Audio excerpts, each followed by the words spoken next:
What's up, y'all? Brandon Gordon, GabGabGames.com. Uh,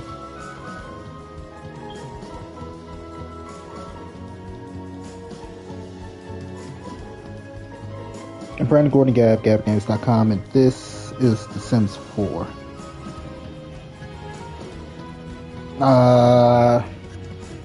This stream is rated TVMA.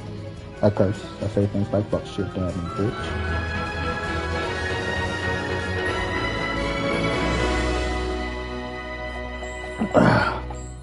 Agreed. The Powerpuff Girls creator shares his honest feedback on the canceled live adaptation. When you turn them into adults, they are no longer the Powerpuff Girls. Because if they are adults, they're just Supergirls who don't have to deal with being kids. I can agree. Should have kept them as children.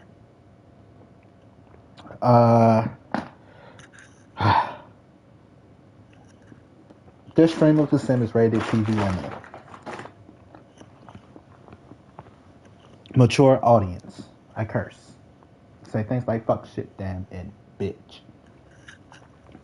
And right now, what's on my fucking mind? So if you can't turn that off, please turn. If you can't hear that shit, please turn. If you can, thank you for joining. It's Sunday at 6:33 a.m. Motherfuckers just going to bed. Okay. So, if you can't hear any of that stuff, turn it off now. If you can hear the language, hit that like and subscribe. For me, please. So, as of late, The Sims have been giving me much difficulty. It's testing me right now. It's really testing me. This lady just had a baby with this guy. They're married. That's not a big deal, right? But if we look at their relationship right now, they have no relationship. Why do they have no relationship? Say woohoo, women, men. That is not what I said.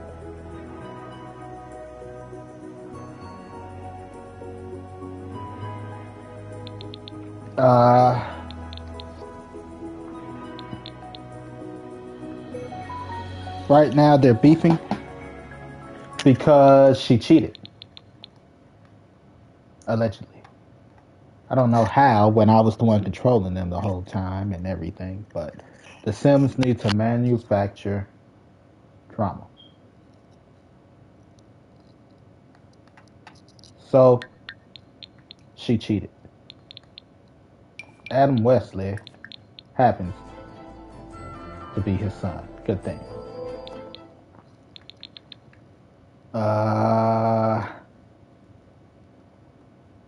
Adam Wesley, like Adam West. But, so The Sims is on bullshit. And going through all this while playing The Sims, guess what I'm going through? My own emotional turmoil and shit of that sort. So yay! This is all I ever wanted.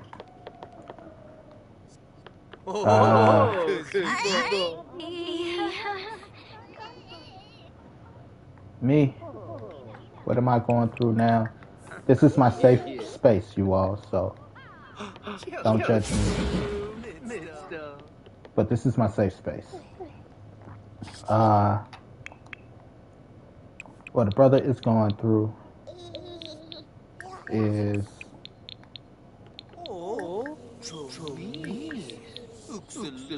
I asked the woman of my dreams to marry me. Not just the woman of my dreams, but my best friend. I asked her to marry. It was one of the scariest shits I've ever done.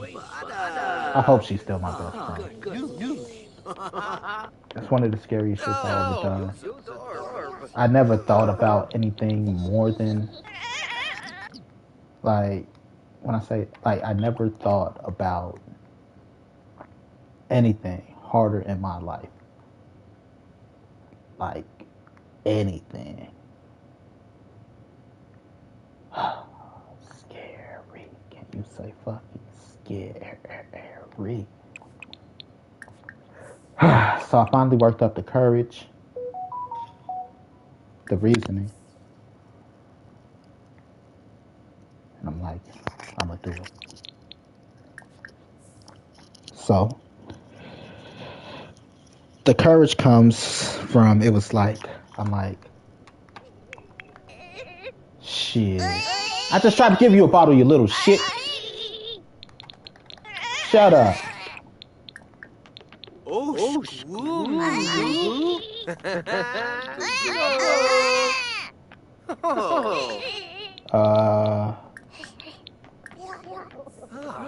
So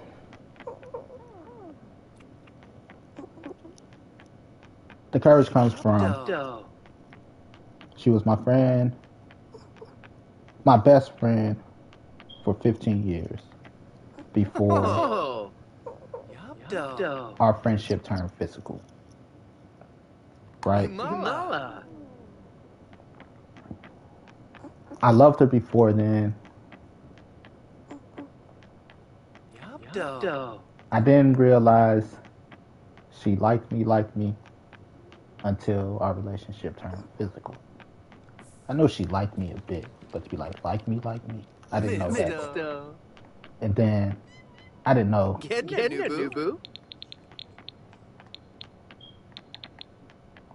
She loved me until she gave herself to me, you know, because usually she got to be in control till she gave herself to me.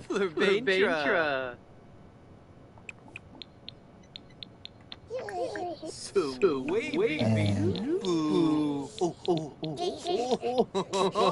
shit, I felt special, you know.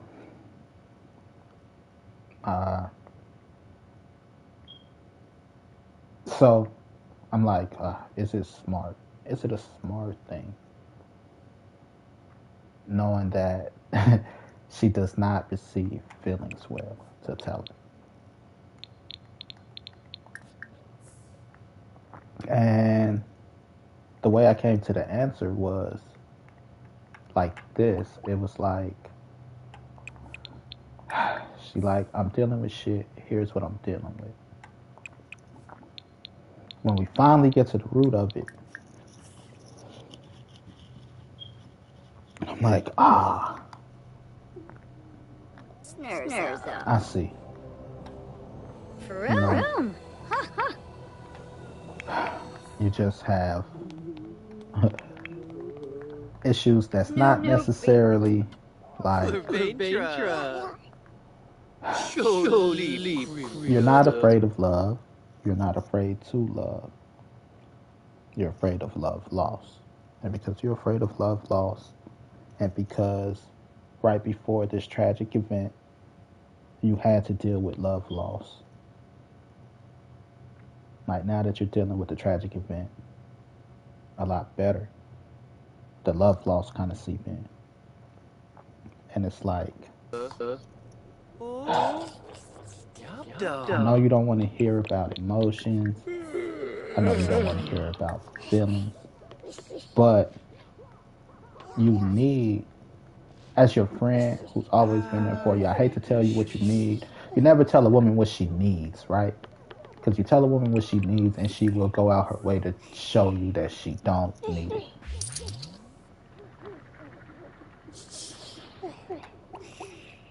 For me, it was like, it became obvious what she needed was to know for sure that people love her unconditionally. I don't care what she said, you know. And I say that because she lost somebody close to her that loved her unconditionally. shit, you know? And you feel like, don't get me wrong, I'm not gonna say feel, because you're not stupid. You know no one.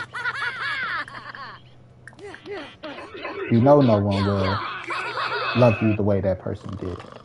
I'm not disagreeing with you on that. But to believe that that was the last person that could love you unconditionally, I can't let you sit with that thought in your head. Because I love you unconditionally.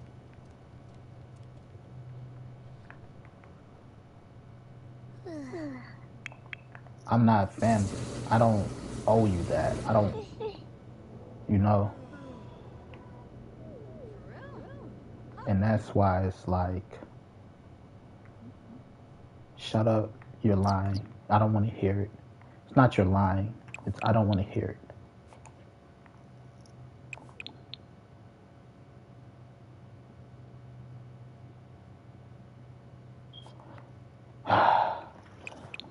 She like, I don't want to hear it.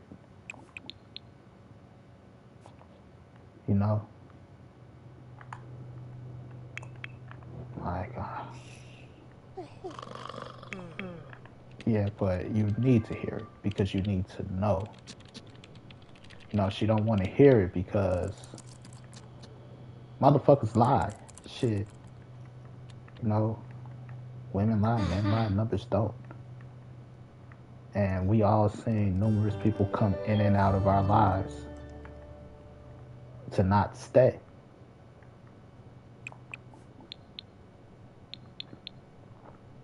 So to go through all of that and to be trying to heal yourself from that and mend yourself from that. I get why she don't want to hear it. I get why asking her to marry me was a stupid idea. But it wasn't, because I love you that much. I'm willing to put myself on the line and lose you for being mad at me and let you believe that you're here alone. She like, that's how I know it was bigger than me.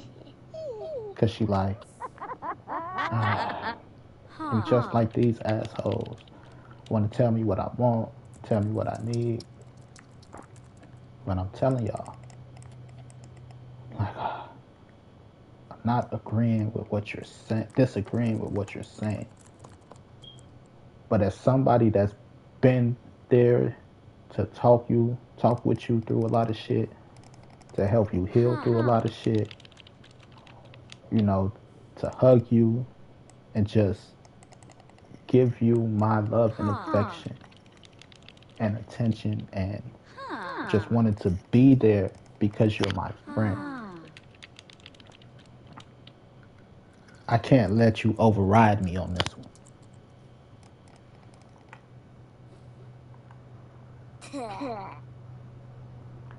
You know, like,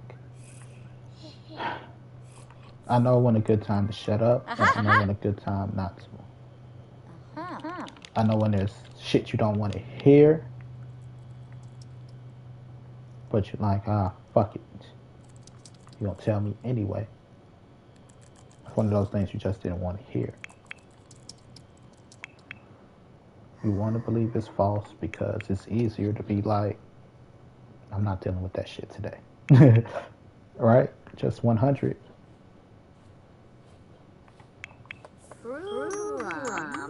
But you need to know that people are here for you. That people love you unconditionally. And the reason I felt that I was the best person to do that, one, I love you unconditionally as my best friend, first and foremost. Right? I'm not related to you. I have no reason to love you. I have no reason to care for you. I have no reason to want to be there for you. As when I say no reason, like, I mean no reason as in blood don't tie us.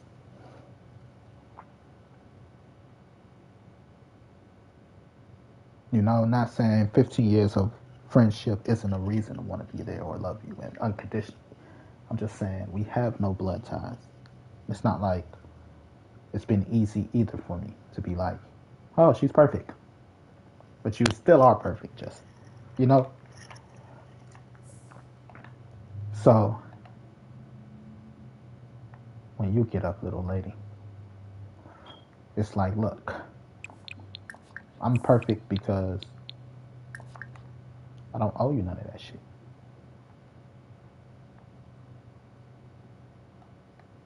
Nothing more, nothing less. I just really don't owe you none of that shit. I've been there for 15 years faithfully, like a lovesick puppy, like a person pussy whip that ain't got no pussy. Sweetie. Always been there for you. Never steered you wrong. Never wanted wrong for you. So how dare you compare me to those assholes? I was so offended. Like, but I'm like, this is why I'm the best person for you.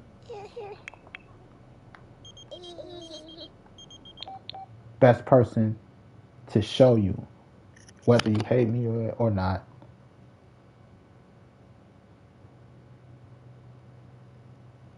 I don't know. Like, right, I don't owe you none of that. So I was hoping that the friendship would have meant something. That, you know, I don't know. It would have been a dream come true if she would have said, yeah. It wasn't a desperate attempt on my part. It wasn't a half-ass attempt. I literally thought about all this shit. I thought this shit through.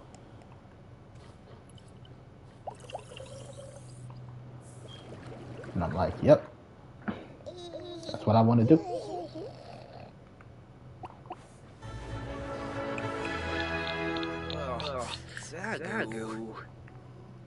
So, that's what I did, knowing it could all blow up in my face. Blow the fuck up.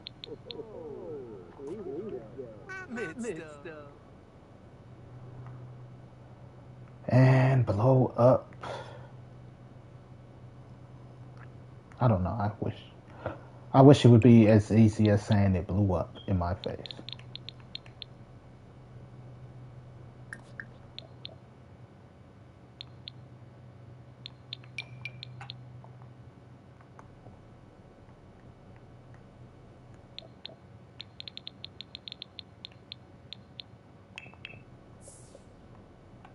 Really wish I could.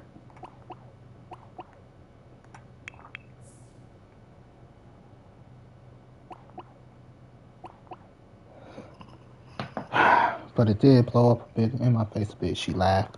I guess it was my delivery. Because we were already beefing a bit over the bracelet I brought her. I bought her a bracelet as my bestie. My bestie got the bracelet. She got a bracelet. Not just as my bestie. That's what I hate. That's why I wish I was a little bit more articulate.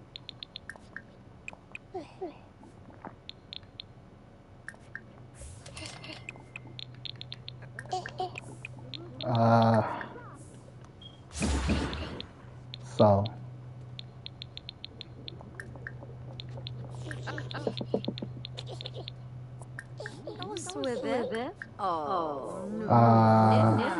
we were already beefing over the bracelet. Bought her a bracelet. The bracelet is, and not just was, it's to represent. It's just basically. How do I put it? Okay. I gave her the bracelet. I'm like, look, this is for being my friend, somebody I love unconditionally and care for 15, 20 years. That's what this bracelet represents. There's 3 other women that got this bracelet. I gave you this bracelet because I love you unconditionally. My daughters and my mother. Nobody else get it. I don't go around giving out jewelry willy-nilly. I don't go around giving out gifts willy-nilly to begin with. You're special. I love you unconditionally. This is for that woman I love unconditionally, my best friend. You know, not just my best friend, because she's still, even if we're not best friends today, she's still my best friend. You know, I still love her unconditionally. Anyway, I'm like, that's for you. She's like, I told you no gifts and stuff like that. I'm like, well, you're going to be mad at this if you don't like that. Got down on one knee and I'm like, well, you marry me. She's like, ha ha. No. Like, damn, that hurt. You just gonna laugh in my face like that? No, but I get it because the delivery was set up for a laugh, kind of. Like, if you're gonna hate that, you're gonna hate this. Laugh before I even got up out my seat.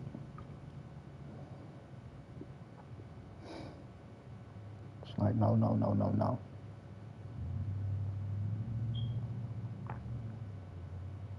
Like, I didn't laugh at you. I laughed because I'm like, how did we get here? Right now, the way I'm set up, I'm not set up for love. And this is where things got a little edgy. So I'm like, bullshit. I hear what you're saying. I hear the things you're telling me. And what I hear and what I see, different. It's like, oh, you're reading in between the lines and whatnot.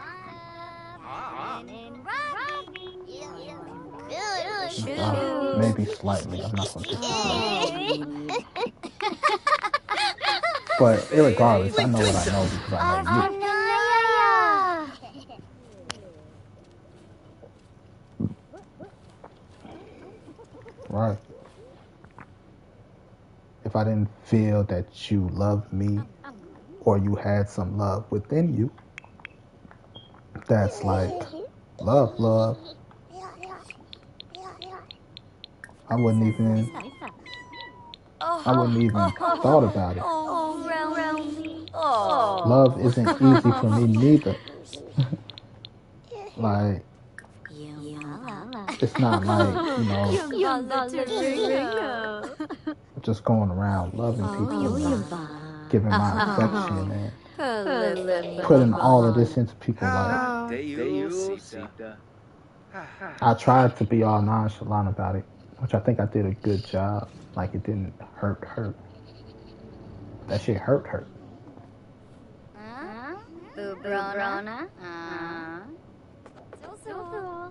So,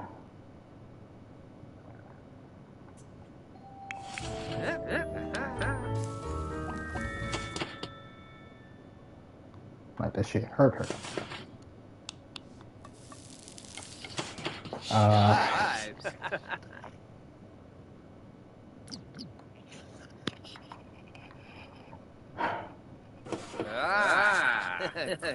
But I got it. You know, I know it was a long shot, but Yibs. I wouldn't have been the happiest man alive. Wargo and...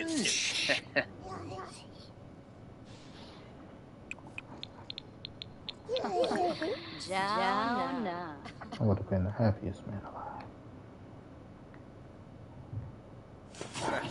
But I did expect her to say no. We never had a formal relationship. Ooh, Lurby.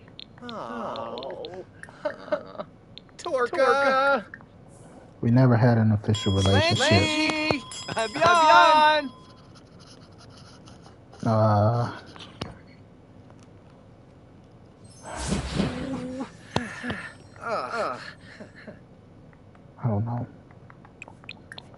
Just other than her truly loving me, there was just no reason to say it. That's all. Other than her truly loving me.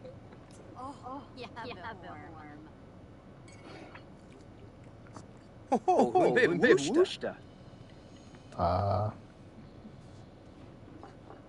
So that's what I'm going through. Does it no mean that I don't love her? No. It don't change that because I want to spend the rest of my life with her. I can't want to spend the rest of my life with somebody and love them unconditionally and then be like, under the condition of the fact that you don't love me, that you don't want to marry me. Because she never said she don't, well, she did kind of. That's a different story. But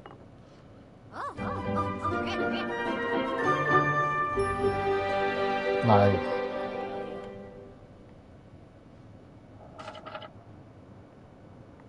oh, it's cold as hell out there. You go out there in that cold.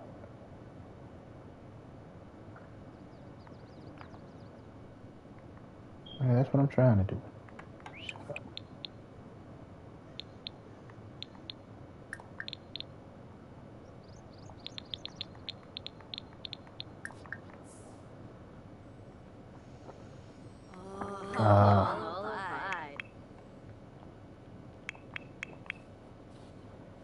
You kid, what you need? Let me guess, social. Fun. Don't know what you kids do for fun these days.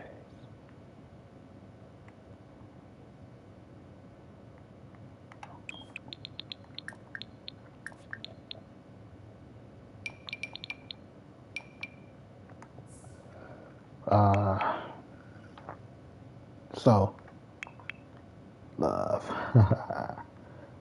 Yay. Like I said, I wasn't looking for love. I was not looking for love.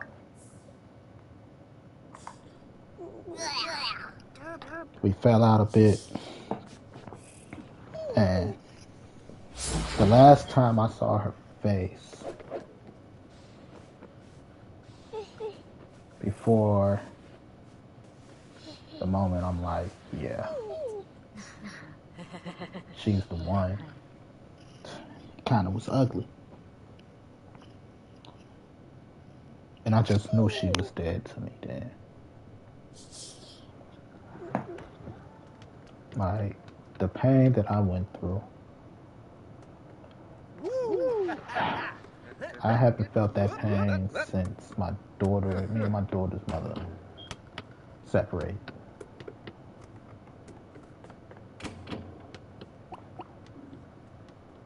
And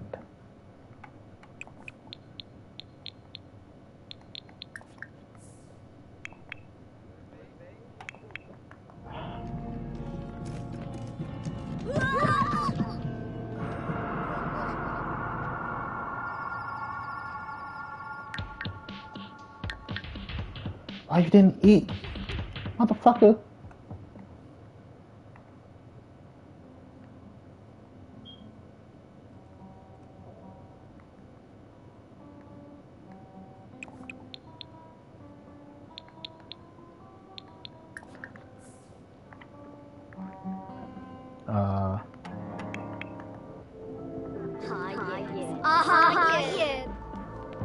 I didn't think there was any coming back, to be honest. Then I saw her face. Now I'm a believer. I couldn't leave her if I tried.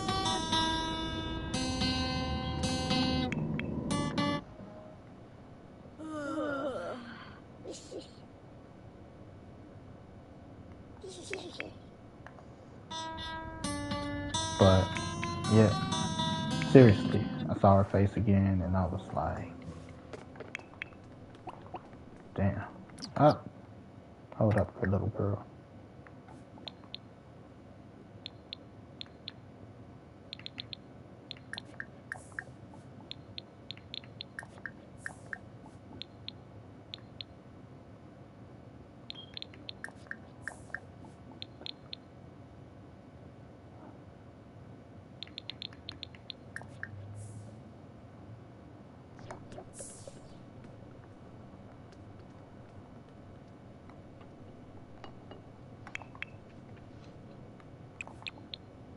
Fellow Yippa.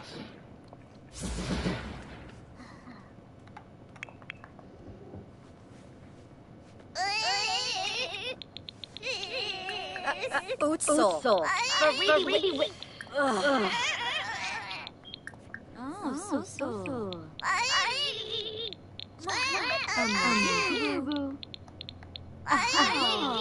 Grip. Sliver. Oh,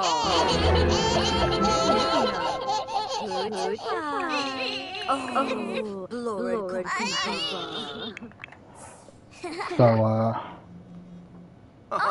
Shusha.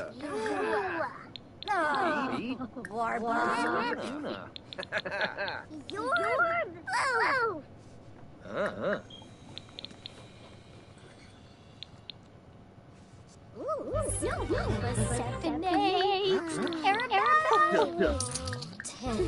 wait, you got a freeze ray? Now fig. Where'd you get a freeze ray?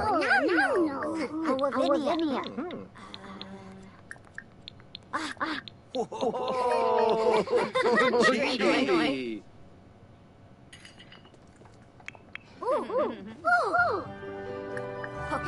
Bar. Arvani Shochin. Dubar. Ring. So, Shao. Bo. I'm like, she dead to me. Kitsune. But we talked and I'm like, damn, I understand. Like, that's a big point for me, turning point for me as far as our relationship, our friendship, just everything. Because I just knew there was no coming back. No, at least on her end. Like, hell no, I can't let nobody else treat me like that. I'll never let her treat me like that again. She didn't even have to show her fucking face over a fucking phone call.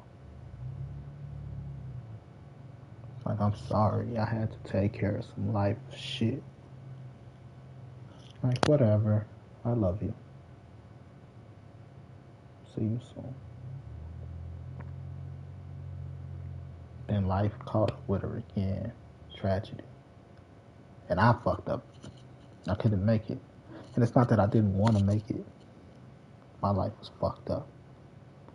And then I saw her face again. Like, fuck. I love you. What happened to the freeze ray? Not that it's a problem with lovers, but I'm just like, damn. You know, because I just thought I was done with her.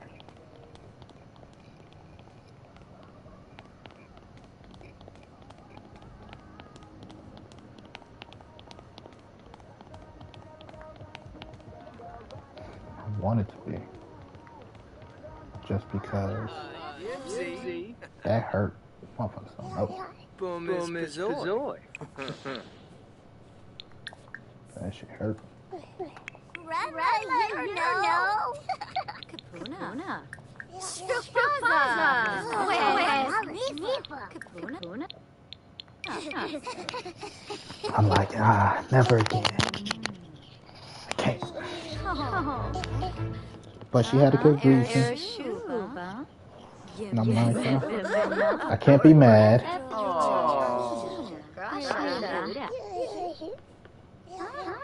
Just as soon. So,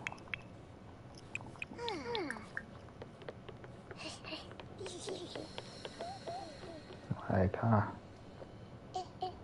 you know, it's just crazy.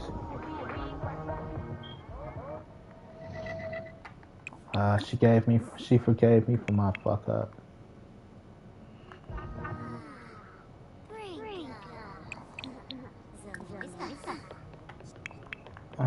She probably did.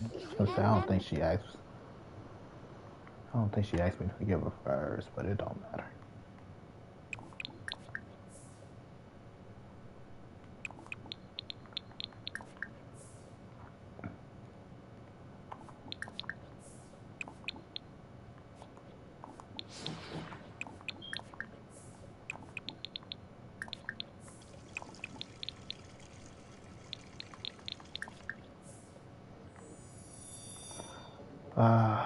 But yeah, you know, it was all kisses and hugs, and then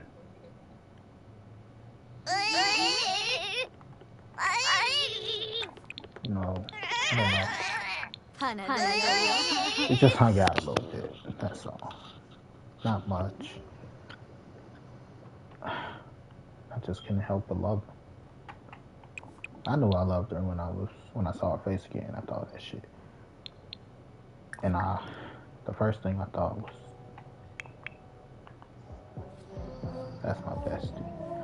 Look at that face. Look at that beautiful face.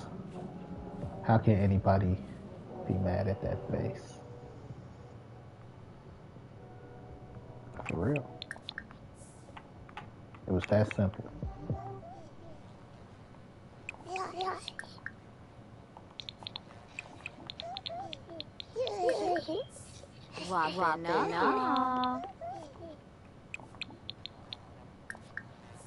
The fuck that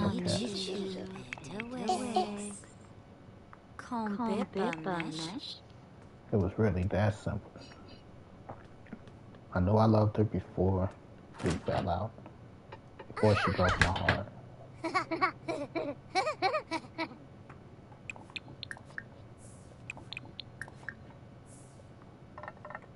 This game's stupid.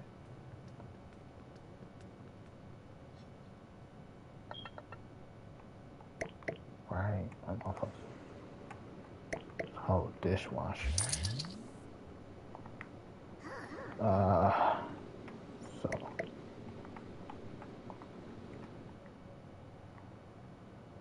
I don't care about trophies. So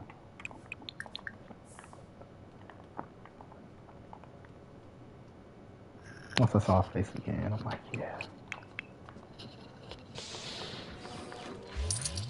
I'm gonna marry her. And then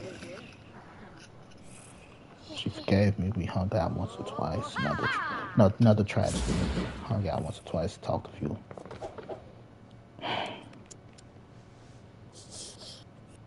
I just had to. I couldn't. I sat a long time, and I thought,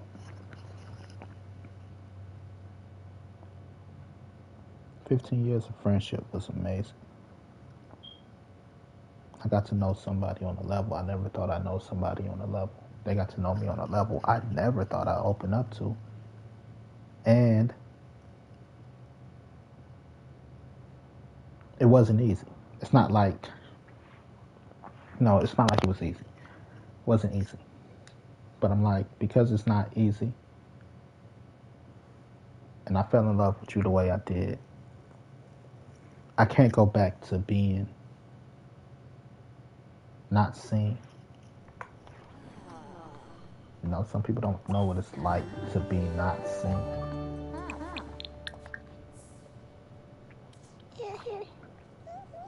Women have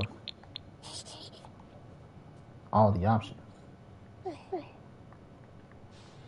As a man, I don't have any options. I was your friend for 15 years before you even saw me as a man before you even saw me as a man, right?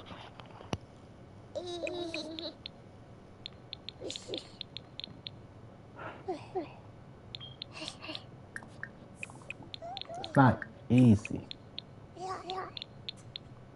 Sit there, listen to relationship problems, and all this other shit. Knowing that I'm 10 times better for you anyway. But that's only a matter of perspective and personal choice, right? Everybody thinks they're the shit.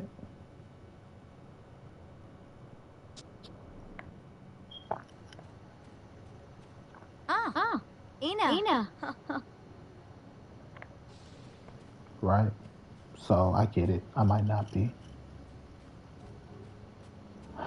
Then we crossed the line and I'm just like, damn. Why they had to be good? Why the future couldn't be trash or something? I knew I shouldn't have. Because I loved you before. Just should have known better. But it was the best. It was the best time ever. I never. So anyway, I just couldn't go back. I couldn't go back.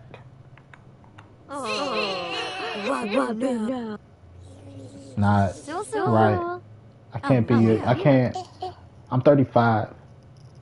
In another 15 years, I'll be 50. I can't be 50 before you decide to love me.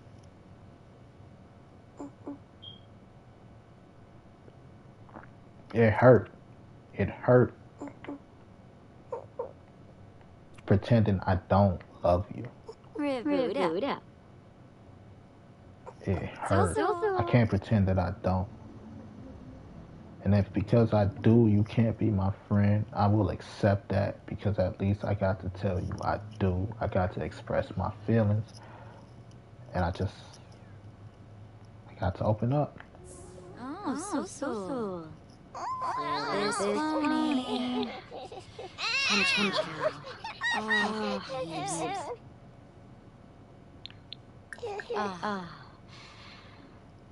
So it's worth it. It was everything was worth it to me.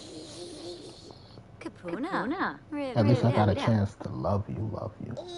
Like, not just love you from a distance. It took 15 years, but I got noticed. Lord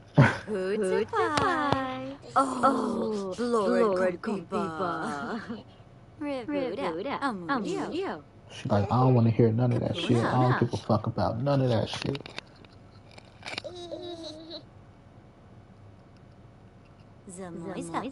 I know. This is why I had to. Because if I leave it up to you to give a fuck, I don't think it will. And that might be harsh because you've been my friend for 15 years. So we all feel the way we feel. If I was just your friend, drive me crazy. I wouldn't be able to live with myself. I took 5 years to work on myself. You're not the only one working on your fucking self. I took 5 years to work on myself. Like, the state motherfuckers left me in. Like, people don't understand. I was at rock bottom. I had shit. I didn't have shit. The only way I was able to be happy and free was I was fucking doing house sitting because I was also doing property preservation and restoration. So after I fix up properties that people owned, you know, they hired me to house sit for them. So I'm sleeping in abandoned buildings and shit because they don't want people to steal out the copper and all this shit out the stuff. Like, during the week, that's what I'm doing. Rehabbing buildings. I'm sleeping in abandoned buildings at night. I can't call them abandoned because they're owned and being taken care of, you know, but, and then on weekends, I go to my mother's house where to be able to spend time with my daughter. Like, the issues here isn't the reason why I'd rather sleep in a fucking abandoned building. You know? Like, I was really at a low point. And it's not like I wasn't even working or, like, I was just starting to say, fuck it. I'll never go back. Because there was a point in my life where I didn't have direction. Not that I wasn't doing things positive. I wasn't being Ooh, excuse me, I wasn't being productive.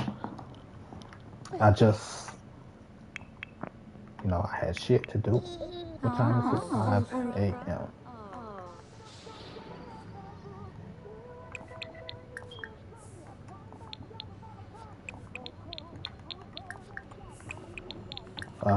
And I'm like, I'll never go back. I'll never go back to that person I was. Never, ever, ever. But that was partly my fault too, kinda, because there was a point where before that, I felt like the man.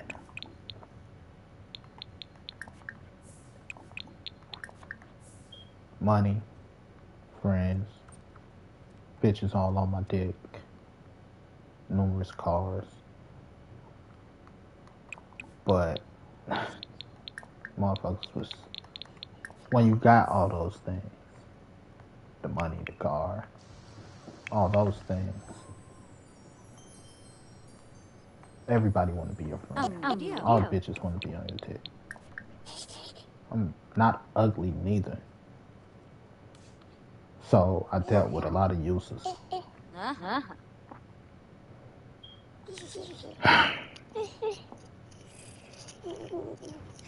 So I dealt with a lot of users. And it came to the point I'm just like, fuck that, no more. So I didn't know what to do. Threw myself into deep depression. Not depression, but sort of a survival mode.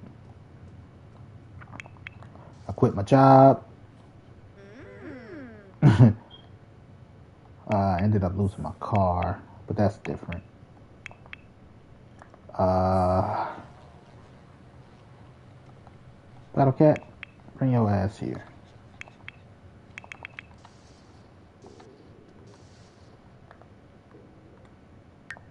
So, Yipar. Take your ass to sleep, lady.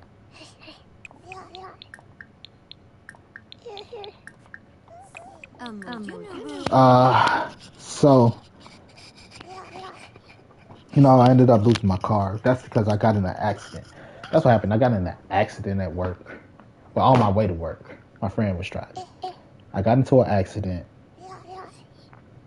And who knows what the fuck happened. Rattled something in my brain. I'm like, I'm not going to live forever. I almost died in that car accident. Was that the first time? No, that was the second time I almost died. So, I'm like, I'm not going to live forever. The first time I got shot at, I had a jealous friend, co-worker. I can't call him a friend. A co-worker, a jealous co-worker. And invited me to play basketball one day. I get there in 2 minutes. Basketball court, he say, yeah, he ain't there. Motherfuckers ended up shooting at me and my little brother. We almost died that day. My trust, dead. I don't trust motherfuckers, so.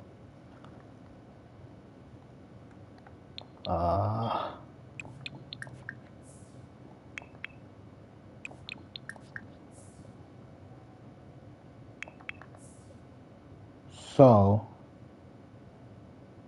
not too much later, it was within the same year, I got into the car accident. I almost died in the car accident. I almost went out the windshield. I was sitting in the back seat and I ended up on the floor in the back seat. On the opposite side, by the opposite door where I was sitting. And I'm like, I'm not getting any younger. I gotta find something to do with my life, for real. I didn't know what I wanted to do with my life. I know I didn't want to work the job I was at because I was already at the job at this point for 5 years. And being at the job for 5 years, they wouldn't let me move up because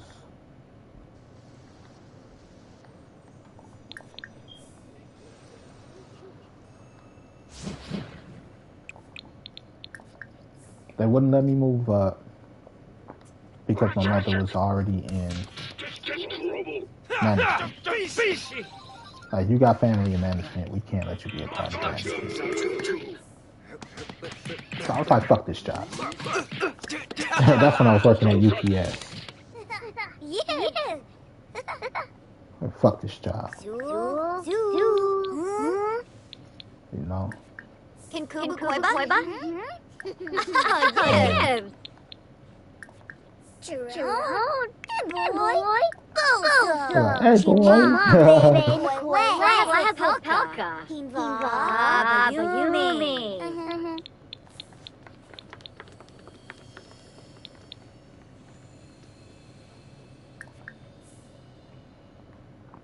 So that became a thing.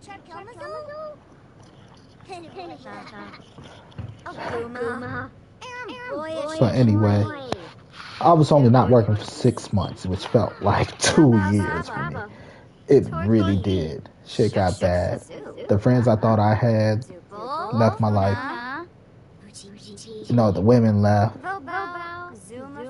So that let me know right then and there who was really my friends. I had a few friends after that. Duel. And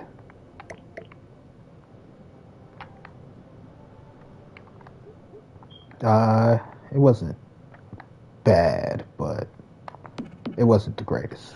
That's when I was really drinking the most. And it's like, I still don't get it, how the alcohol was still on me. There was only one other person buying alcohol at that time.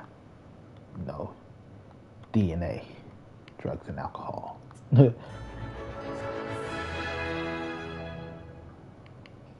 I'm like, how? You know.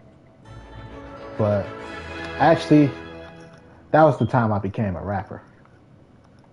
I'm like, fuck it, I'm a rap today. I got a friend. He's actually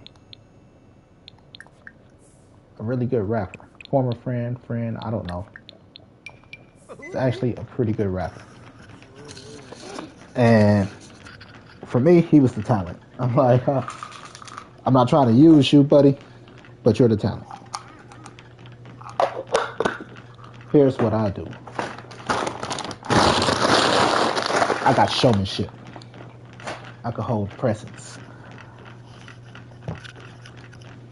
So, we actually came up with some hot songs. I got a couple verses from artists. Like, a couple big artists have verses from me. And I can't prove that they got it from me because all these verses were freestyles. That shit mad crazy. They were all freestyles. That's YouTube for you.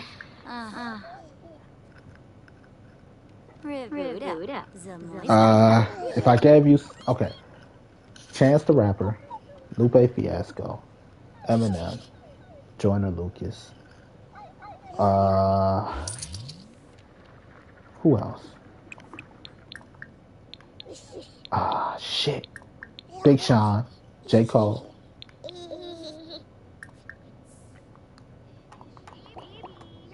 They all got verses.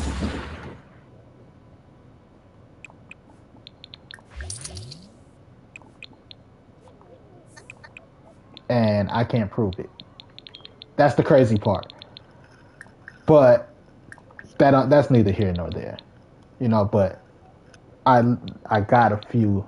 I ended up, that's how that ended up. I had a few hot verses out there that's like, that ain't you. Like, yeah, nigga, that's me. And all this whole song is a freestyle, nigga. Like, that's me.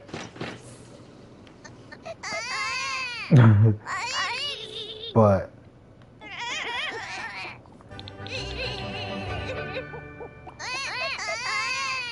take your ass up there and do what I told you to do.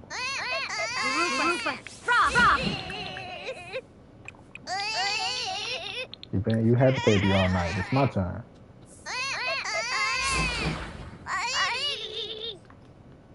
Right. Nuda. Oh, glory.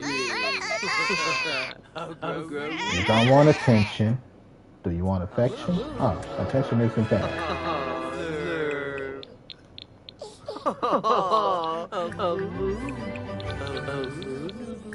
Yeah, you just wanted some attention.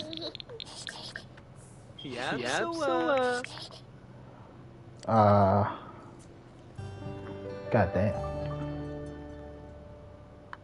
That body. He's a new. So yeah, I ended up with verses everywhere, freestyling off of beats that I got from YouTube.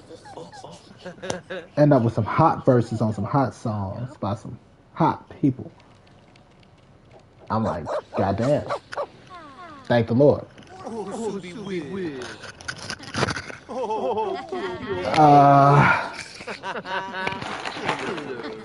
And then I got to a point where I'm like, you know what? I can't sit around doing this shit no more. So guys, y'all been getting drunk with me. We've been trying to start through this rap shit. We need to make some money.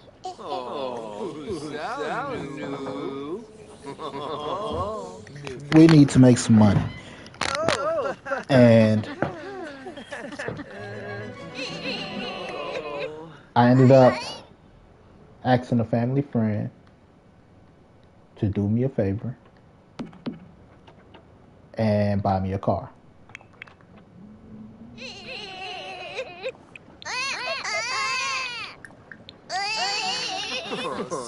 The reason I needed a car was to get back. Well, actually, I started working at UPS again. And then when I was at my training book, about to get out my training book before I could get a part of the union, they fired me. I got fired by a temp supervisor. Because that bitch was a bitch. She played me so dirty, too.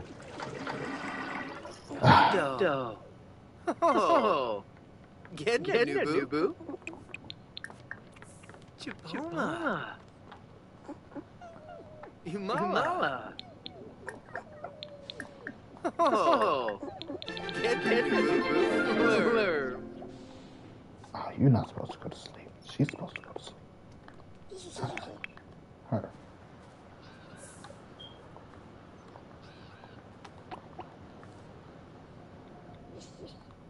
Oh, you're not tired anymore?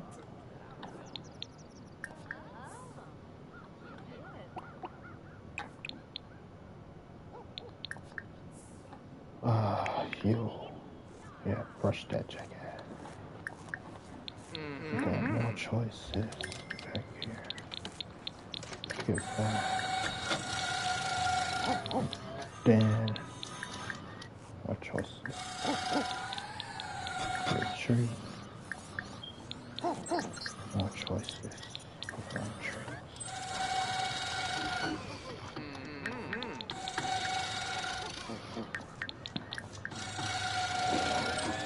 So I got fired from UPS.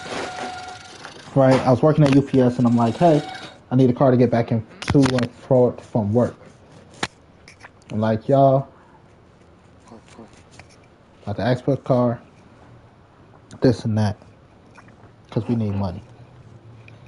At the very least, I could drive us all to and from UPS. My friend like, shit, I know a temp agency, because right after I got the car, I got fired. He like, shit, I know a temp agency. I'm like, cool. 4 of us started at the temp agency. And I was the only one they wanted back by the end of it. Over the span of like a month, 2 months. By the end of month 2 for sure, I was bringing in a different person.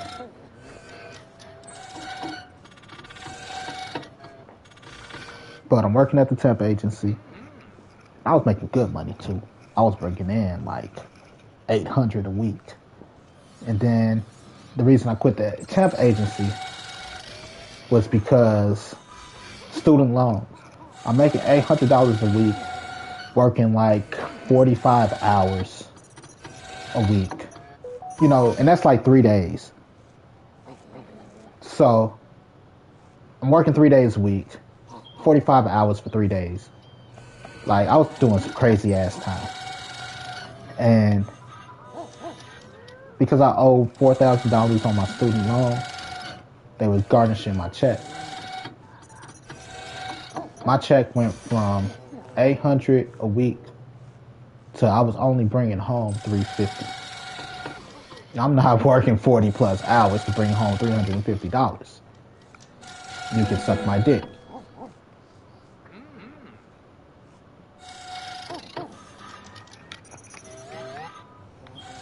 You know? I don't know who you think I am. Why the fuck is it taking them so long to brush this fucking dog?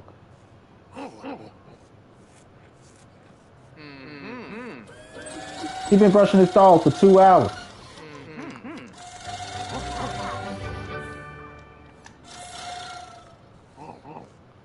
Easy 2 hours.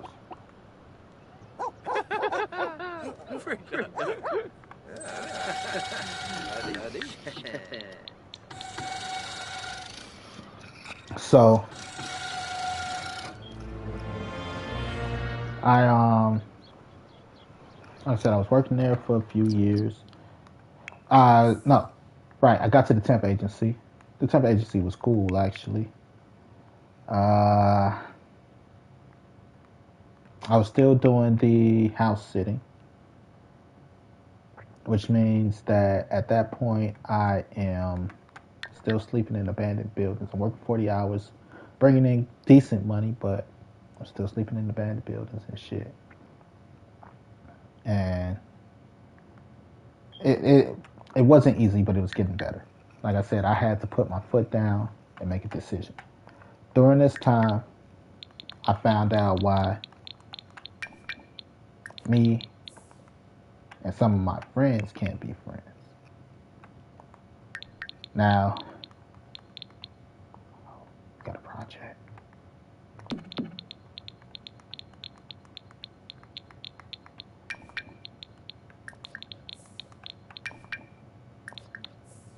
Do you got a project?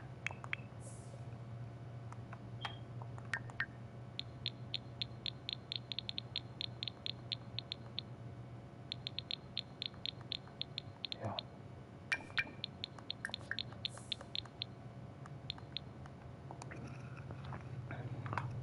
So, where are you? Welcome with Battle Camp. Right.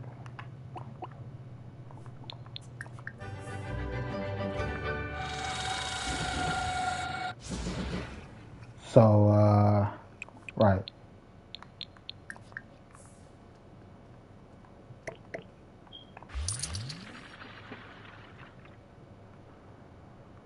What? This fucking kid. Jesus.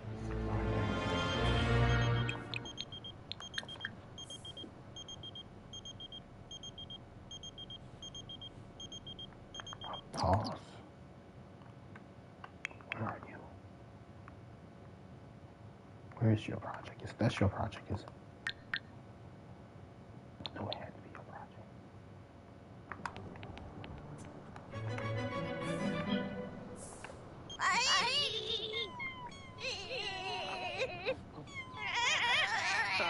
This game's so stupid and through the extras sometimes. The most extra shit.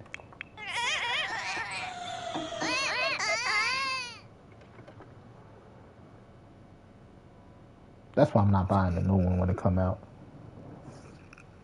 I was actually thinking of going back and buying The Sims 3. The Sims 3 had the better packs. The Sims 3 is the better game.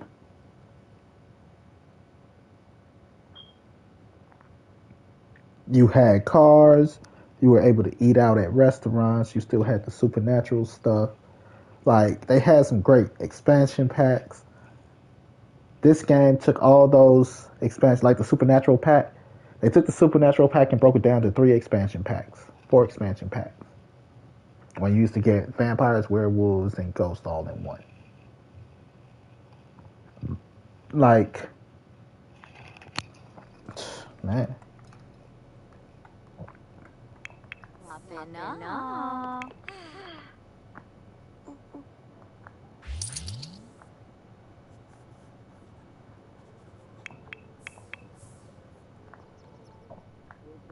What Dear. the fuck are they doing?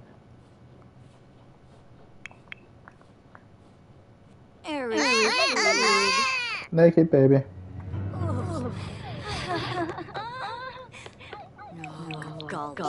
Rosa. Oh, Marlene.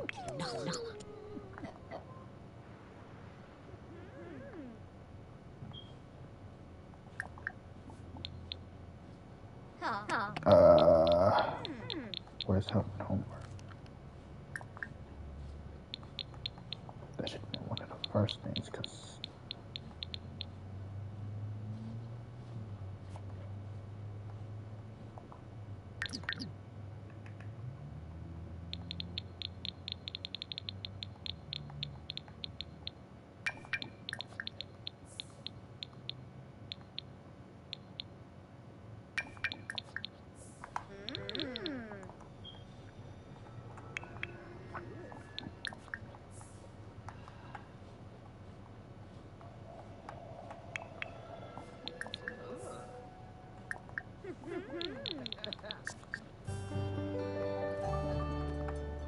got to. I don't give a fuck how tense you are. Better swallow that pill and get that shit done.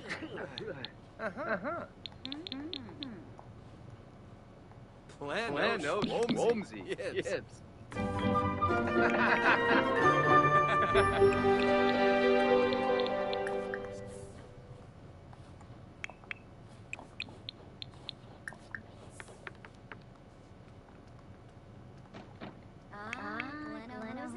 Hey, lady. Still, I told you I had to get something to eat.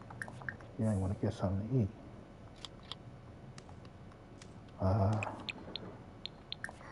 Help her with a project.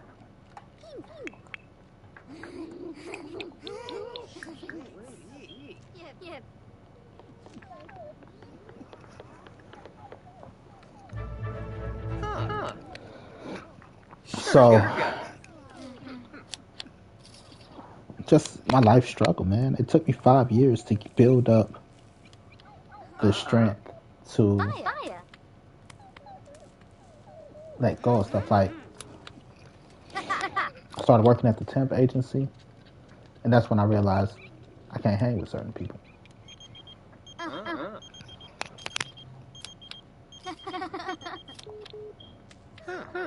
Because there's no way you're going to tell me that we could sit here and rap all day, but then when it comes to making this money, motherfuckers don't want to sit in a job for 8 hours. But you'll sit around and wait for 4 hours just to smoke a blunt.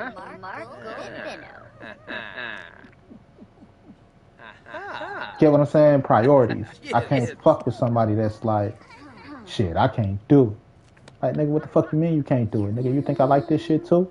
You think I want to stand in this fucking cold-ass meat factory packing boxes of pork chops?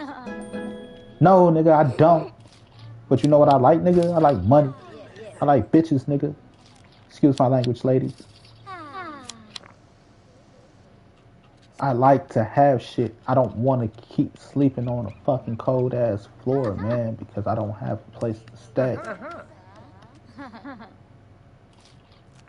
That's the shit I like. I don't know what you like.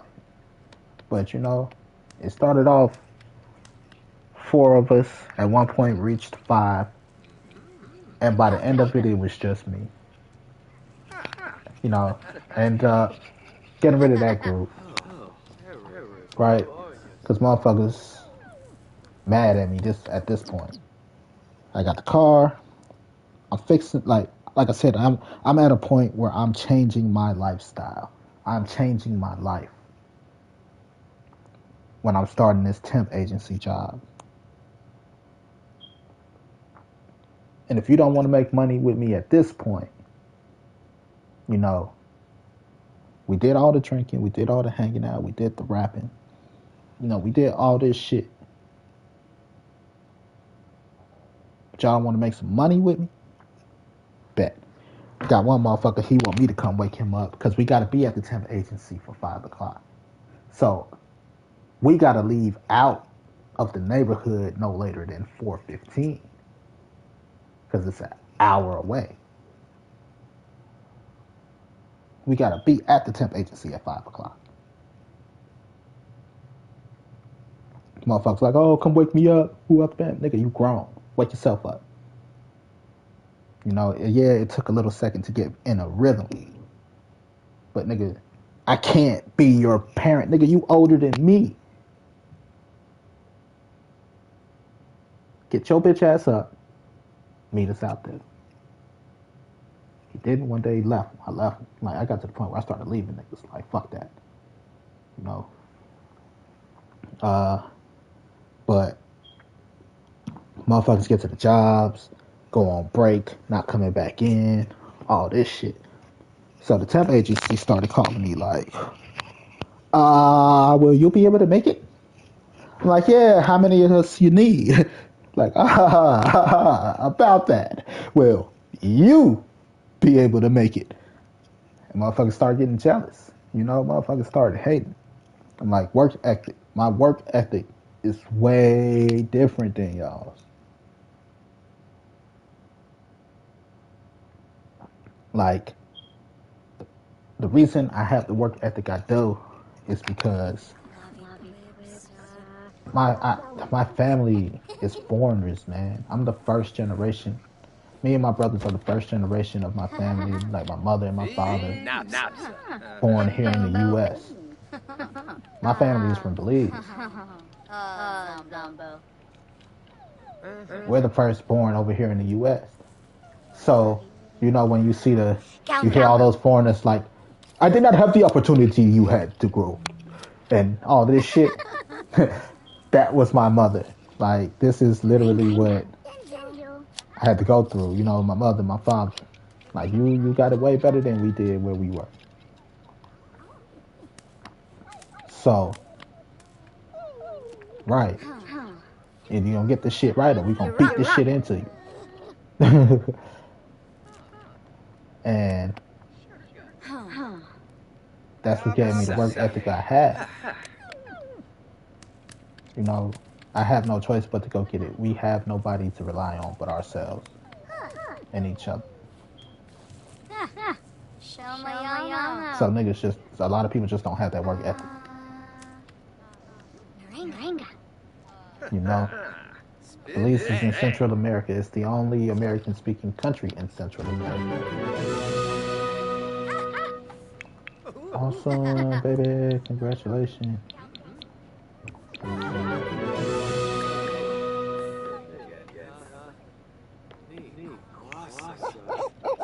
Congratulations. So, you know, it's just, I can't fuck with you. I can't fuck with you. If I'm taking this shit serious, I need my money. I need this and I need that. End of the day, you know? And if you're in my way of getting it, like, I'm doing all this to make sure that, first and foremost, I'm doing all this just to even make sure that I'm able to get my daughter when I want.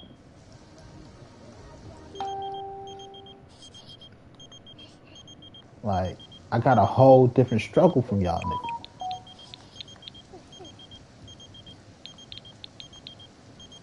Cause my baby mama a bitch.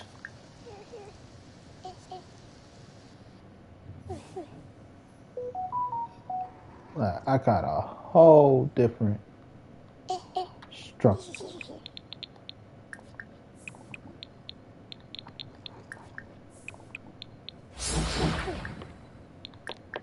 Oh, Guevada. Oh, good news. So Roshimba. it's just crazy. Oh, You know, got a whole different, just different. Alright, let's get you some food first, baby.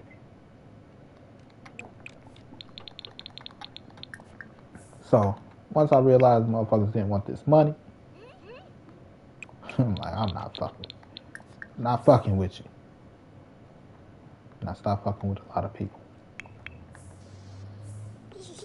Flurbantra. Then came the jealousy, and then came the fallout. Yup, I ended up basically getting jumped by my former friends because they like, you switched up. Like, I switched up. Nigga, I started making money. I was bringing y'all bitch ass on to make money. All motherfuckers had to do, when we get paid on fucking Friday, give me $20. That'd be gas for the whole week. It's 5 of us. If everybody give 20, that's $100. $100 for gas for the week will last. Motherfucker, come Friday, whatever we got left over, we could use for fucking lunch. I was getting the tune-ups done. You know, I changed my brakes. I was, putting my little extra money into my car and into my daughter. Because like I said, my daughter's mother is a bitch.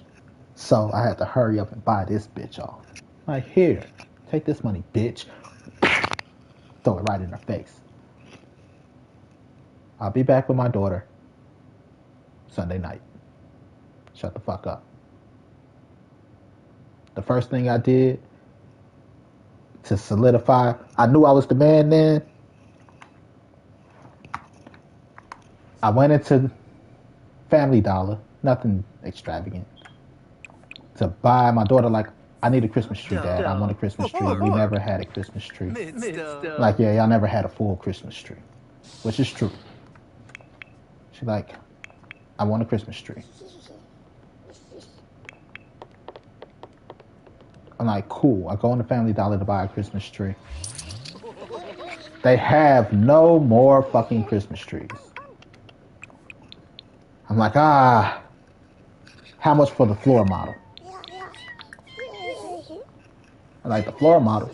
I'm like, yeah, it's one right here. How much for this? It's already they're like, already decorated and everything? Like, yeah. Shit, it wasn't much. They only charged me like $30.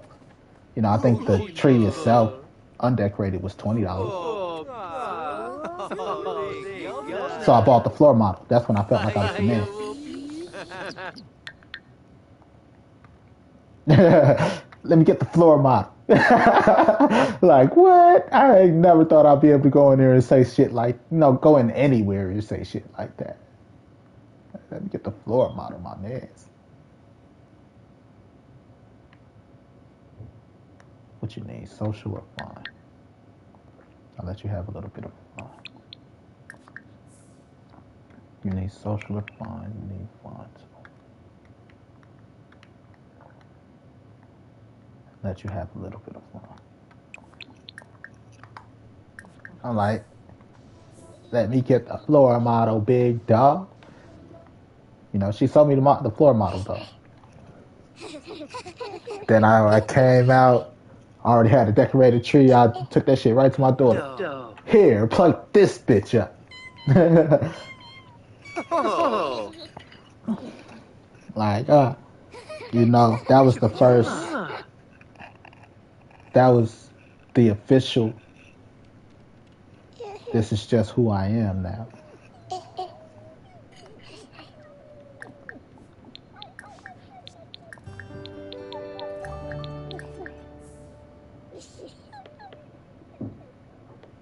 Right, it's just the official, I am the man now. Then, like I said, I ended up getting jumped by my former friends. This motherfucker was on bullshit. The jealousy, man. Jealousy. Now, like, oh, you moving different and this and that. Yeah, nigga, I am. I told you what I was about. About making this money. Because I have goals and I have things I need to get done, nigga. First things first is shutting my daughter's mother up. This is why she's my baby mama. And she's not my daughter's mother. Because she's acting like a bitch. Now, granted, I'm not, like, for 6 months, I'll say 6 months to a year, I wasn't financially stable because I was working before then. Remember that. I was working at UPS. I worked at UPS for 5 years. I took off 6 months to a year before I started back working at UPS, which I got her a job at UPS, a second job at UPS, and she was like, fuck this shit. I'm not doing this shit. Like, I know you're not doing this shit. I told you you're not doing this shit, but you all like, I got this. I told you you're not doing that shit. That shit not for chumps. She didn't last 3 months. I got fired. She quit. Like, yeah, you work during the day, and then you think you're going to come here and do this strenuous ass job at night. Because I was with her when I was my first stint at UPS. Like, you remember when I first started, how I used to come in this bitch tired, dirty as fuck, and cranky? But you thought I was just doing that shit for shits and giggles just to be like, oh, I'm doing something? No, this shit is a real job, motherfucker. Even if it's part-time. So, put some respect on my name next time you speak on me calling me a bum. And go back to your cushy desk job.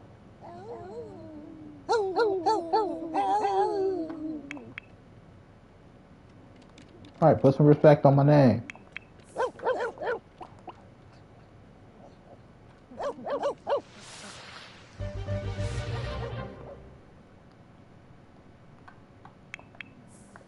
Before you decide to call me a bum.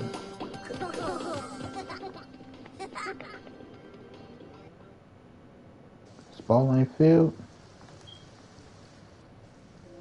I thought this bowl fucking filled. Both bowls are filled. Battle Cat talking that dumb shit.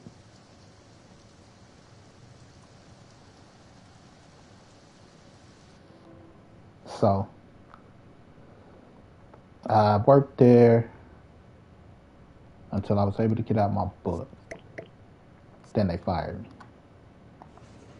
Like, excuse me, sir. We don't need your services anymore. I'm like, I know, that's because I'm going to be part of the union. It was the best thing that happened to me because I didn't want that job. I didn't like that job. I only took that job because I am a grown-ass man to take care of it. That needs to take care of his responsibilities.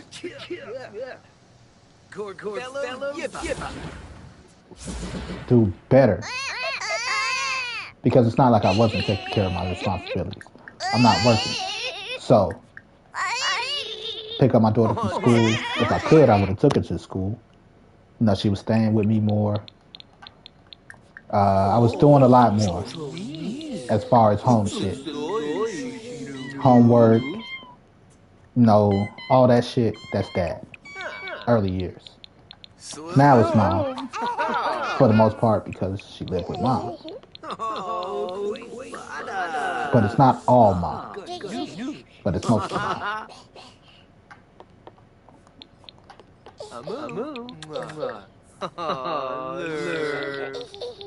So,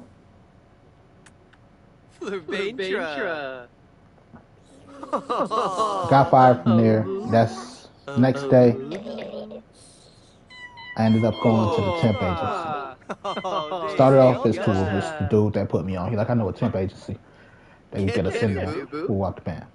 I'm like, cool, okay. It started out cool, but dude was a bitch. He was a bitch. I didn't like him. Got to the point where it's like, I tolerate you, dog. If we can make this money together, that's cool. Don't you touch that, baby. But then he ended up being a bitch. What do I mean by that? Like,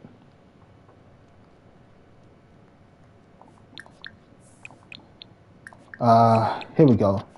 Shit that don't need to be done. That motherfuckers do. For example, I'm like, alright, we broke. We need to make gas work. No, the first 2 weeks we were there probably was tough. Have no money for gas to get back and forth. And it's already an hour's drive without traffic. Like, I could beg and kiss motherfuckers' ass to get some gas money. Like, I can too.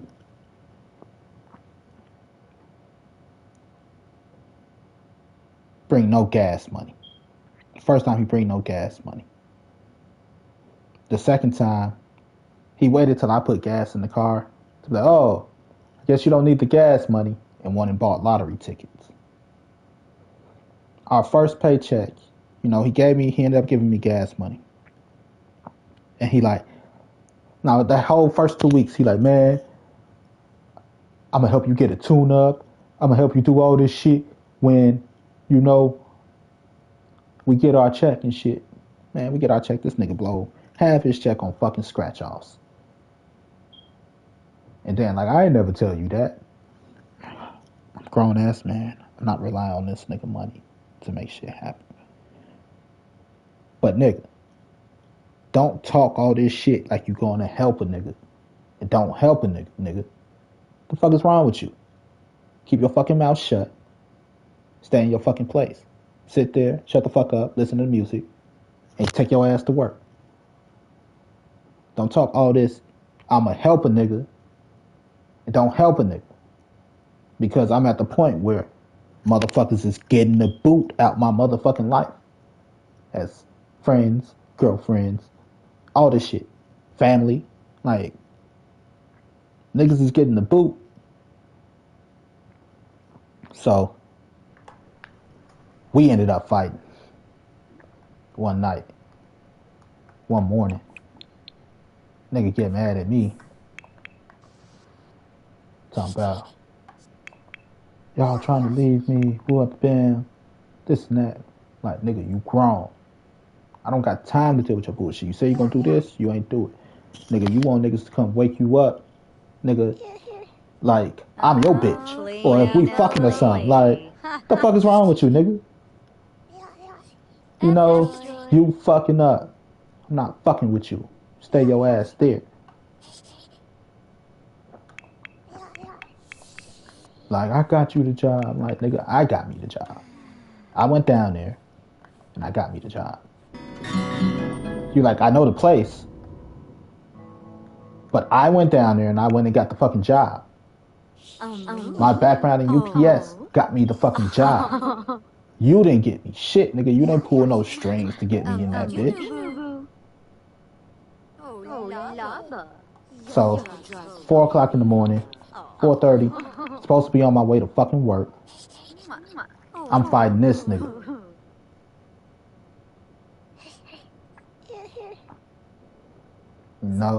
It was the loudest, quietest fight ever.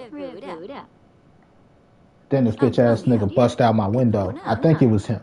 I can't prove it at that point because then, like, a few days later, I ended up getting into a fight with another one of my mans.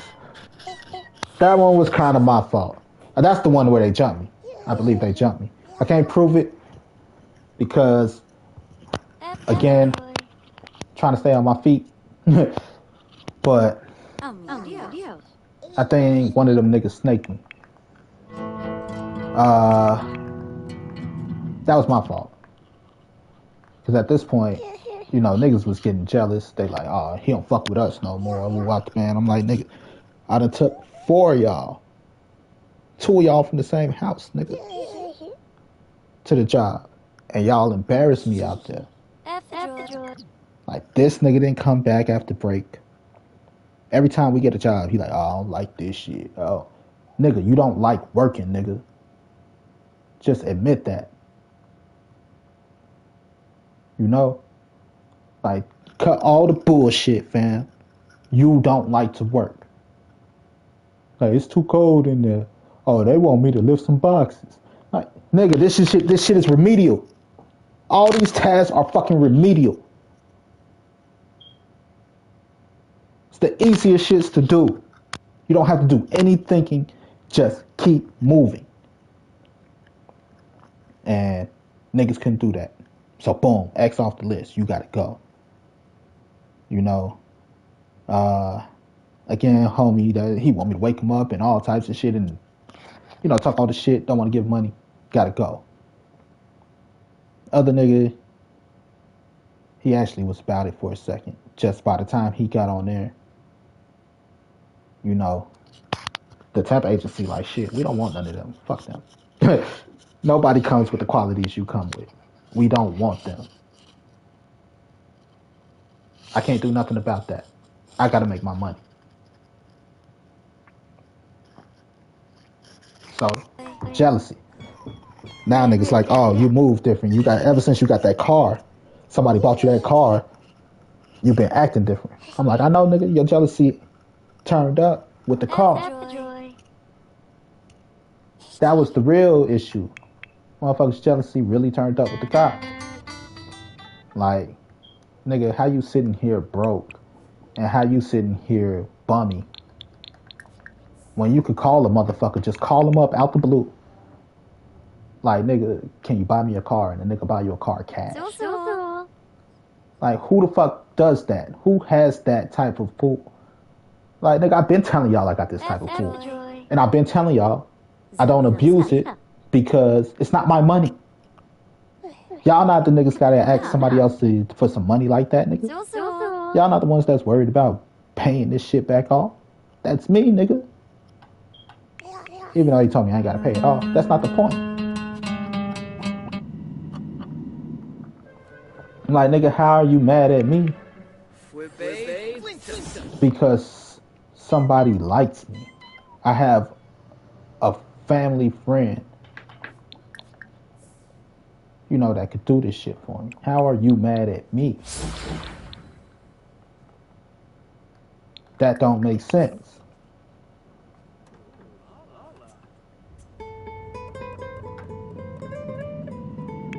Like, nigga, it ain't my job to be, that ain't that person's job to even do me that favor.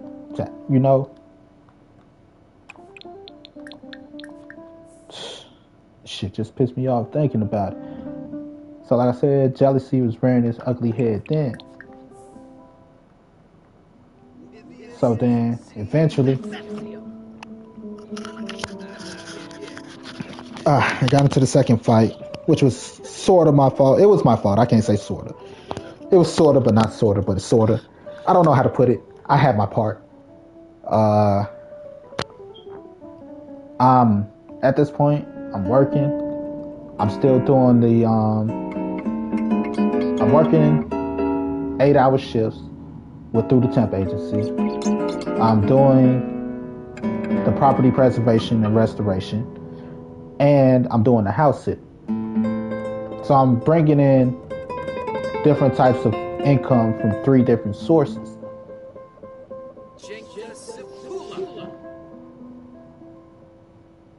And the only income from the house sitting though was the ability to stay at the different houses. Because he wasn't trying to pay me at first. I had to break some shit down. Like, look, fam, either you give me some money or... I think he was trying to give me a place, to be honest. Because I was just a good worker in a tough spot.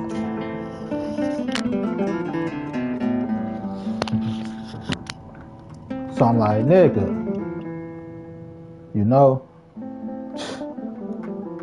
But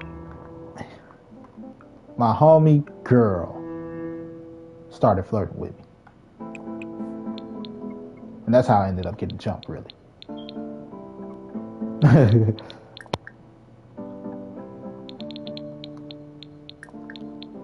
Let's get you a job. Yeah, my neighbor girl started flirting with me. I wasn't even paying attention. She was actually flirting with me for like maybe a year before.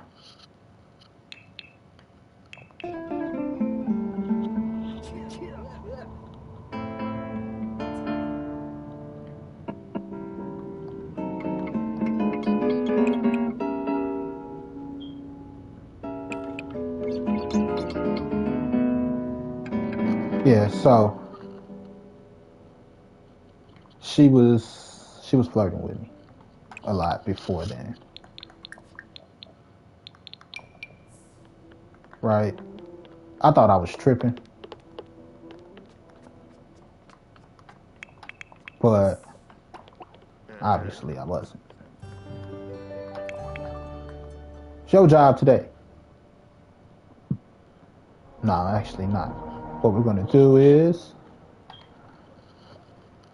where the hell is that goddamn baby? That's not.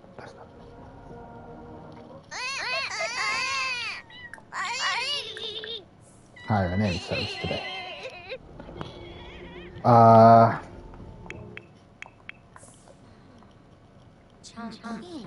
So she was flirting with me for like a whole year, 2 years. I was brushing it off. I'm like, you know, I don't know. I'm like, maybe I'm tripping. And one day, we all kicking it. And me, her, and him, we kicking.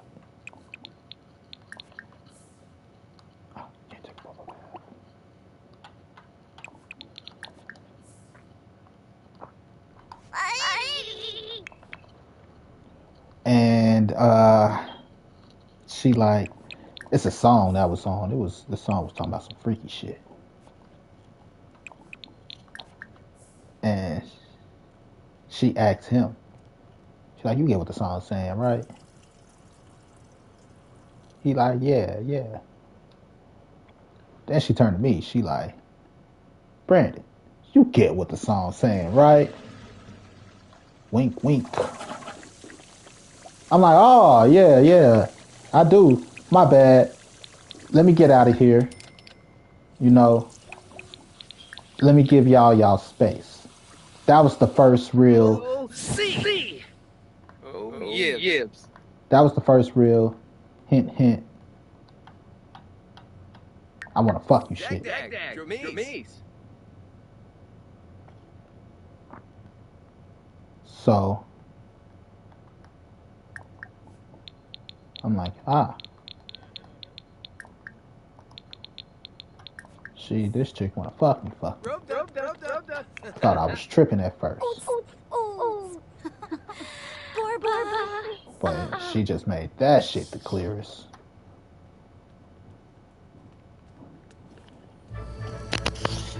You know? Then we just started flirting a little bit. And it got out of hand. What happened? One night, I was,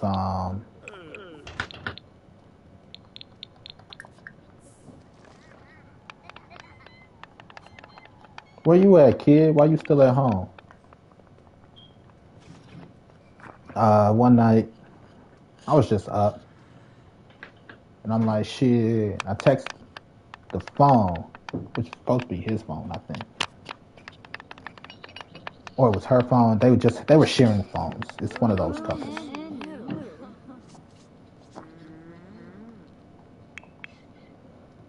And I'm like, smoke one. She's like, oh, he's asleep. If I could sneak out, I would. Let's go out the bam. And then, I guess through the time and all that shit, it just ended up. And fake Chilo. Conversation turned really freaky really fast. Dough! Stu Lane. What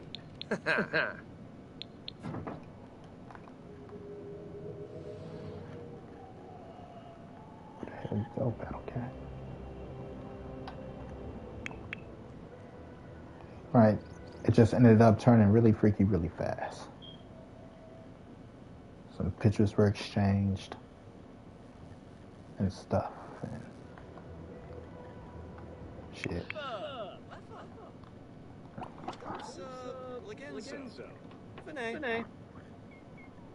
No. So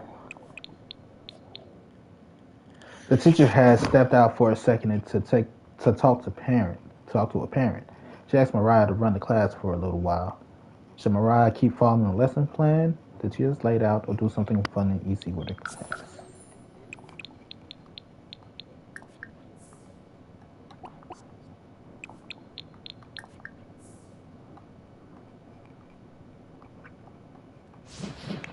So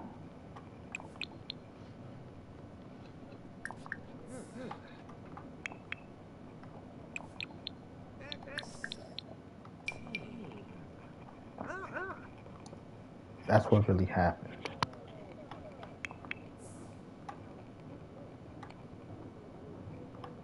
You know, she like shit.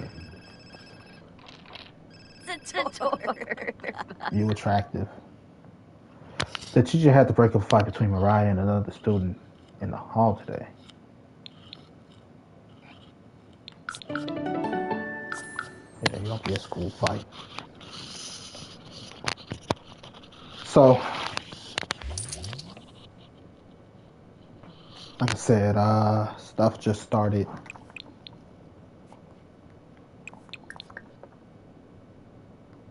Right, what is going on?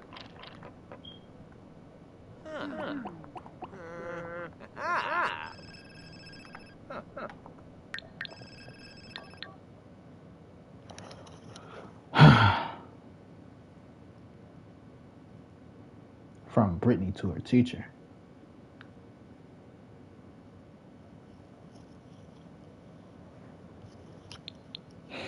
We'll talk.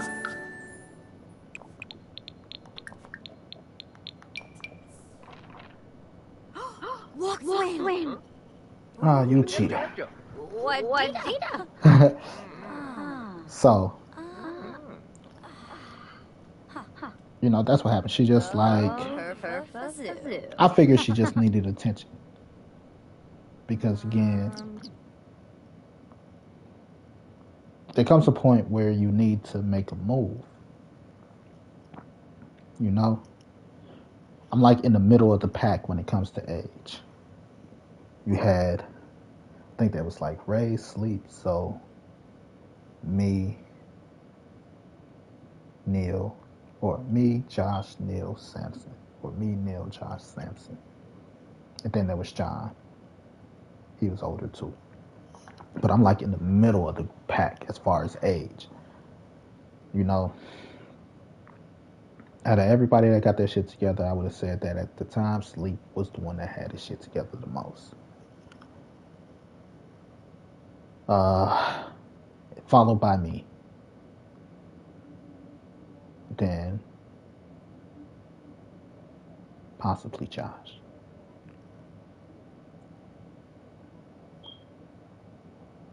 But you know, it's just I'm in the middle of the pack. I'm not doing bad. Like I said, when it comes to having the shit together, I could say I'm number 2. Easy.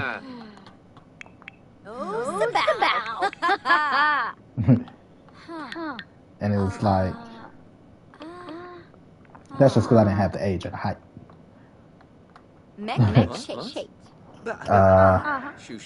But she just like shit. It's just certain shit I'm tired of, okay? I am tired of this. I'm tired of that.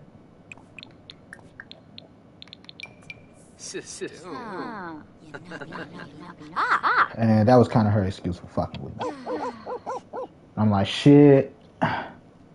Bitches ain't shit to me at this point. Daughter mother did me dirty. The last chick I was with, she all like, she was cute, she was pretty, but she looking around for the best option that suit her lifestyle because she want a man to take care of her. You know? Right? Sure. Like I took her from myself. I can't say took her, but I was the best option out of all of them. She like, shit, I want to fuck with you. Only reason I can't fuck with you, like I want to fuck with you, because you live in a strict household. Like, oh, thank you. Glara. But she was cool, very beautiful, reminded me of my best friend, has some of my best friend qualities. And that's when I'm like, I miss my best friend. But anyway, I'm like, bitches ain't shit anyway to me. You know, so I don't know what to tell you because you're gonna do what you want anyway. You've been giving me the fuck me eyes and the do me eyes ever since we met. Oh shit! What's your name? Vernon. I don't know.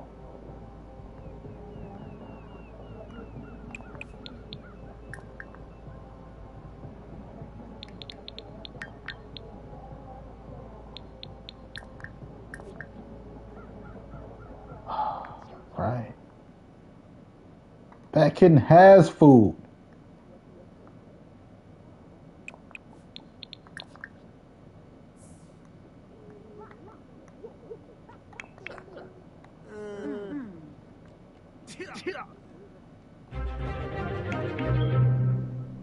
So,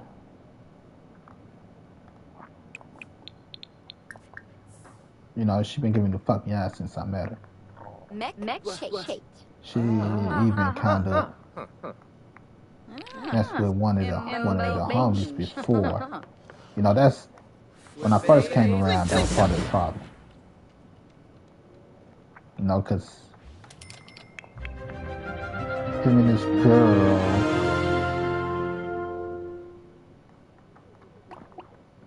they were arguing about another homie that died. Like, oh, you know, you trying to fuck my mans and all of this. And that was part of the problem before.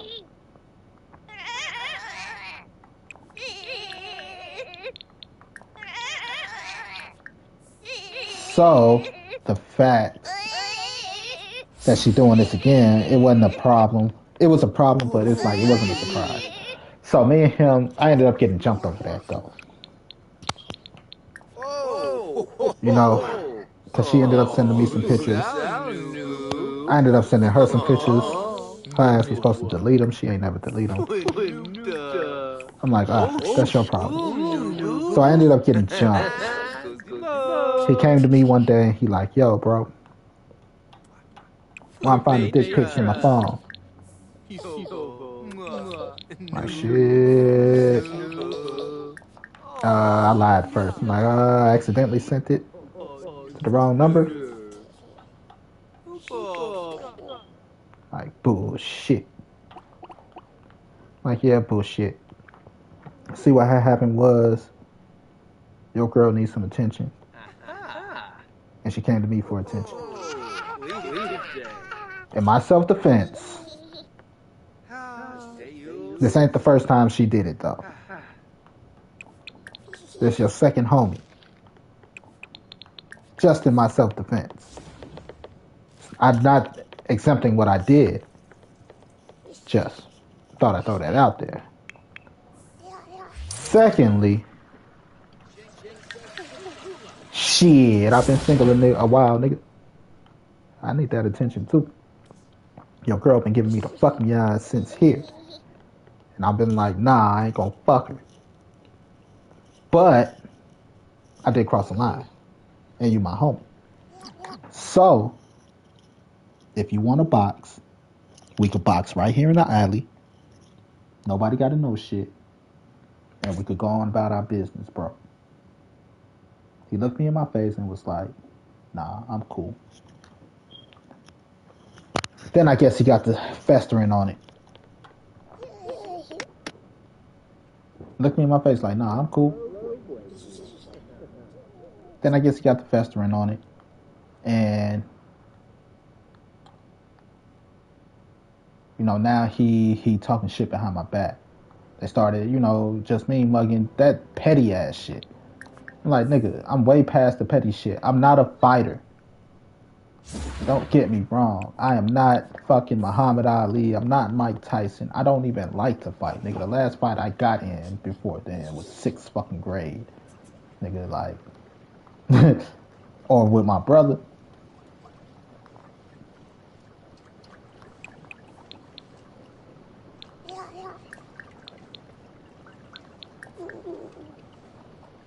So,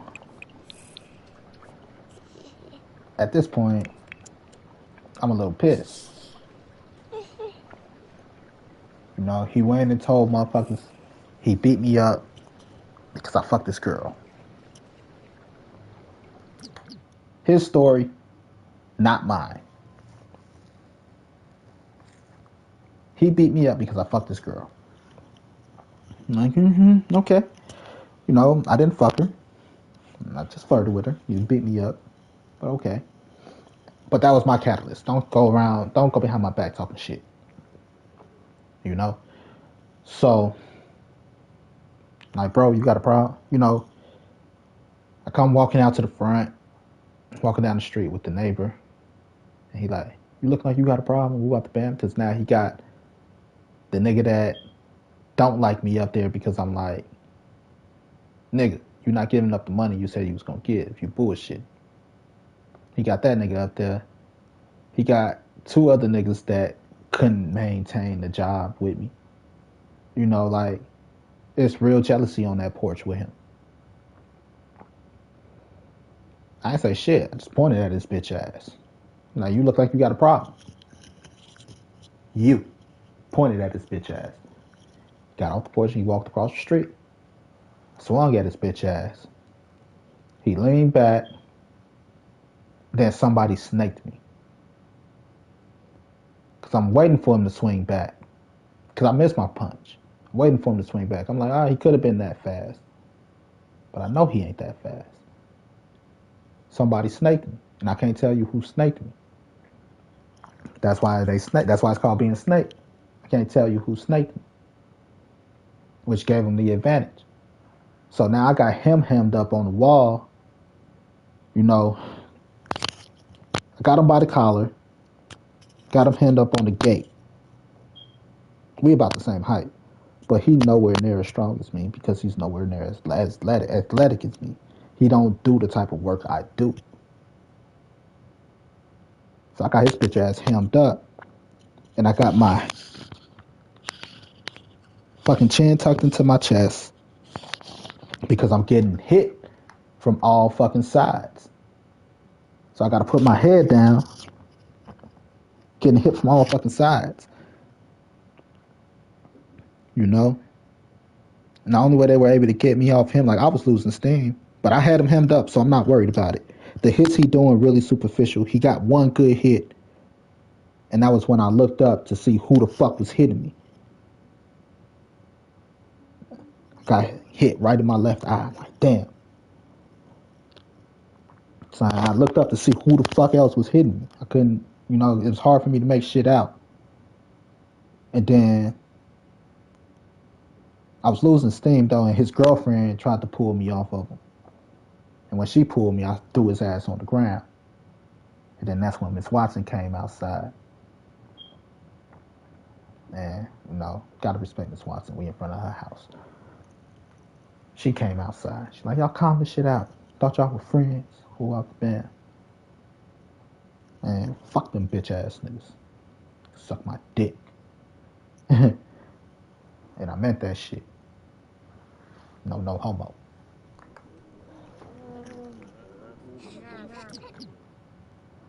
Hell yeah, you're not gonna sit here cause your girl wanna fuck me and be mad.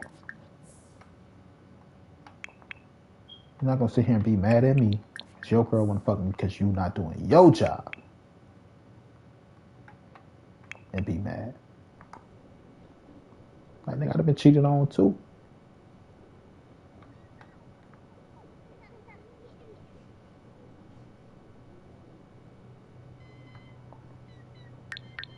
Right. Like, it's the reason she wanna fuck me. Not just because I'm handsome, motherfucker. That helps. But nigga, when it come down to it, y'all niggas not carrying yourselves how y'all should. Then on top of that, I'm a nice guy.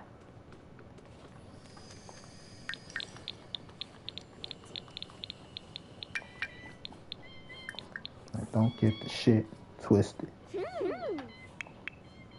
know this shit not easy.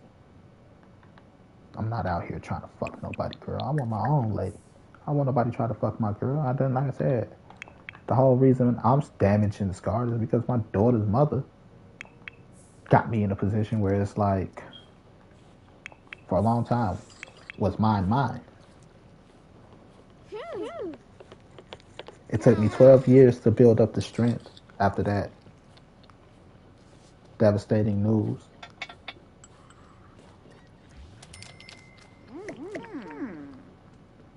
You know what I'm saying? It took me 12 years to build up the strength to get a DNA test because she wouldn't give me one.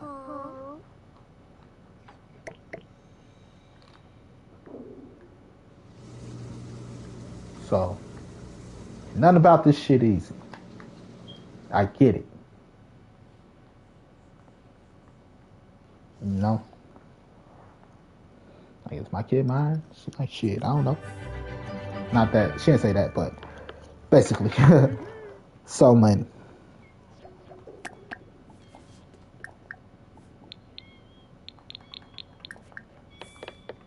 Agranol. Wanjini Hanram. Maybooth Makosa.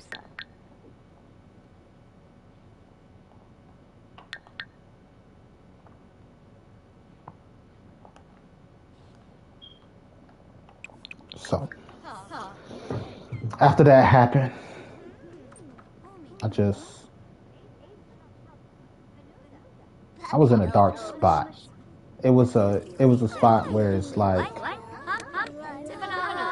I'm moving up, but it's not an easy journey.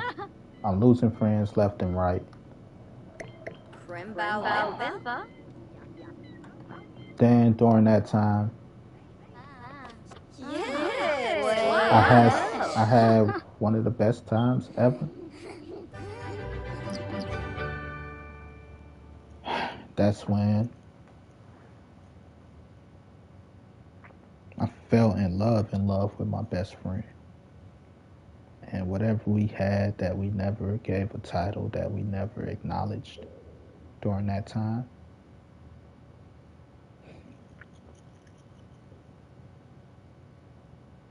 it made me sad because we ain't got it right now. That was the best time of my life. I'm finally carrying myself properly.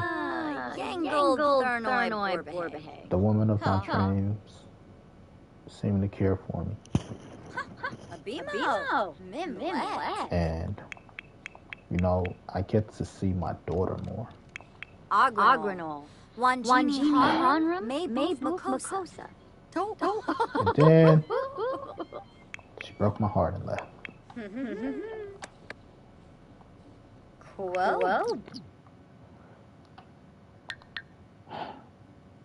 She's like, I got to, man. I had to. It's not against you. I swear I had to get this done. I know it's true. Didn't make it easier, but I knew it was true.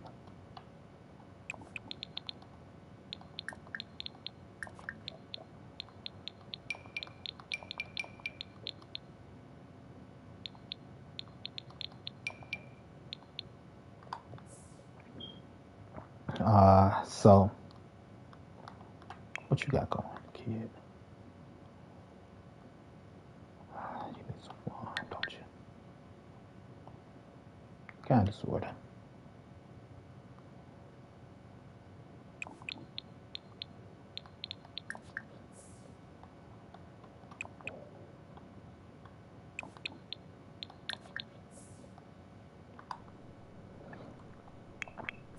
So,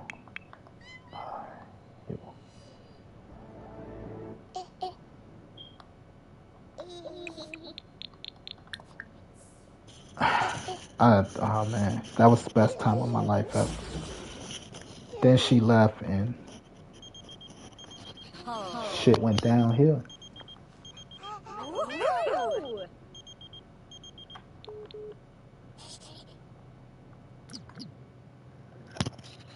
Uh,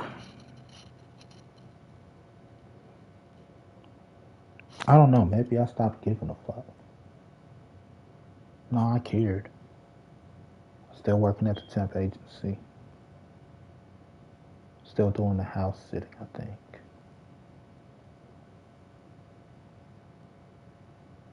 Yeah.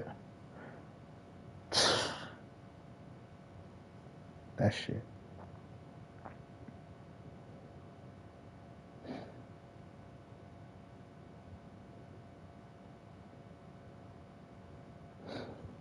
It's tough. It's tough because there was so much happening.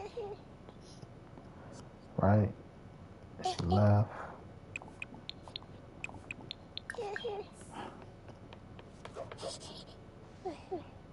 What did I start? I started doing something. It was just all bad.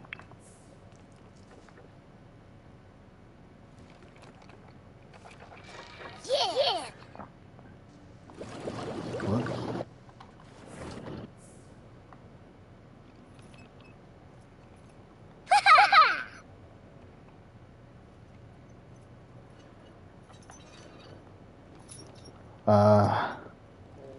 Still working at the temp agency and stuff.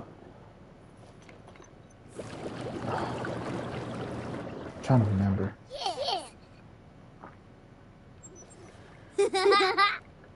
Just so much.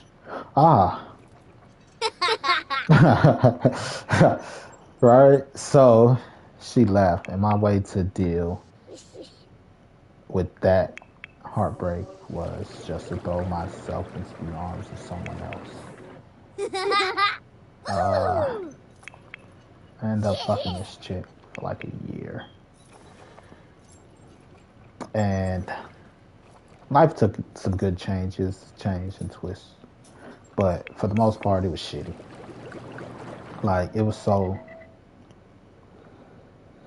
My daughter's mother started being a bitch again.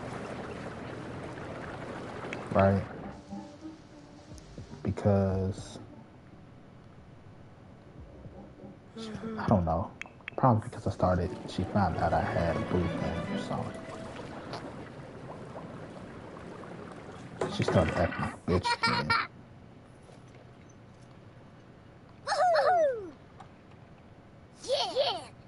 Yes.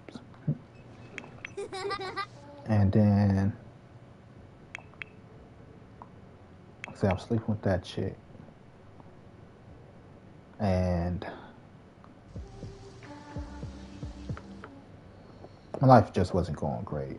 I ended up losing my car because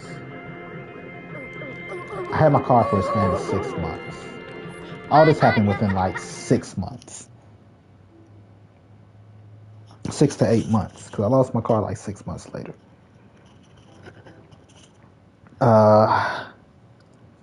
From UPS to getting jumped to losing my best friend.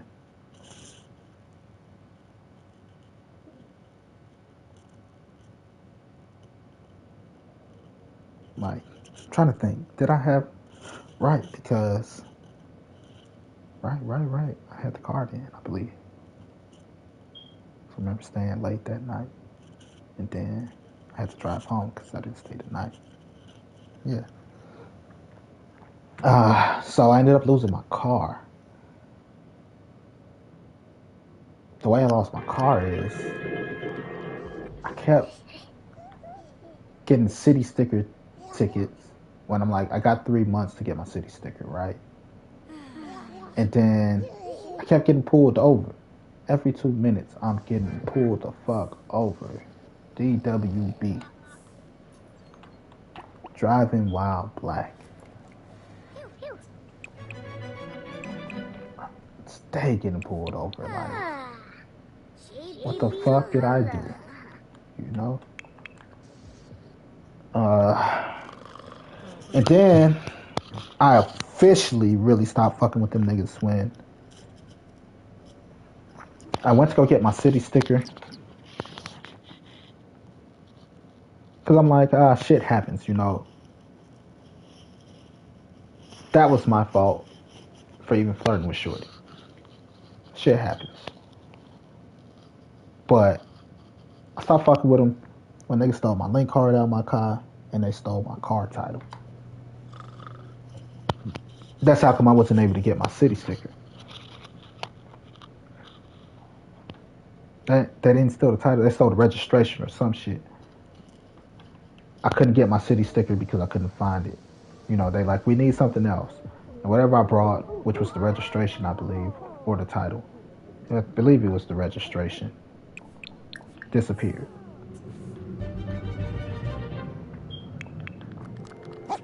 So now niggas stealing out my shit, all types of shit.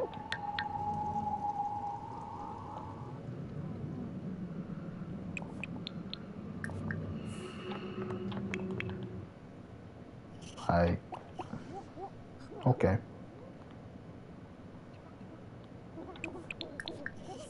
I don't got time to be with the fake shit, to be with the petty shit. So here's what's gonna happen. I'm not fucking with y'all.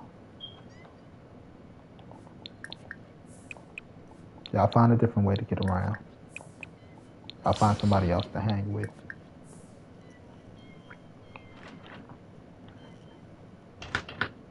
Right? And then I got into the fight. That's true. Haha.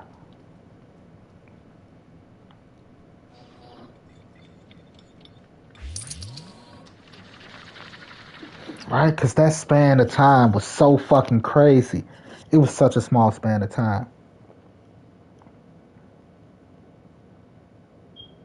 That span of time was the craziest of my life. So far.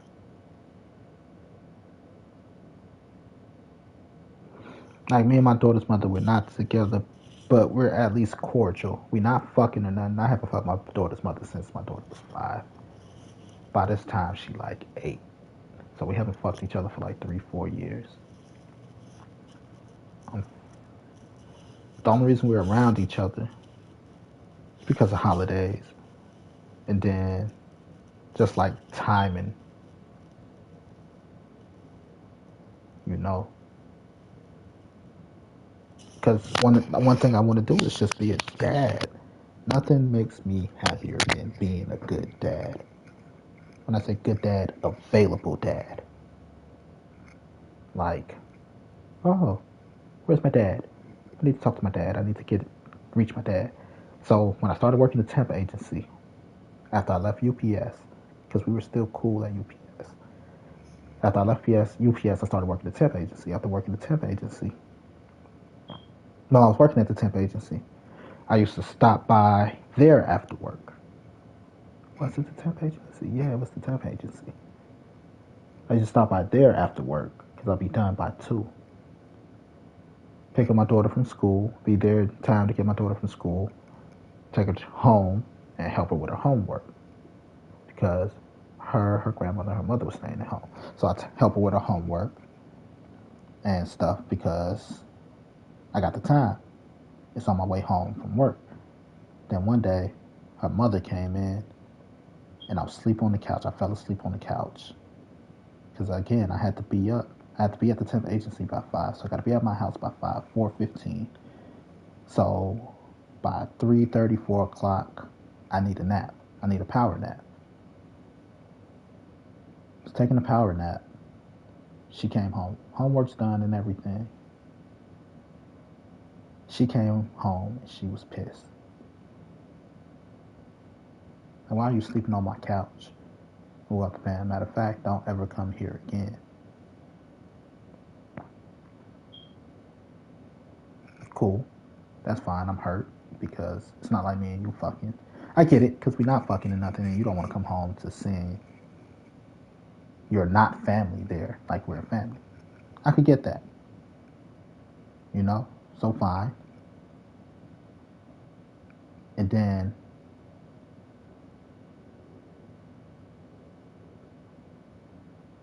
there was Heather. She bounced. And after she bounced, there was Kashara somewhere. It's tough because the timeline is so fucking crazy.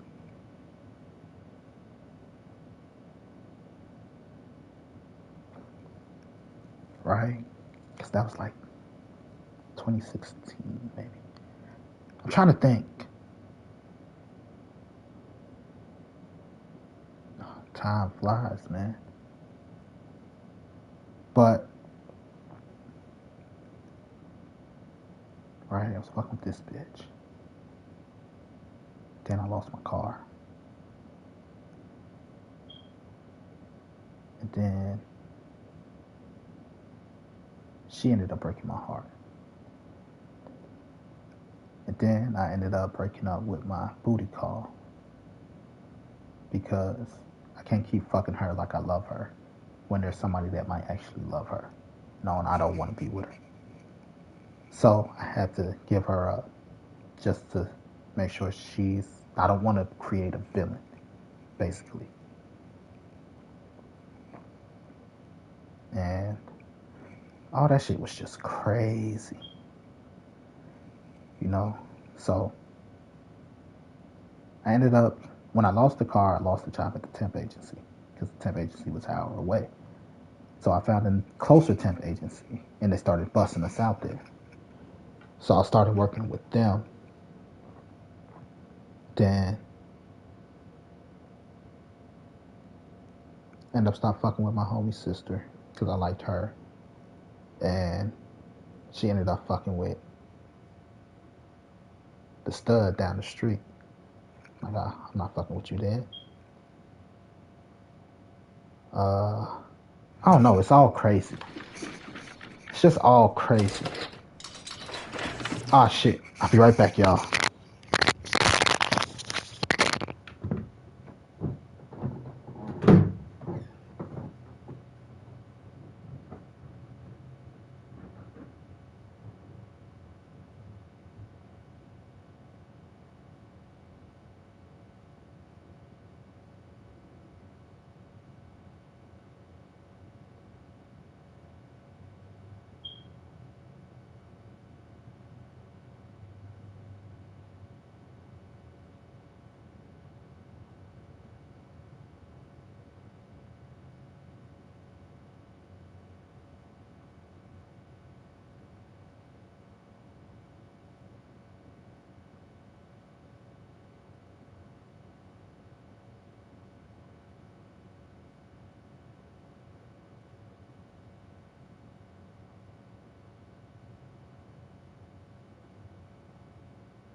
was looking in the corner of my room.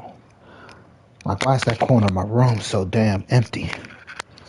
Like, dust, dumbass. Laundry is in the fucking washer. Switch it over. So I got that done. Then I was like, hey, dumbass, you got a honey bun in your coat pocket. So I ran my fat ass back down there to get that. Because I did my push-ups and I did my sit-ups today. But back to the story of my life.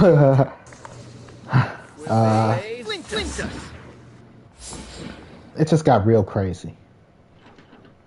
You know, because after the love of my life gave me the most wonderful time and left me, I was devastated. So I just threw myself into motherfuckers. Like, literally into them.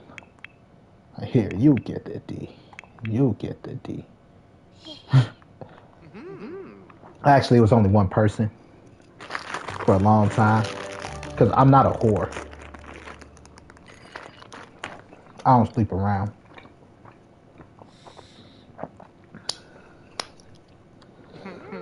But she was the one getting the D. Even when I lost my car and shit, she was still around. She was actually really cool.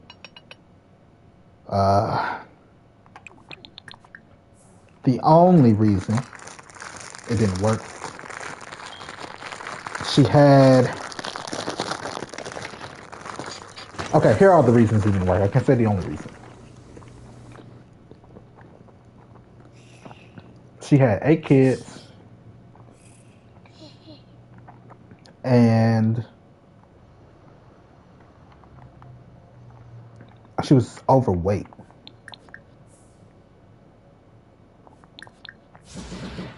No.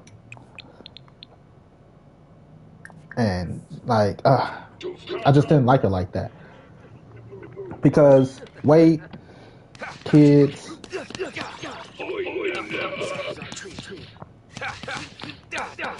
it don't necessarily matter to me as long as I like you. Like, she's pretty enough. I'd be like, you know? But at the end of the day, I didn't see a future with her.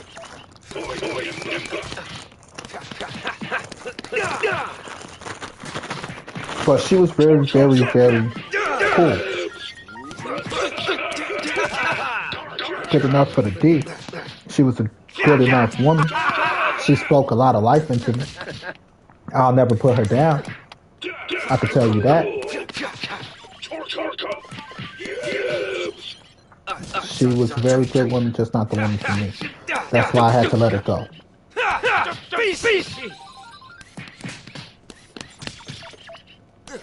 I don't want to stop sleeping together, though. And, I can't do that to you because it's not cool. She ended up going back to her baby daddy.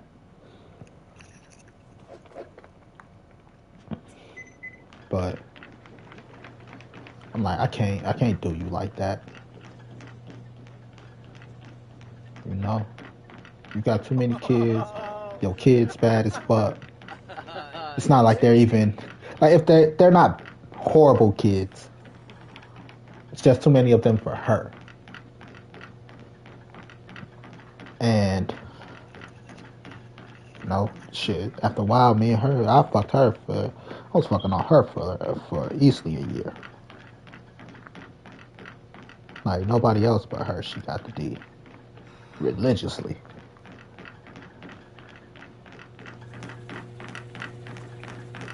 But it's just, it came a point, she wanted more. I know she wanted more. Sorry, but you can't get more. Borb.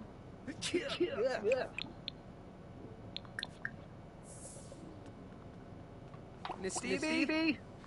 Oh shit, it's right there. You can reach it, nigga. Gargarbo. Excuse my language, y'all. I've been saying that a lot today. I try to refrain from saying it, but when I get angry, I can't help it. I try to refrain from saying it because as people, we should have came further than that, you know.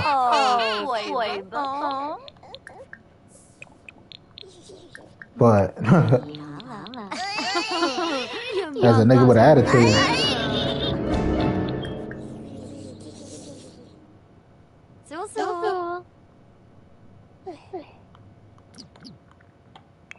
right?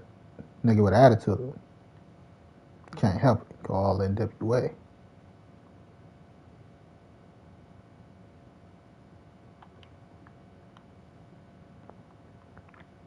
Oh yeah, you got one in your room, but you're not in your room. You're in your room, but you're not in your room. Oh, you got one down here. Here we go.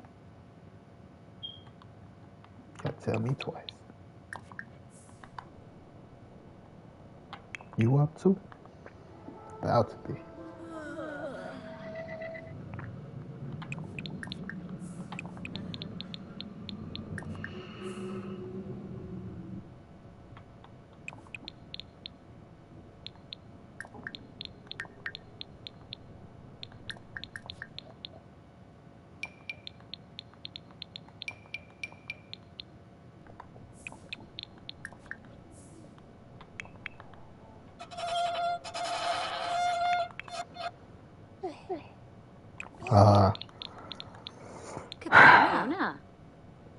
Yeah, I have to let her go. And then after I let her go, because that was recent. After I let her go, that was like 3 years ago. I'm like 3 years removed from that. After I let her go, I took a year of celibacy. I took a whole year of celibacy. A year and 3 months. No cooch.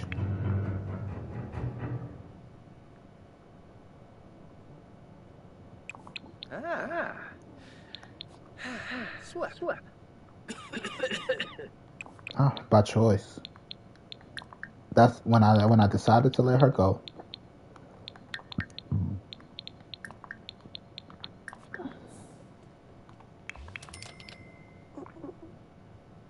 When I decided to let her go, I took a year of celibacy.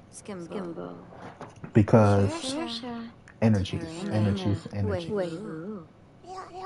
You know, I didn't want to energies. That's all. I just didn't want to be wrapped up in her energies. I had to let it go. Took a year of celibacy. And then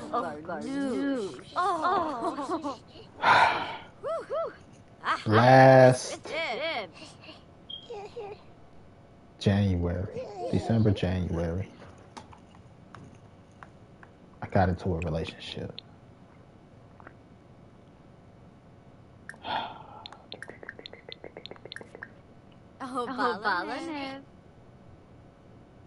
That lasted. We started talking November. We moved in together January, right after New Year's. Then it was over by March. It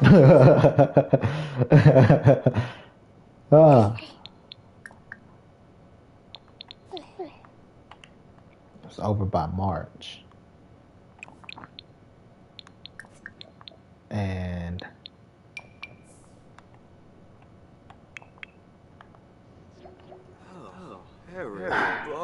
the reason that was over is because that bitch. I hate to call it that. I take it back. She was though. I don't take it back. I don't know what to call her. Okay. That bitch.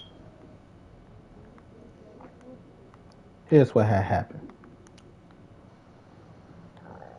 I'm with her, right? She talking all this shit over the phone before we get together.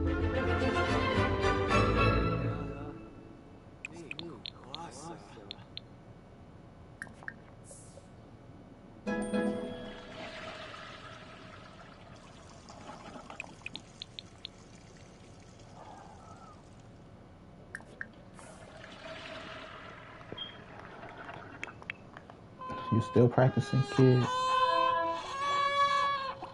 Give it a break.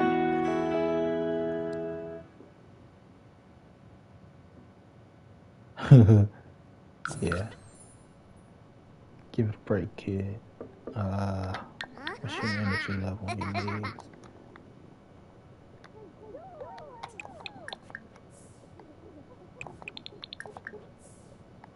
Go back and take a nap. You not napping yet?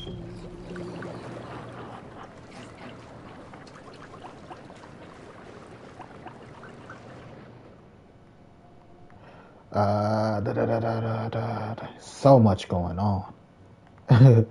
Sometimes it's hard to keep up with it all.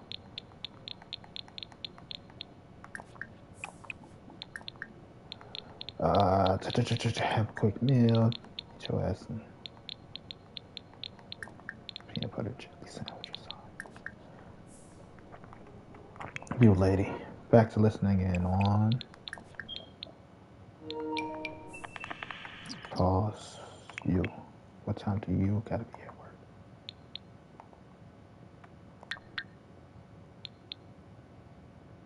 7 hours. 10 a.m.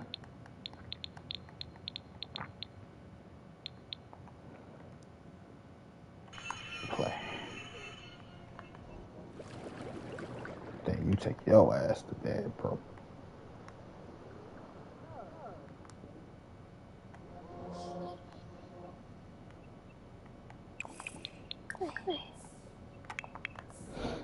So, took a year of celibacy. And I got in a relationship with the chick. She was talking so much good shit. She all like, look, I'm gonna make you a stay-at-home husband and this and that and yeah, whatever. She got a little bit of money. Turns out she got a little bit of money. She ended up winning $70,000 at the casino. The first time, and then the second time she ended up winning like $40,000. That's still a problem for me. I had a problem because she's a gambler to begin with. You work 4 days a week. I got a problem you work nights to begin with. You know, I work days, you work nights. The time to spend together sometimes ain't there. And then I'm taking care of your kids. Like I'm taking your son to school. I'm feeding them before I leave out for work. I come home, the dish is still in the sink from breakfast. Laundry haven't been done. I gotta pick up your son from school. Come home, help with homework. Like all this shit. I don't have a problem being dad. It's one of the things I'm good at. But when I'm not getting any help from mom and these your kids, I got a problem. It's not a problem that I'm doing for the kids. You know? I'm dad. That's what I do. But when I'm doing for your kids and you're not here, every time it's your off day, you sleep all day, then just about the time it's for me to get home, or right when I get home, you like, I'm taking the kids to Auntie's sister house, and I'm going to the casino. I can't do that. You know, the first time she went to the casino, she ain't tell me. This bitch ain't come home till 6 o'clock in the morning. Not 6 o'clock in the morning. She didn't come home till like 10 o'clock in the morning.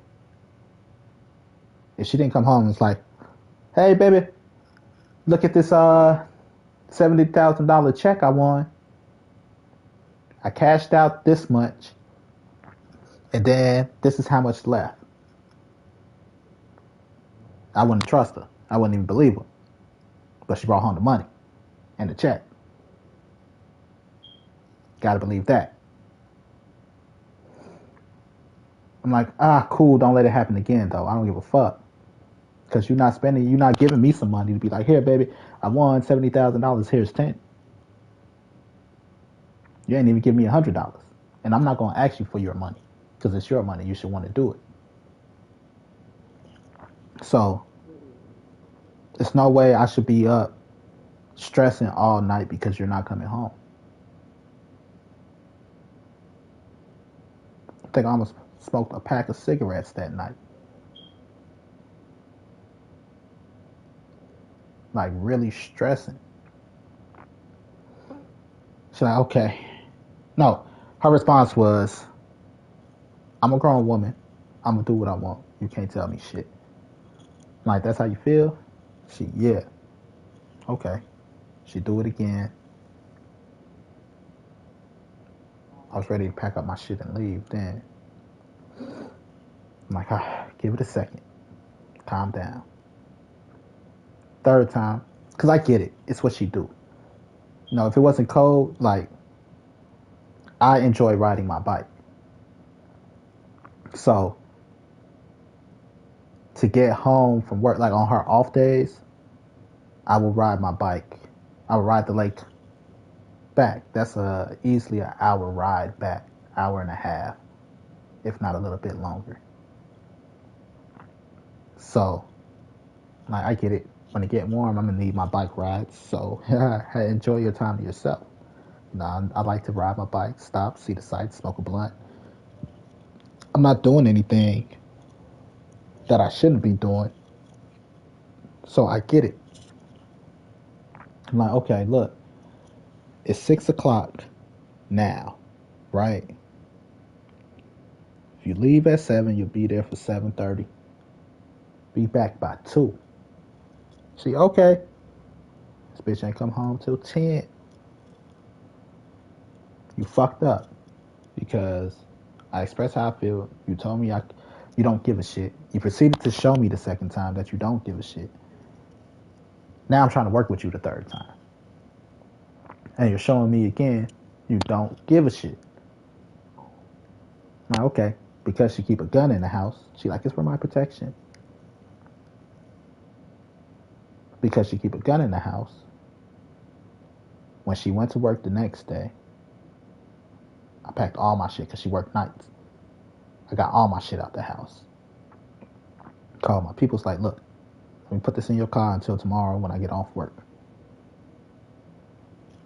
I'm like, cool. Packed all my shit out the back, out the kids' closet.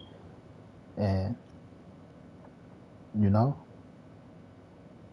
I fucked the shit out of her when she got home before I went to work. Got ready. I was carrying a suitcase at the time because the suitcase had my PS5 in it. You know, I just like, I have trust issues and I don't trust y'all enough to leave my PlayStation 5. The kids might break it. You might have some nigga come over and fuck with my shit. No. You might think I'm cheating and break my shit. No. So,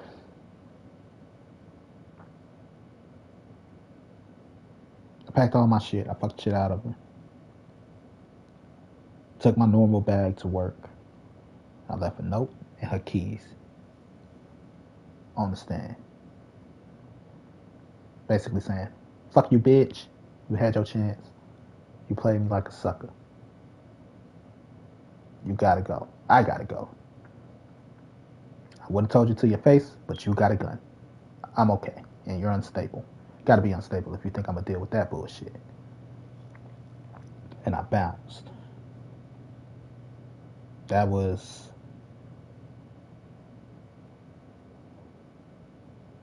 March of this year. Right? March, April, May, June. Maybe May. Whenever prom season is. Here comes the love of my life, strolling back into my fucking life. Her niece had her prom send off, and I knew she might be there. It wasn't her fault, even though she broke my heart the last time I physically saw her face. It was the most heartbreaking thing ever. I missed my best friend. I missed her, not just as my best friend. I literally missed her. Like her presence, seeing her face, hearing her voice, the smell of her. I missed her. I see this motherfucker's face when we get there. And I just melted. I melted. I fold, I caved. Like, oh, you know, I really, really love that woman. I'm really, really in love with that woman. That's when I'm like, damn, I'm gonna marry her.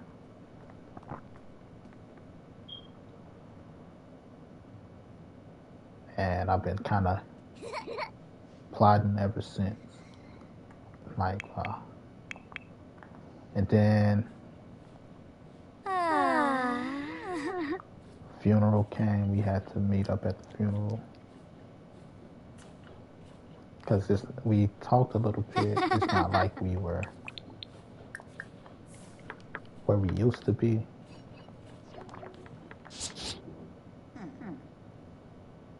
And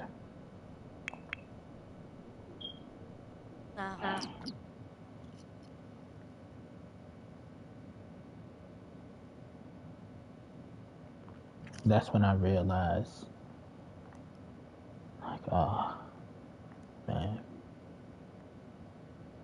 I don't know. It's just crazy. I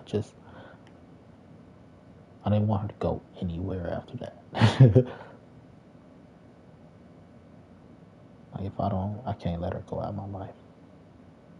I just couldn't. You know, it shouldn't take a funeral to bring us together to begin with. Death is not, death is forever. We're not here forever. If I get to love you for here forever, I will be happy. So, I don't know, I just started trying a lot more. I'm like, yeah, I'm gonna get this ring. There was nothing that was gonna stop me. Like, yeah, I love you, love you. I knew I loved her when. Man, anyway, I hate thinking about the shit. But I gotta think about the shit. I have to talk it out. You know, my life is not easy, man. It is not easy. I have to talk it out. Why did I have to talk it out? Because I'm trying not to, what's the word I'm looking for? Think about losing her. Because right now, everything I'm going through emotionally, I can't say it's her fault, but she got a lot to do with it.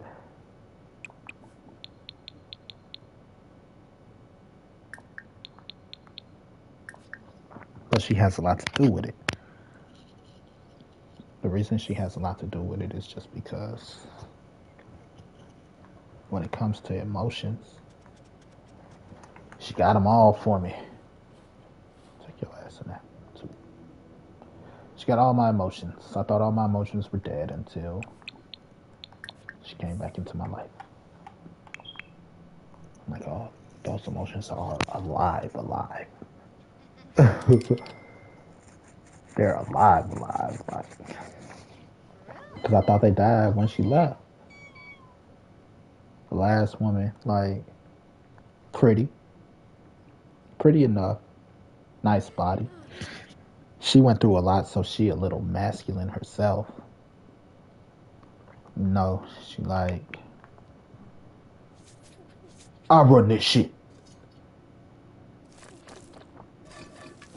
No, she kind of got that complex that Joe Swanson got from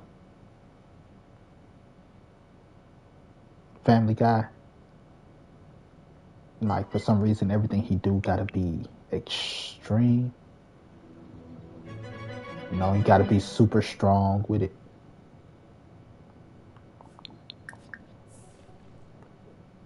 That's how she was. And she like, man, hey, no, you know, I've been through a lot. I'm defensive. The last chick I was with, not the woman I'm in love with.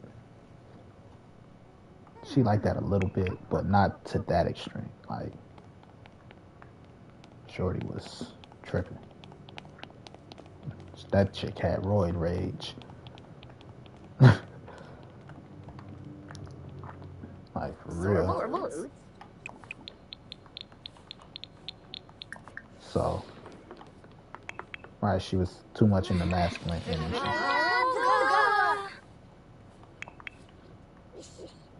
There's nothing wrong with being in your masculine energy as a woman, you know, or being in your feminine energy as a man, if it's called for.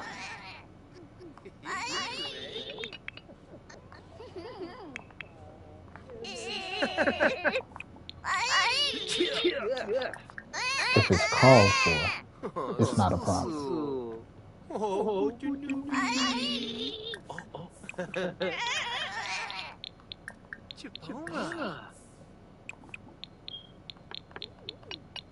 Get that new boo boo.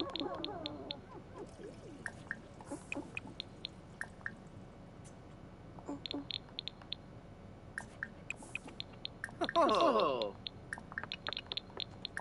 So, she was pretty, nice body.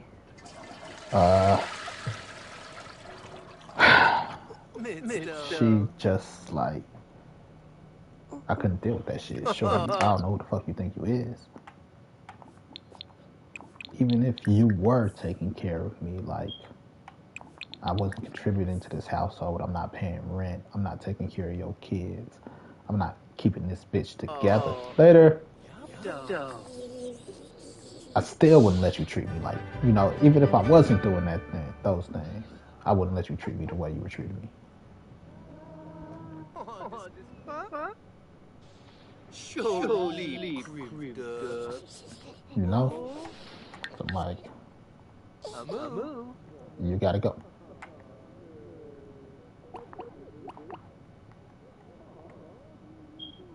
You just got to go.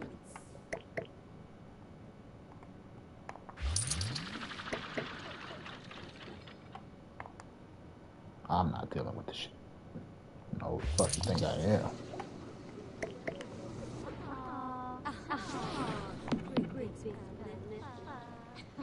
Right?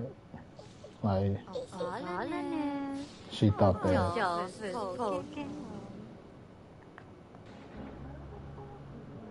she, like, was it. Like, first of all, you don't know me like that to be assuming that you just it. You the it girl.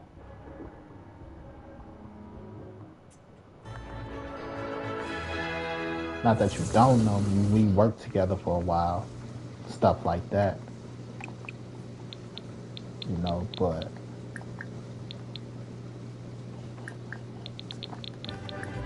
to act like you fucking Beyonce or Taylor fucking Swift, you are not. Right now, you are sexy red.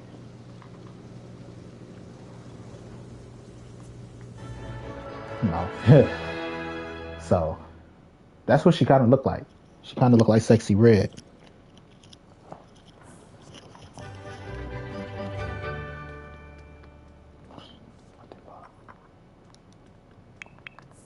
Oh, cute.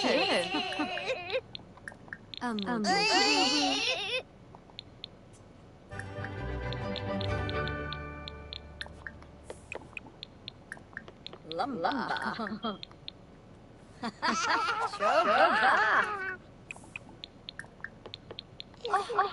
Oh, boo, boo, boo, boo. Pause. All right. Have a good day at work. It's first day at work as a scientist.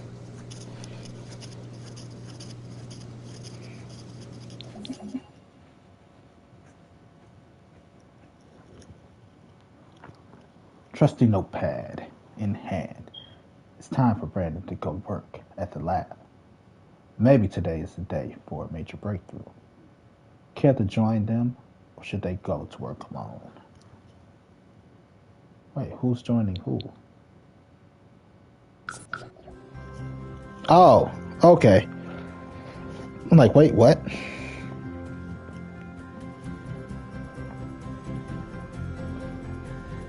So, there's just that. That relationship was crazy.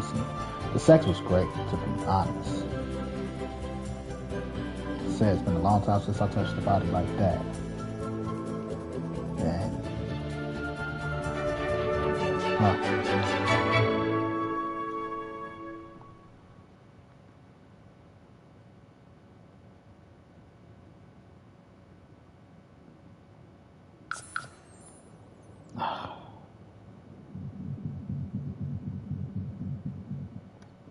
Pose. Oh, Strangerville. Okay.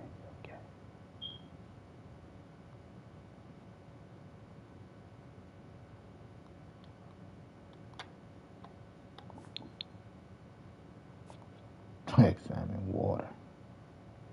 Look for crystals, man. Find collectibles.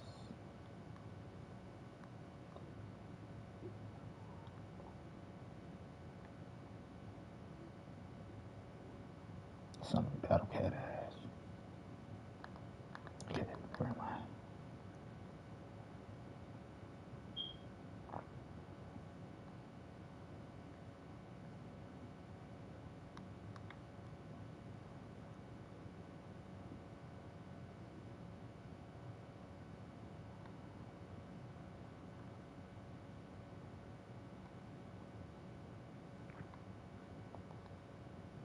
Matter of fact, let's go fishing first. Oh,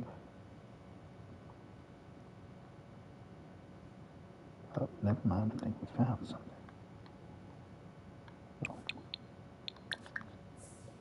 Collect.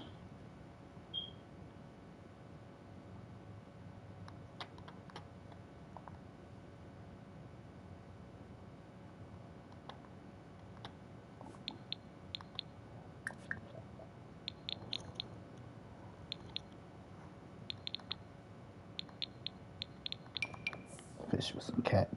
Maybe we catch a catfish. But attitude. I couldn't deal with the attitude. Baby, I don't care how much money you got. I don't care how pretty you are. You gotta respect me, baby. If you don't respect me, man, fuck you. It's really that simple. I'm not gonna sit here, take care of your kids, all this extra shit, to not be respected as the man of the house, to not be respected as your man, not to be respected as me, as an individual, as a person.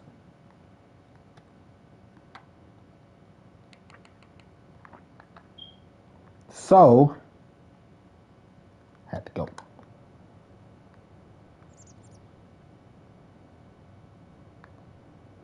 Shit. If your ass leaves at 4 o'clock in the morning, not in the morning, 4 o'clock in the afternoon, and don't come home till 10 o'clock in the morning, give a fuck who you is. You already walking on thin ice. Give a fuck how much money you got. No call, no none. Oh, bitch. You tripping.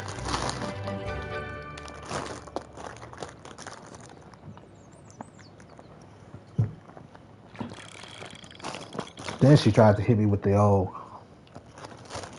When I'm like, I'm out of here, bitch. You fucking up. You got one more chance. She tried to hit me with the. No.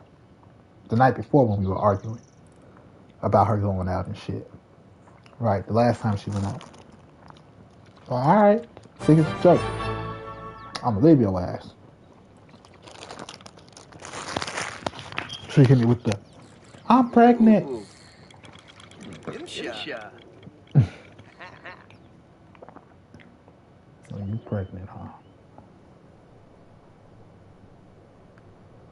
Bitches, man. I'm like, you ain't pregnant.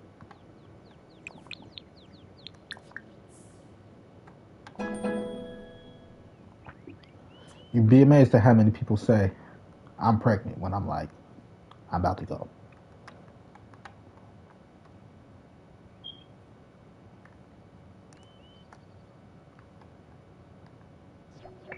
Because I'm a nice guy.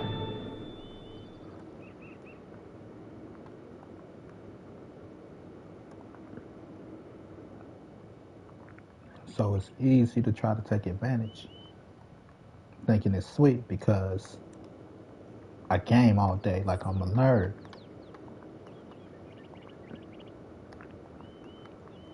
Motherfuckers think it's sweet. Like, babe, I didn't just become handsome. I've been handsome my whole fucking life.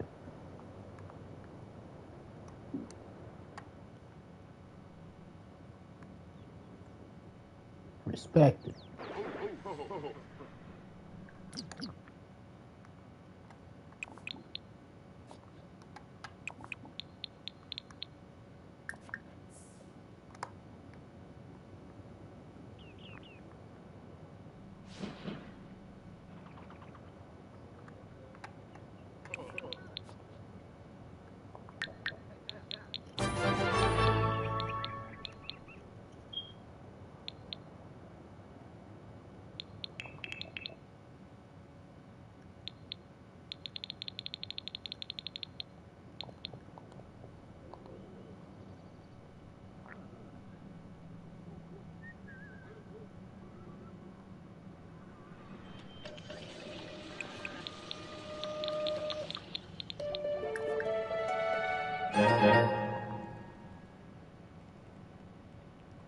Synthetic foods.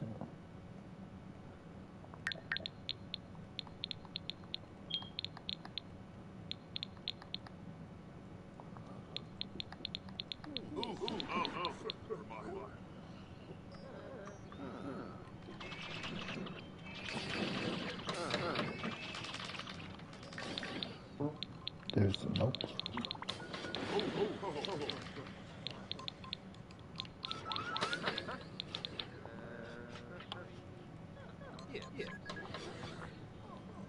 At the top of the what? Select the notebook button at the top of the phone menu.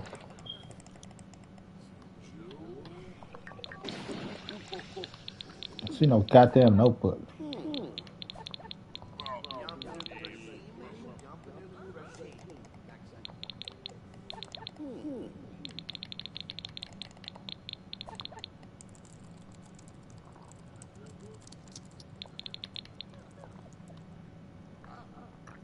So, uh,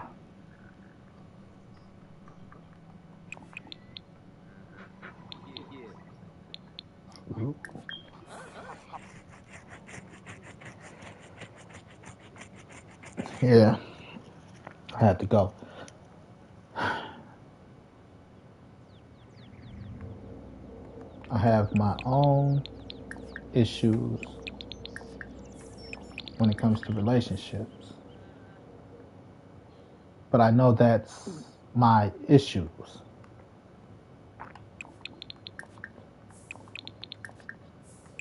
You know, I say that because sometimes we don't, sometimes we know our flaws and we still use it as an example, as an excuse.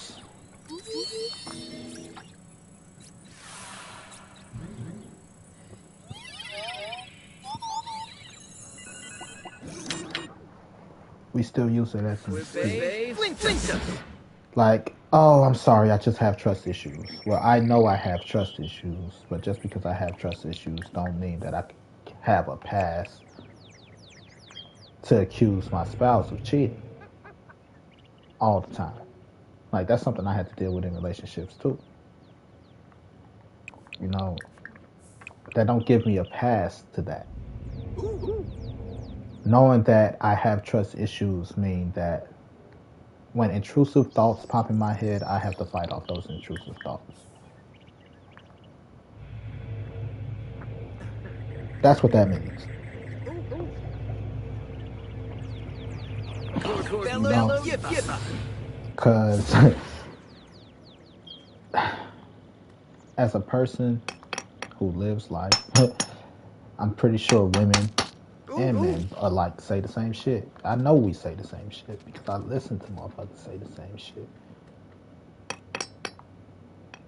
You know, like, oh, that motherfucker, you know, dudes ain't shit. Bitches ain't shit. You know, instead of just saying that, like, can you realize that certain types of people ain't shit?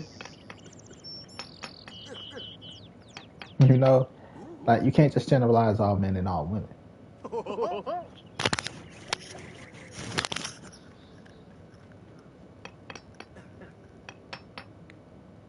So, you know, like girls with tattoos on their asses, they are fucking headaches and you can't tell them shit.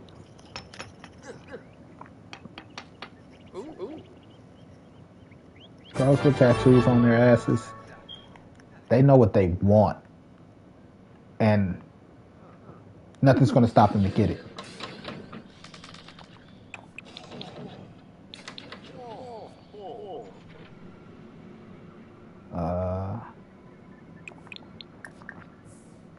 I've dated 2 chicks with tattoos on their asses.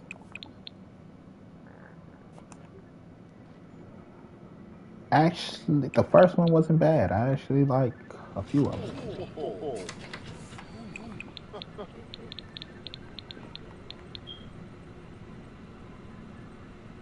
I got crystals.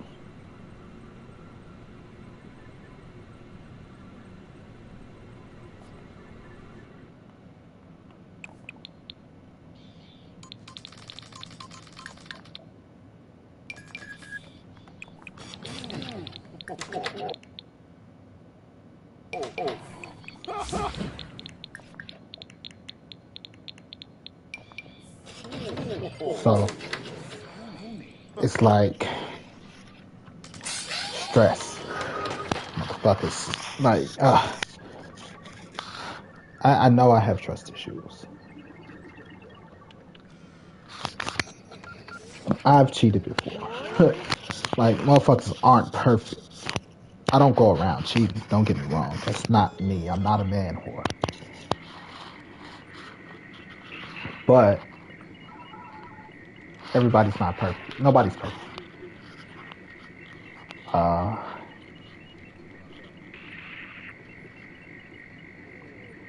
it's just crazy to me. Like, I can't walk around talking about, you know, being insecure.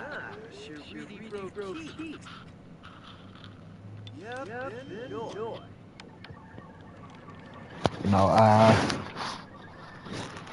it's just the way it is. I can't complain. I can't be insecure. No, I'm insecure and not work on it. But if you got to communicate it. You know, you got to communicate it to your spouse. Then you got to understand that, again, they're supposed to help you feel assured, but it's still your insecurities.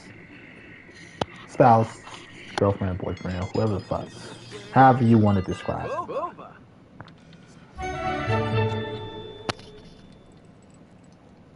You know? Like me and the love of my life. She's like, look, fool, fuck love, okay? I don't like talking about that shit. But at this point, I'm like, I hear you, I get that. But can you accept me for me and understand that I don't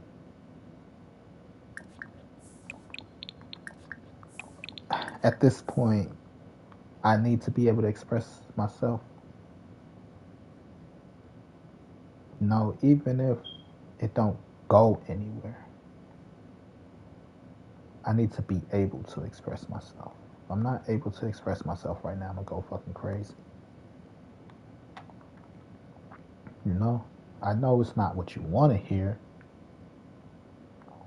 but as somebody that's in this too, can you accept the fact that I need to speak on it? You know? And that's kind of where we're at with it now.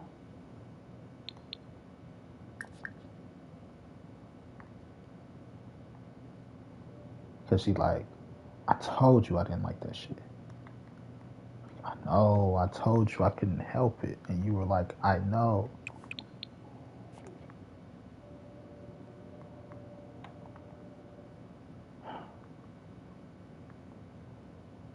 So it's moving on. That's my boo thing.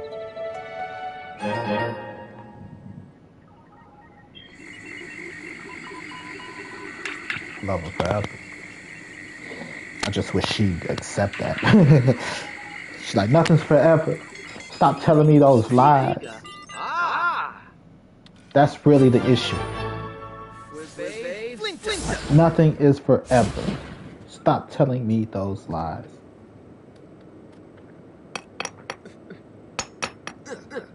And I get that she don't see it how I see it.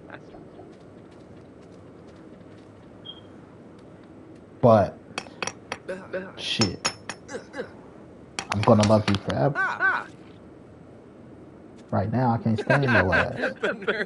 You broke my fucking heart. Again. But as I sat there,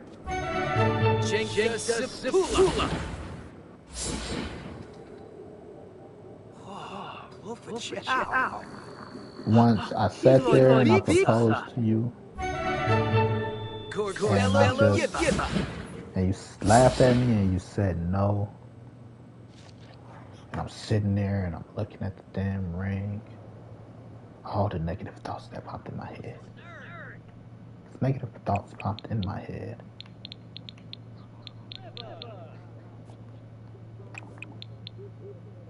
You know, I'm not gonna pretend that it didn't.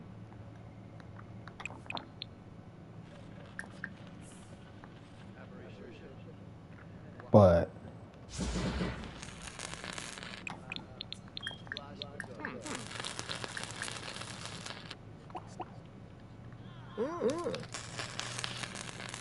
I'm looking at the ring. Those are intrusive thoughts that popped in my head. Only thing I could say was, only thought. I'm like, okay, here are the thoughts that went in my head when she said no, y'all.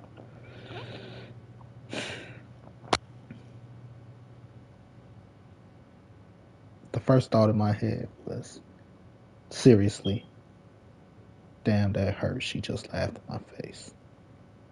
Or she just laughed in my face. That hurt. The second thought was, it was kind of a reason to laugh.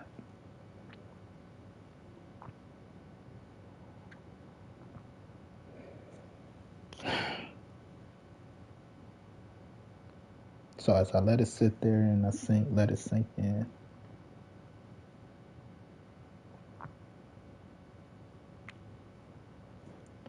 the hurt, the anger. I'm sitting there looking at the ring.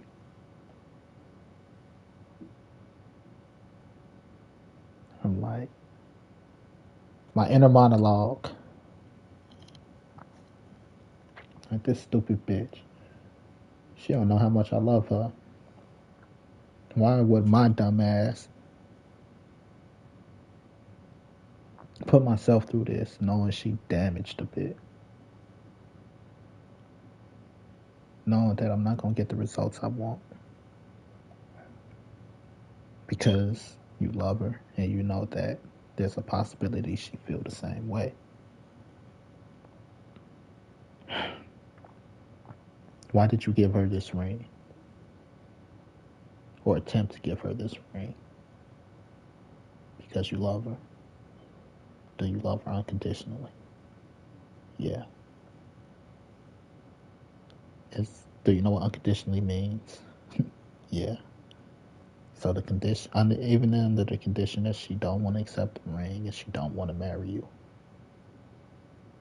do you still love her? I looked at the ring. I looked at her. As hurt as I was, I couldn't help but smile. I looked back at the ring. Yes. And that was really how I was seriously able to cope with that. I shed a tear, but for 2 weeks prior to asking, I cried almost every night thinking about it. Because there's always what if she say no? I cried every night.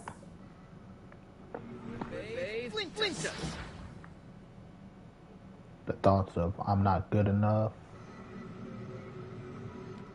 I'm not lovable, everything that I'm not all came to my head.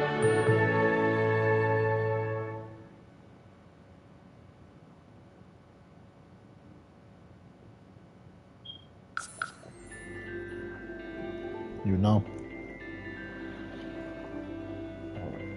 everything that I'm not, everything that I'm lacking.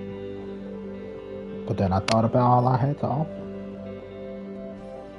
And I asked her like 2, 3 more times, like a kid. You sure you don't want to marry me? Will you marry me? No. Will you marry me? No. Will you marry me? No. Because I just love her.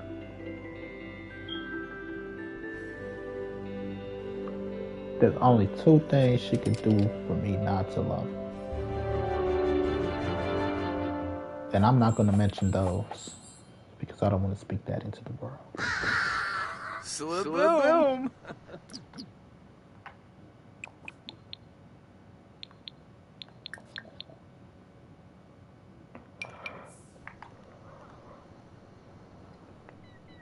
What's everybody looking like? She looked tired as hell.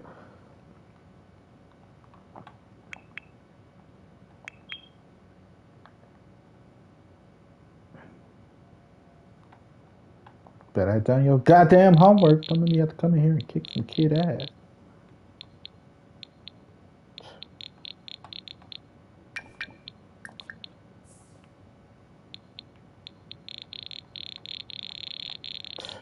Glitch. How I know it's a glitch? Look how fast that shit was moving. I think game companies feel if you stream for so long, they kind of feel obligated to pay you or something. Because I've been streaming for like a little over an hour, almost 4 hours. I knew it had to be coming up on 4 hours. Goddamn. I knew, Oh, beam short. I knew it was coming up on 4 hours because that's when the game starts to glitch. They like, look, that's a part-time job. You're not getting paid for this shit.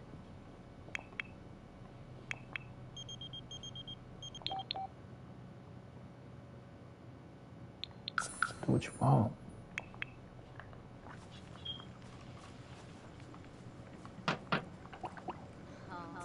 Oh yeah, it's in trouble.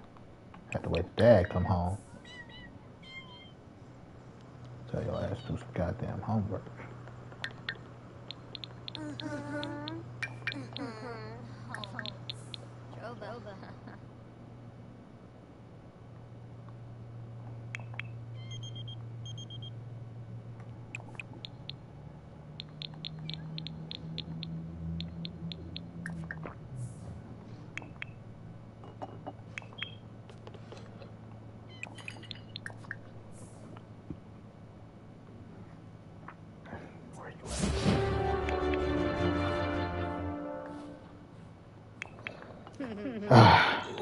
So, how do I feel about it at the end? Right now, I'm torn because I'm hopeful.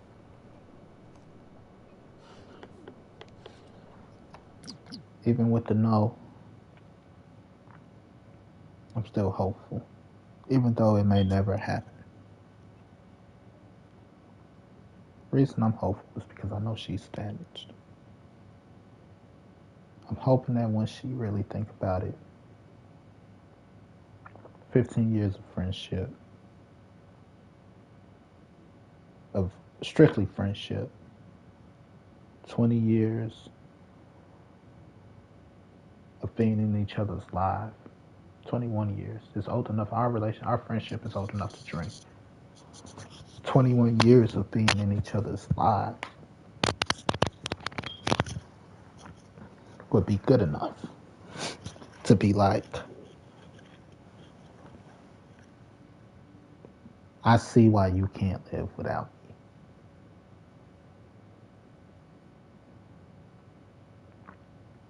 Then I'm scared because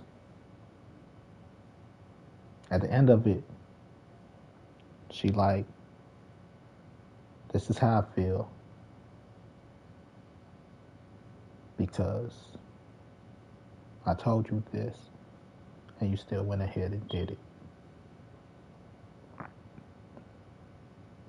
You don't give a fuck about me because if you did, you wouldn't.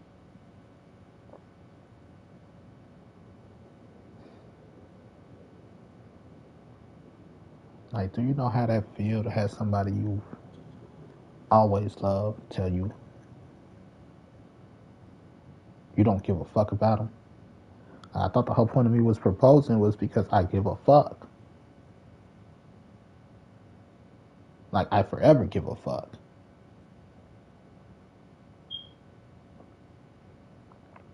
She's like, you moonwalked all over my boundaries and stuff. Told you no gifts, you gave me gifts. I told you no.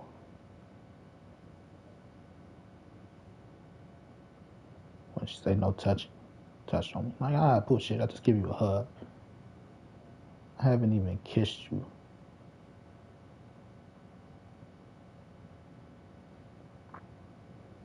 It just made no sense. Some of the stuff made no sense. But I'm like, some of that's trauma. And that's what gave me a little hope. But, like, baby, you got a life full of trauma. I can't, it's not going to get cleaned up overnight. And we're not getting any younger. I want to live my days with you. Like, I don't want to live my days with you. I don't want nothing to do with you. I don't like you. I never liked you. That's bullshit. But prior, I asked her to put me down. She's like, I need you to curb those feelings. But I can't help it. This is how I feel. You don't have to put me down. She trying. But I love her.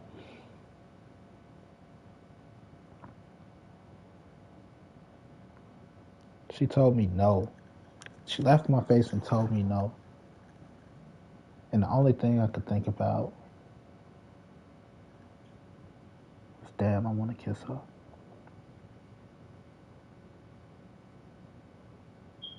She's so pretty. It hurt a bit, but damn.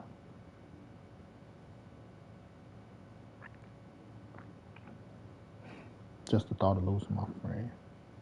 She's like, don't show up at my house. I'm going to call the police. Ooh, out the bed. I don't feel safe. Like, what? Friends for 20 years and now you don't feel safe. And I didn't yell. I didn't put my hands on you.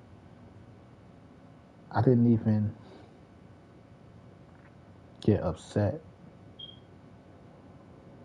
when you're like, no. That shit hurt.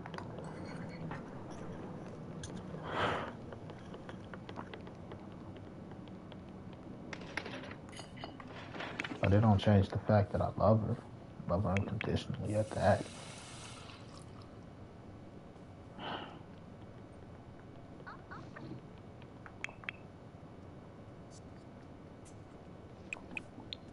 Let her go so many times. 20 plus year friendship. You don't know how much. That's why I couldn't go back to being friends. Not the friends we were. You know how many times I've watched you with fucking somebody else. Easter Bay.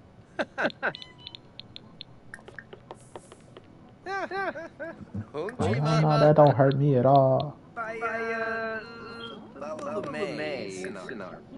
Veruda Piranha. No, nah, I'm cool with you, man. Like, it wasn't a lie what I'm like. As long as you're happy. Like, that's not a lie. I want you to be happy.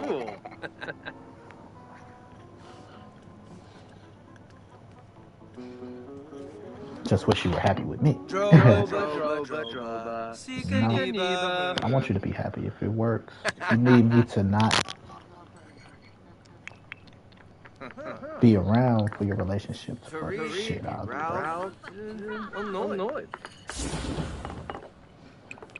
Lumbic Wixen. Volushka. Bemishe. Tazoo. Dinks to Grouse. Freeze those rules. Score. Flavin' Huh?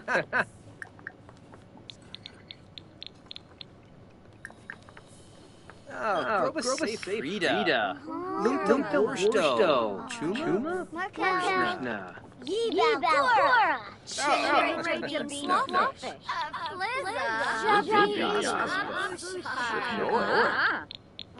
Now Nap. Serpido. Nonafario Yisha. Harble.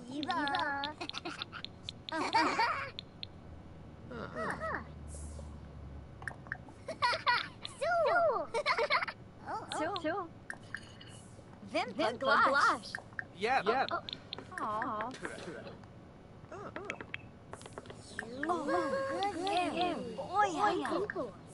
Dag.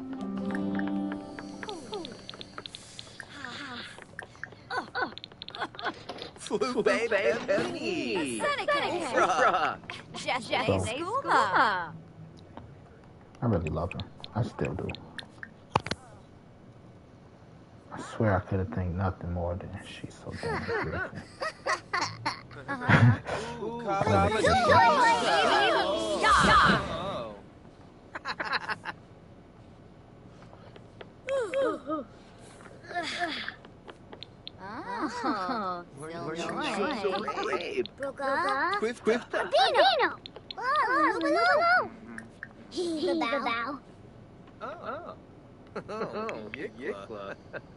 Yeah.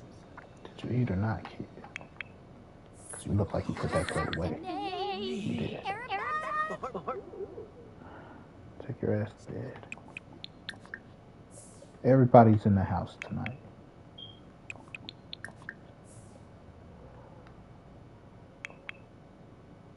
My mom's with the kid. Kid sleep. Not sleep, but doing okay. What the fuck? Goddamn gnomes.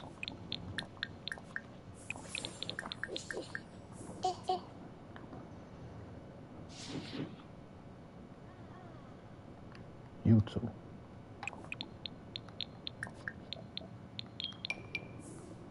Y'all bond over chess for some reason.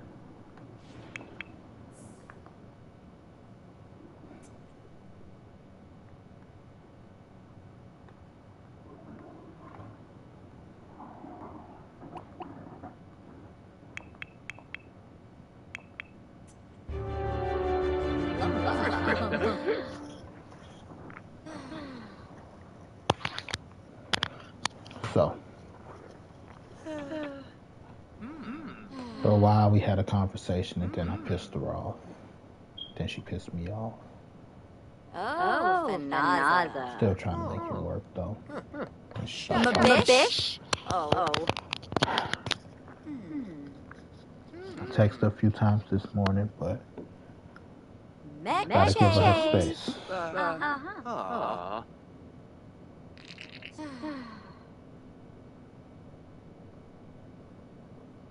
Because I can't do nothing about it but give her her space. Yep. Oh, Sabao. It's not easy. There's no way for me to get in contact with her if I wanted to.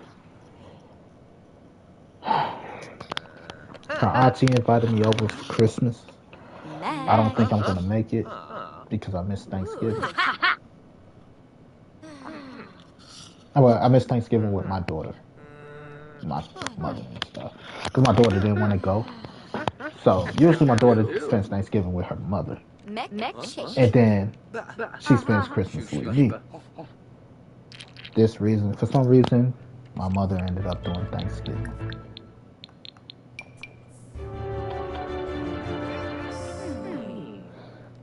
So I was a little like, oh shit. Breezy people. It would have been better if I had my daughter there. At least I could have been able to put a stronger front. But I was so outmatched and outgunned. It was me versus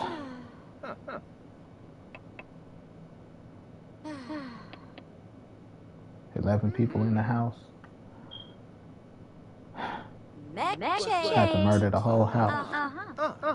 She had home court advantage like a motherfucker.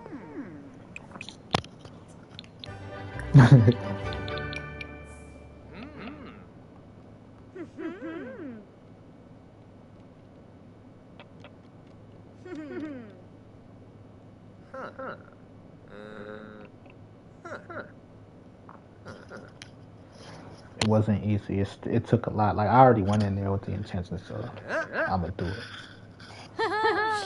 because I can't let her escape out my life.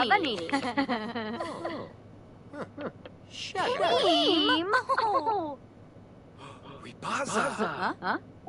Your best? Doyum. Berry. Swarpza. At the end of the day, what makes her worth it all?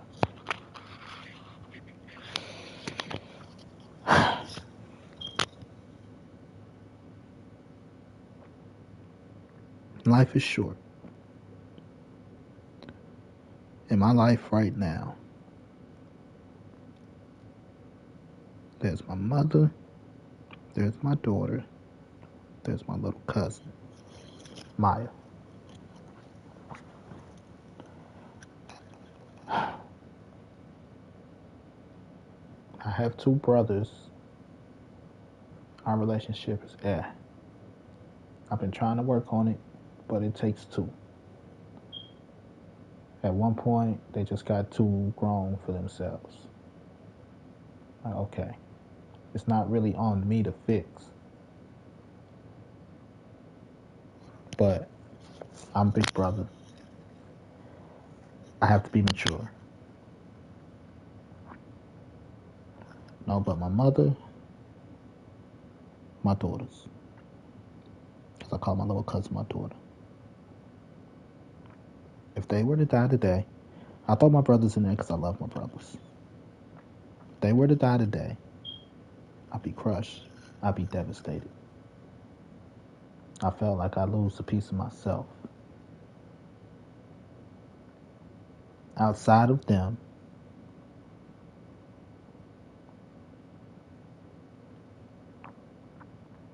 there's my father, my grandmother. I have no real beef with my father. My grandmother treat me like shit, but that's my grandma. Now, all of those people are family. I'll be crushed. The only person that's not family. If they died today, if they died tomorrow, 20 years down the line, 30 years down the line, and I found out, and it would feel like the feeling of my heart being ripped out my chest, there's her. She's the only other person. She's somebody I don't want to see go. She's somebody I want to see every day. Like I wish I could see my daughter every day.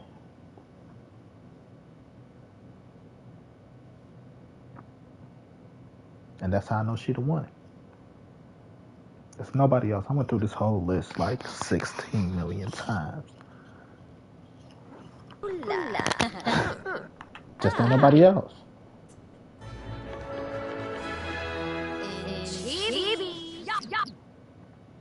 Ain't nobody else.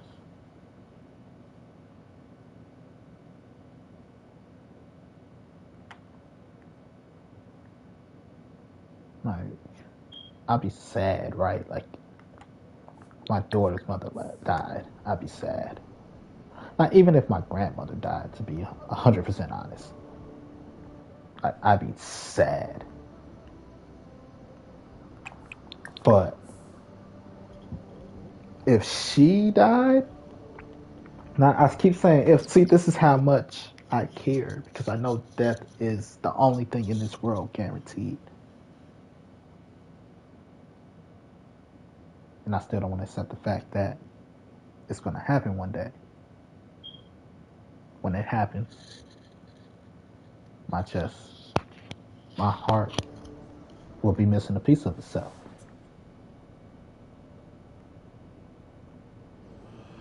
That's how I know she the one.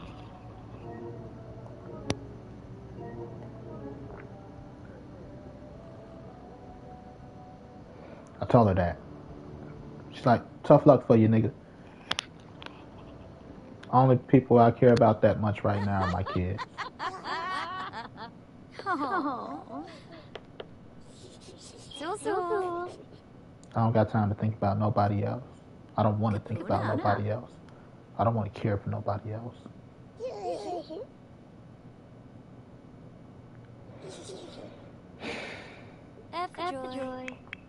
I can't be mad at you if that's how you feel.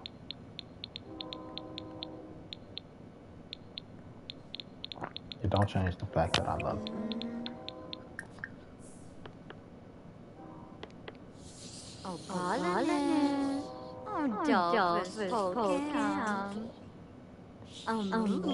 If she called me right now, I was like, I'm on my way. I'll be there in 5 minutes. Have your bitch ass ready.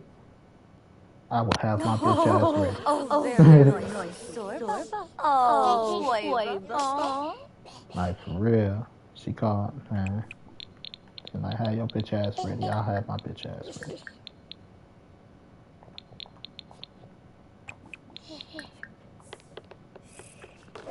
But I can't guarantee how long that's gonna last.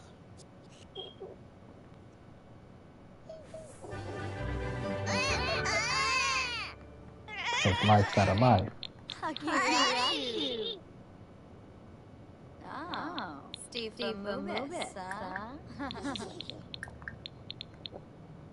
Right? It's not like I'm just like, oh, I don't give a shit.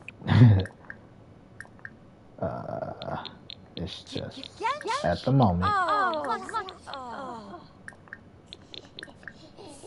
Don't you wake that baby. Don't you touch that baby. Oh, you touched that damn baby.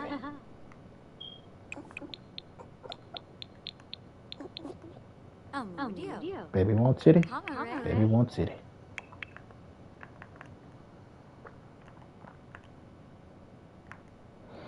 What you got to do? Use the potty. Get in the tub.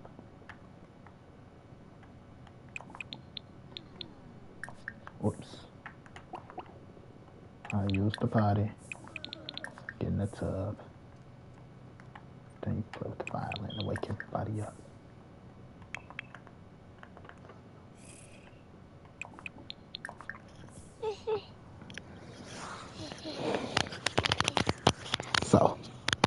boo boo. She my baby. Hope I mean something to her one day, and it's not too late because I'm getting tired of not mattering to anybody.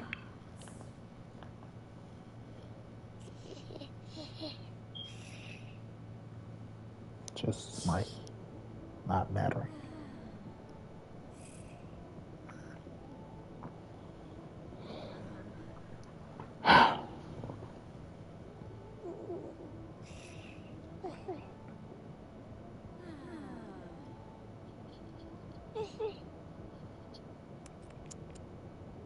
There was one other woman I thought I wanted to marry. She almost robbed the bank.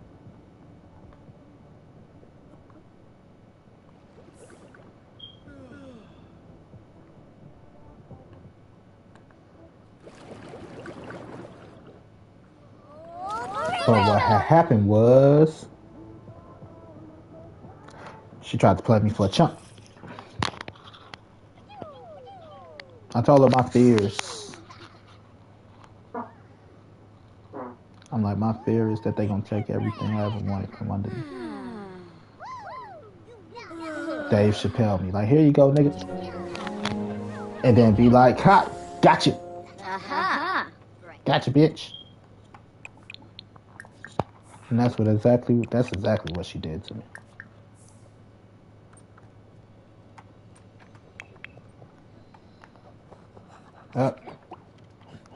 Wait.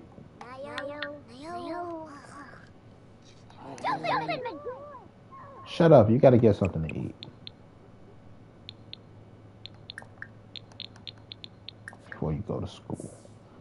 The faster you eat, the faster you can play the violin.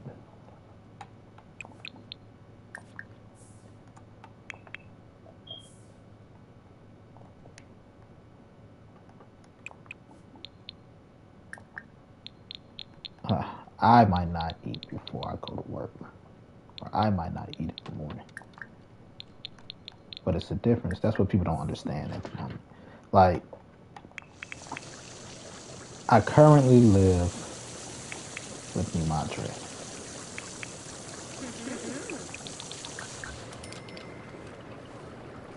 Right? So, it's just a certain way that a brother moves, a brother operate. Because no matter how much money I give, no matter what I do, it's still gonna be my mama's house.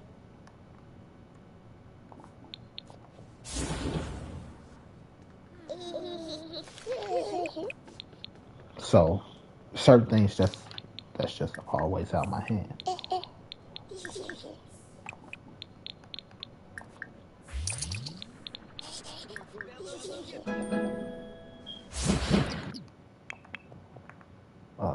That's cool. Did you eat? If you didn't eat, I'm gonna kick your ass. Okay. You! The hell you doing? You know, but I've lived a couple places by myself. The last place I lived by myself was awesome. My mother don't take care of me. It's a difference. We cohabitate the same place. But I don't live with my mother as in my mother take care of me. She cook sometimes. But she don't do my laundry. She don't clean my room. You know, I pay bills. Altogether, my monthly bills are $1,400. Just want to clear that up because I have a pet peeve of people that's like, you stay with your mama.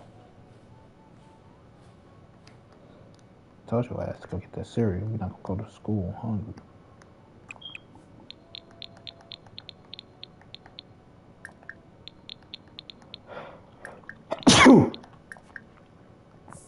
Just like any woman I've ever stayed with. They can't say that.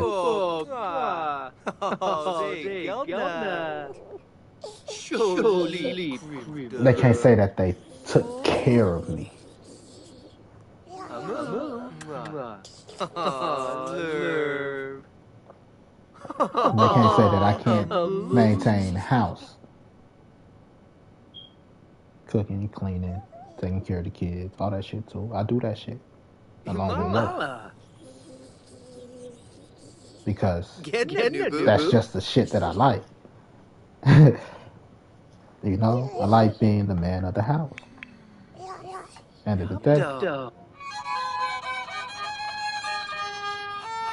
Hey, you kid, you gotta go to school.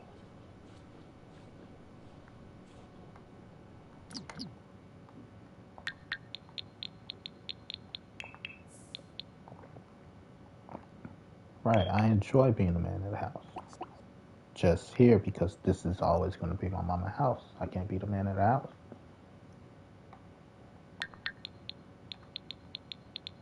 You know, and then you got the chicks that's all like, this my house, no matter what you do. Pay bills, all that shit. It's my house. Like the last chick I ended up dealing with. Like, motherfuckers don't understand how difficult it is being in a relationship for me sometimes. That's why I'm like, this isn't a desperation attempt, but this was an attempt to hopefully be with a woman I'm in love with and not just settle because I don't want to be alone.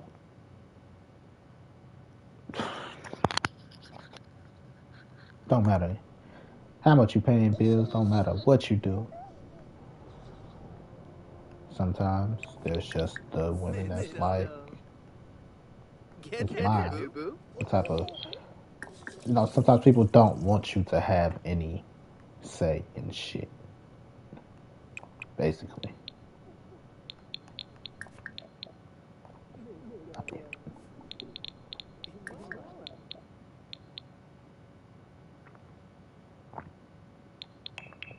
So I've dealt with a lot of that.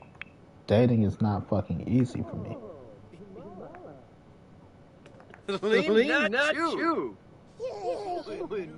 You know how many you ain't shits I done been? Enough. So I'm taking care of bitch kids.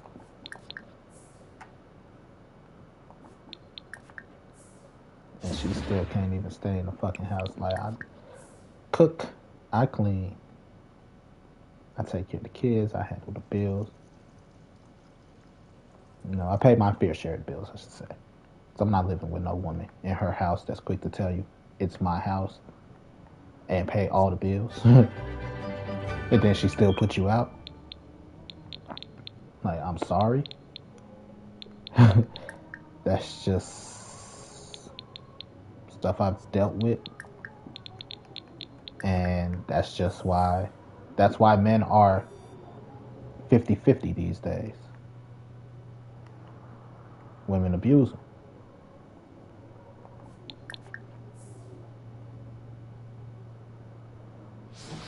It's my house. Blah, blah, blah. Who the hell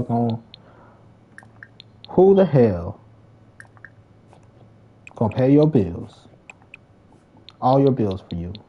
Make you a stay-at-home mom when it's your house. Can't nobody tell you shit. Who?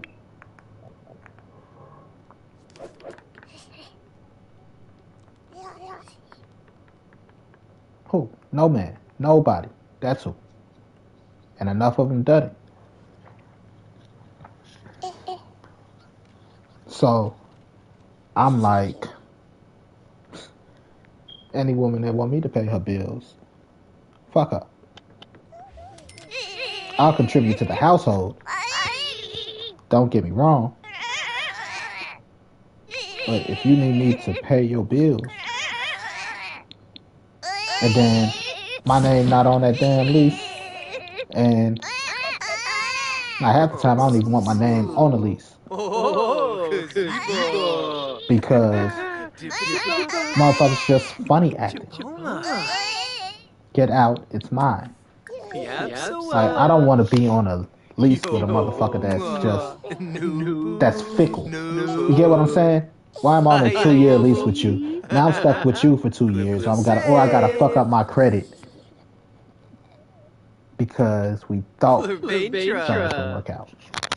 Oh, pupil Maeve. Hello. Himala. Get Nubu. Nah. Right now, I'm planning. I'm thinking about being a 40-year-old virgin. To be honest. Choky boo. Oh, I'm 36. My daughter's in her freshman year of high school. I actually since March, I've been back at my mother's house. I pay $1,000 in rent. The rest of then I pay $400 in bills.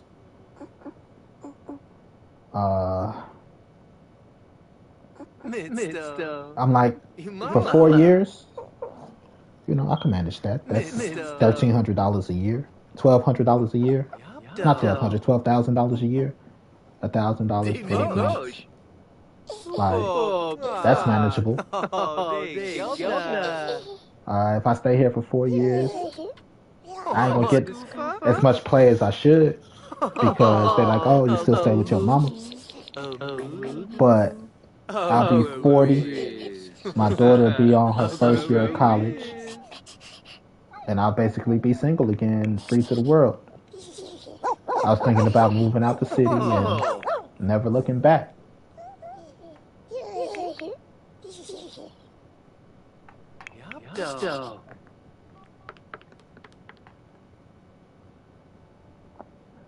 What you do with the food, lady?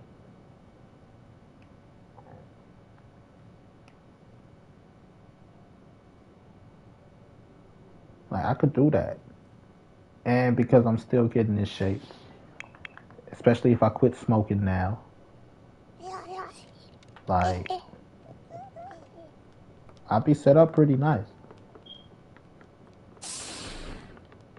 I save enough money. Like, I'd trick off a little bit. Been spending my little extra cash on my mother, the girls.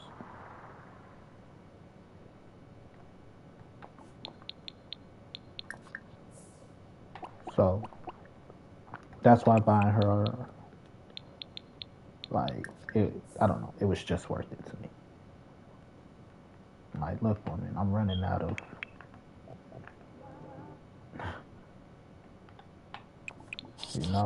I need somebody I love to give stuff to. And that's, I hate to say it like that because it sounds like she won by default. But it's like, you don't understand, there's nobody else.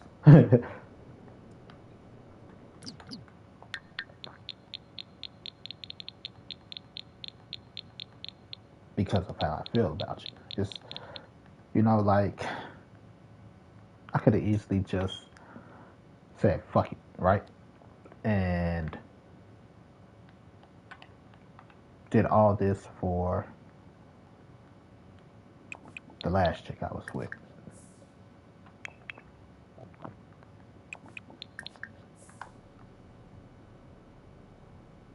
Right? I could have. Not give a shit. Sit there, shut up. And then just cheat on this bitch. Because she pretty, she just got a shitty personality.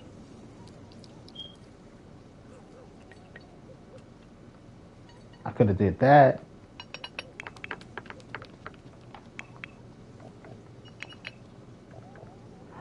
Nigga, why you ain't go to work, nigga?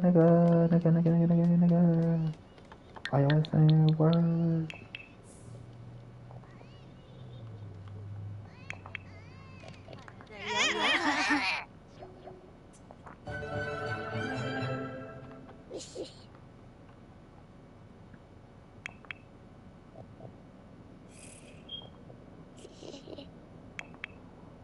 Can I not go?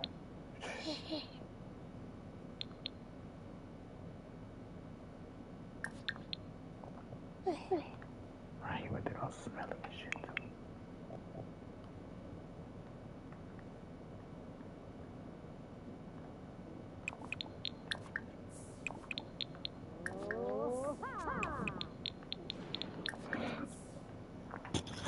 But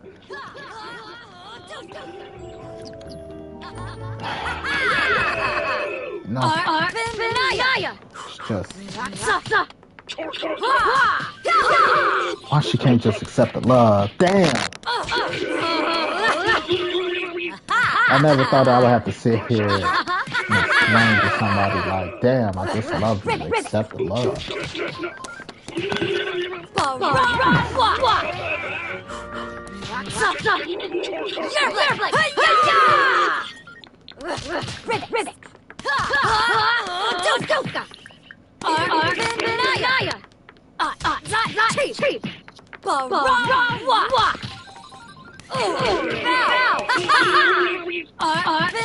I'll be hurt if my brothers die. Like, people don't understand.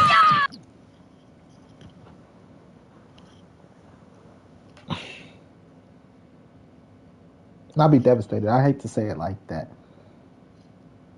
But there came a time when my brothers crossed the line. They got too big for themselves.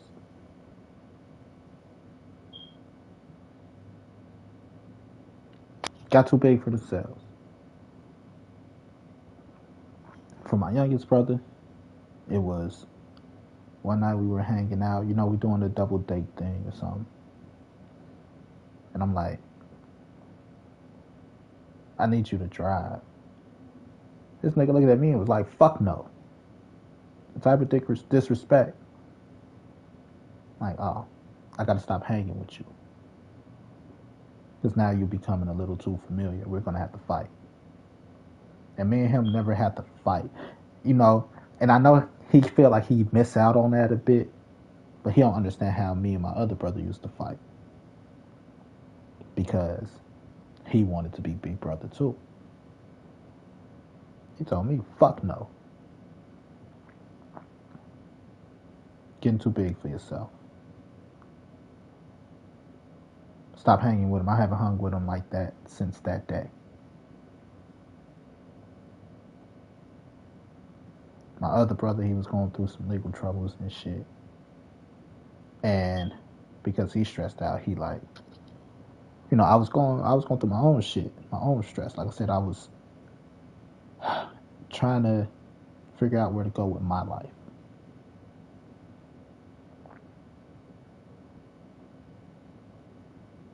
And I told everybody, I told my family, I'm like, hey, look, I've been uptight and I've been going through a lot, and here's where it started. When I was 12, I had a gay experience, and I haven't known how to deal with it.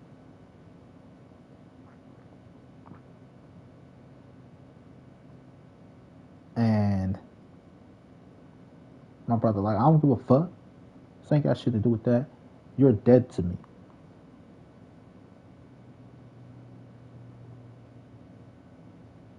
Ever since then, okay, you're going through what you're going through. I can forgive you, but I can't hang with you no more. I already stopped hanging with you a while back because you can't control your temper. Just like you always fight me, you go out there when everybody's supposed to be having a good time and you go fight. We always end up in a fight with somebody. I always got to worry about getting shot or something with you because you can't control your temper. Like, nigga, I'm going to fight you, but everybody else is not going to fight you.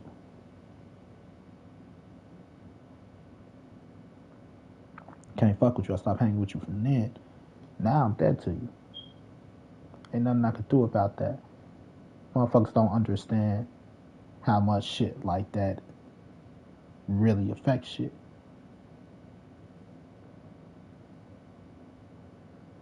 You know? Like, nigga, I'm going through a crisis myself. You know? Nigga, I'm broke. I'm bummy. It's all by choice. Because I need to figure out who I am. I'm broke. I'm bummy. I'm watching motherfuckers like you leave me when I need them. Fuck you.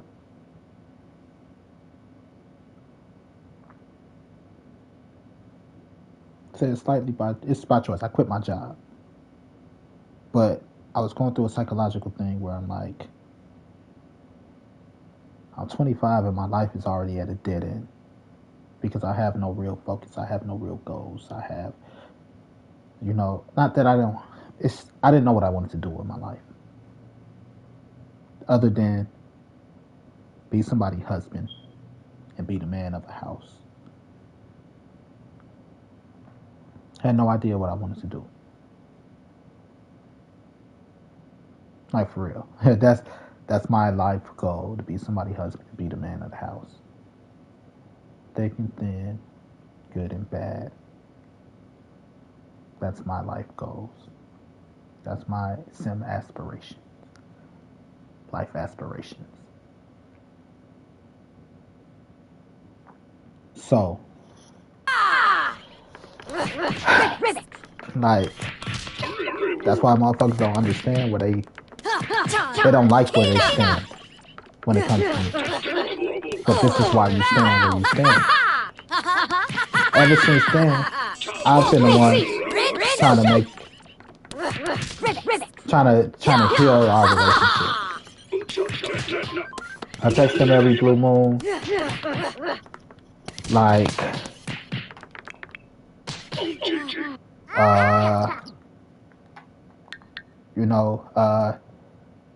here's some music, here's the sound for the day. Here's the sound for the day. What do what y'all want to add to the playlist? Just to create a communication, to create teamwork and team building exercises. Nobody respond. My birthday, like, it was a big thing about going out to eat for my birthday. Why was it a big thing? Because for my birthday, I took, my granny wanted to take us out. I took my granny out for my birthday. I took her to IHOP. We ate. We spent the day together. Like, every other thing at this point is because you want to do it. And I'm like, I tell my brothers, like, hey, I don't care for dinner. I told everybody, I don't care for dinner. What I want to do for my birthday is go with my brothers. We could go mini golfing. We could go go-karting. Nobody hit me up.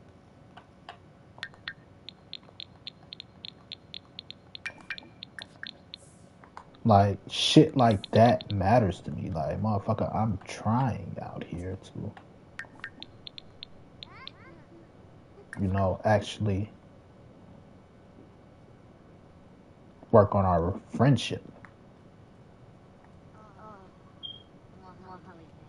Right, our relationship as siblings.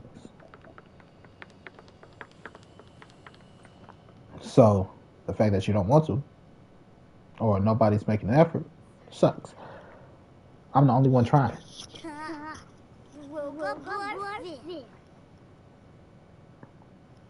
Hey, maybe it's me.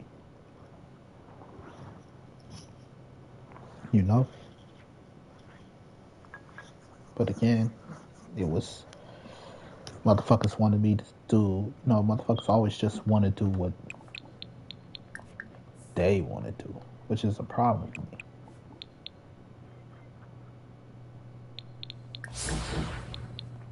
Like, nigga, shit. Whatever happened to having a day, we just sit around and play Mortal Kombat or some shit. Like, nigga, I would buy Blitz just so we all could play Blitz.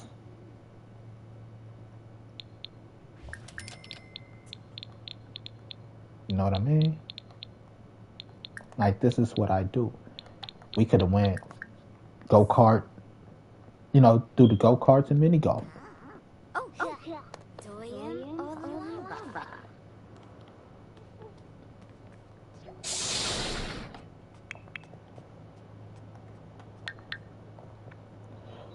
But it's cool.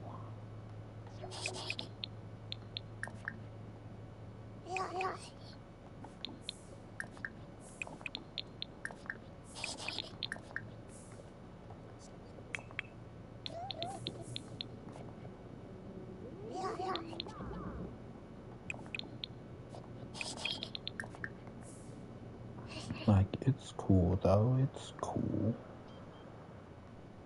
Oh, I found one.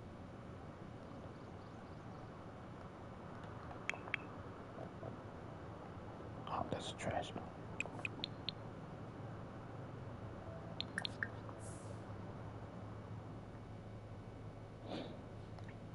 So, that there is what I'd be dealing with. Bahira. Yambala Aziz. But, all in all, my life isn't that bad. The joy! Michael, we show the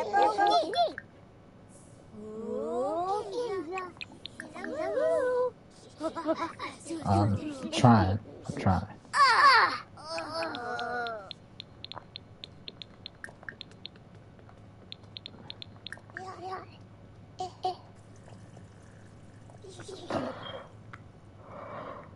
Huh.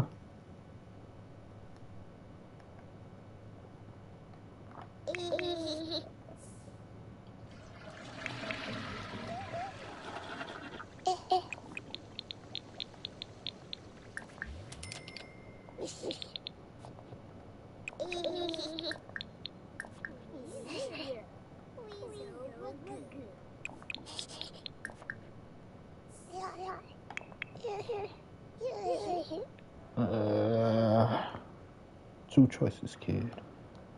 Jungle Jim. Never mind, they're both here, so you're cool.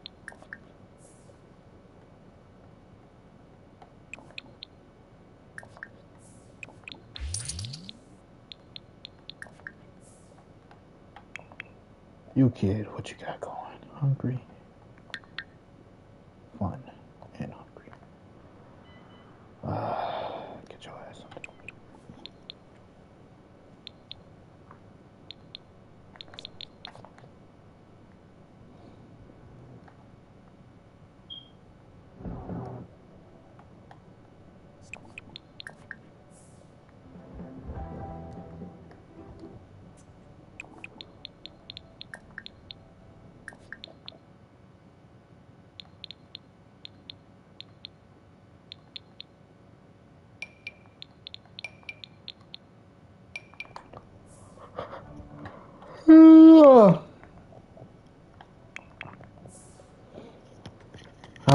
So, I'm in love, I'm hurt, and I'm still hopeful while being devastated at the same damn time. Yay, emotions.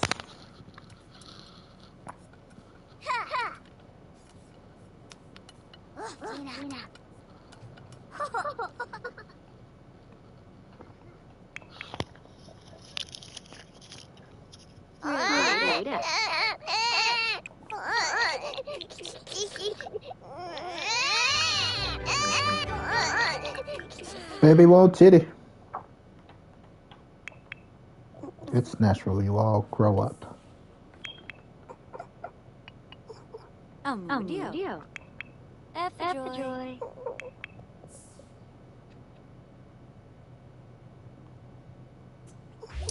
Zamoisa. So. Kapuna. Bit tired. But So, with all that said, there's someone you love. Tell them you love them.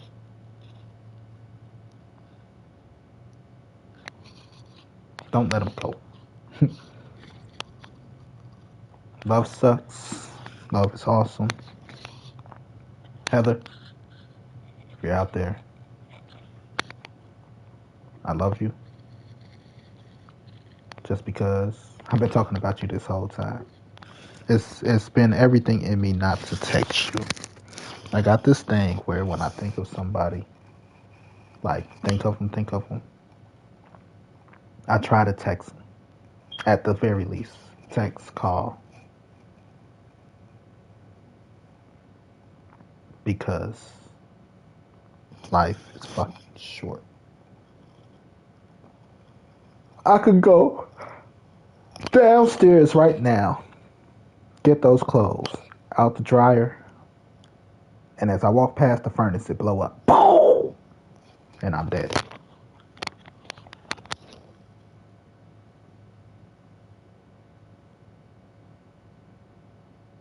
That's how life works. So, just letting you know I love you. What time is it? Almost time to call my kid. I got my alarm set for 8:30. I got her alarm set for 8:45. I made her set her alarm because it's easy to forget to call sometimes. No, sometimes we get busy. And she get used to me calling, and I'm trying to get used to her understanding that the phone works both ways. So I put an alarm in her phone too. Give me a call at 8:45 if you don't hear from me. My alarm is set for 8:30, and then I have an alarm for 9 o'clock, which I haven't done in a while, but it's supposed to be. I'm supposed to set an emoji for the day because I've been trying to track my mental health also. Like I said, I've been working on myself. This shit not easy, especially when at times I need validation.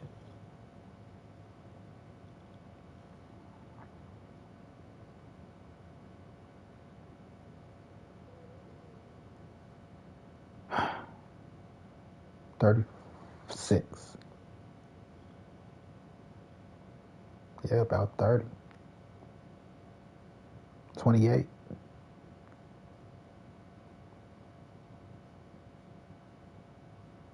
7 years it took to get to this point.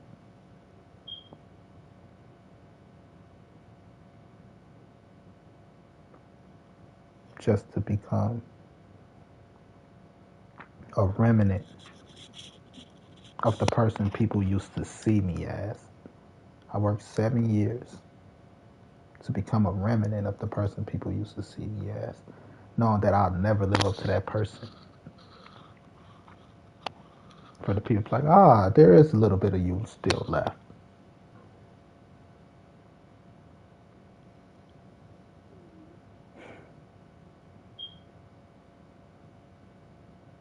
Find out where I'm at in 4 years. 40. Okay, not exactly 40. I'm gonna say 5 years. My daughter's first year of college. So 41. If I gotta make a sacrifice, stay here with my mother until my daughter graduate high school, that's fine. I don't want to have to do this. It's actually at the bottom of my list of things I want to do because no matter how good I do, they just see me as a nigga that live with his mama. No matter how much my bills are, no matter what I do. That's just how some people gonna see me. So that's gonna make me 40-year-old virgin because that's not attractive. So next 4 or 5 years, to be semi-depressing.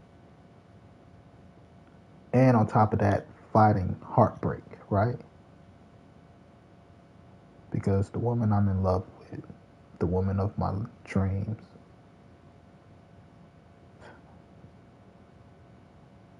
technically the woman of my life,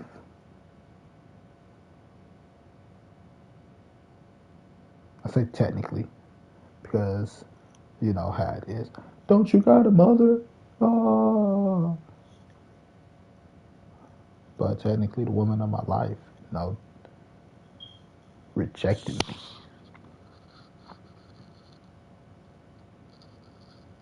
And it's only so much I could think about this before I'm just done.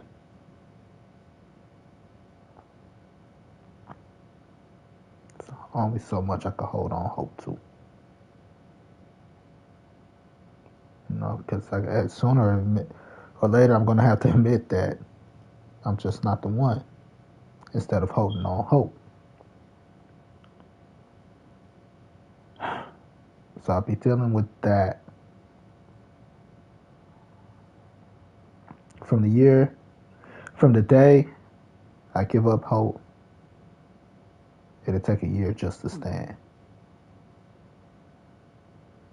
Just to stand with my head up.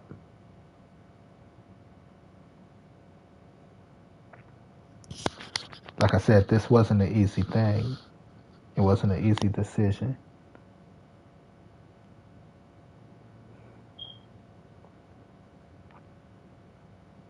It wasn't half-assed.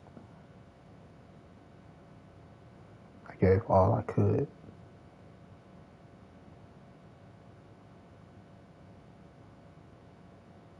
Because she's still one of the last women to have broken my heart.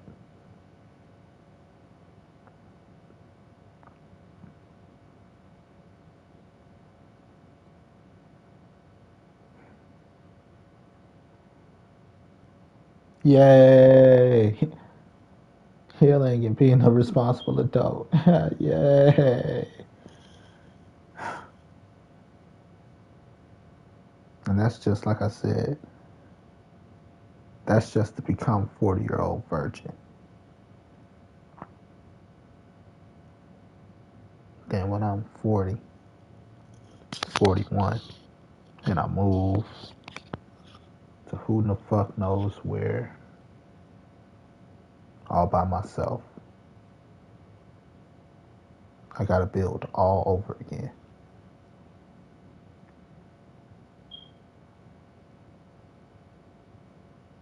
All because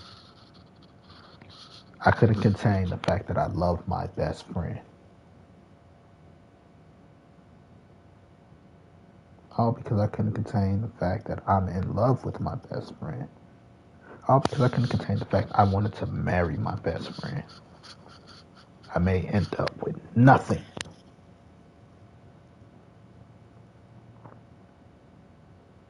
Was it worth it? Yeah. I'll say it again, yeah. Because I can't look at her, be in love with her, and not tell her anymore. No matter what we were doing. Not being able to tell somebody I'm in love with, I love you.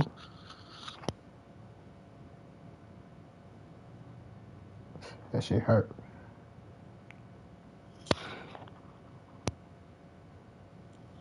All that could go right, that didn't, but still maybe worth it. I got to love her. I got to be intimate with her.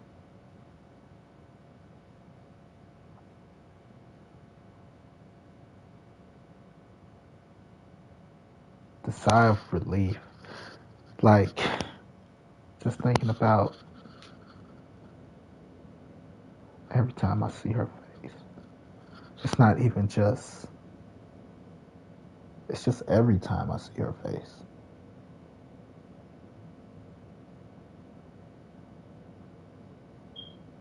It just makes sense. The world makes sense to me.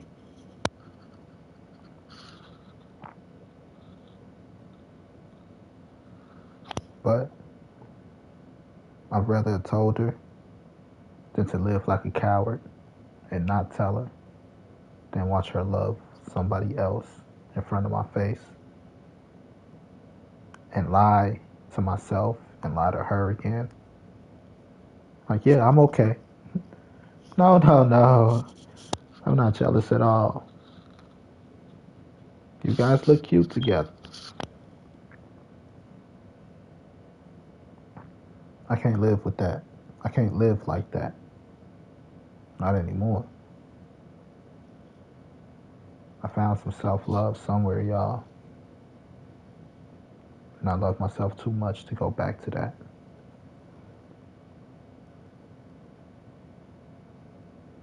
That's all. So worth it.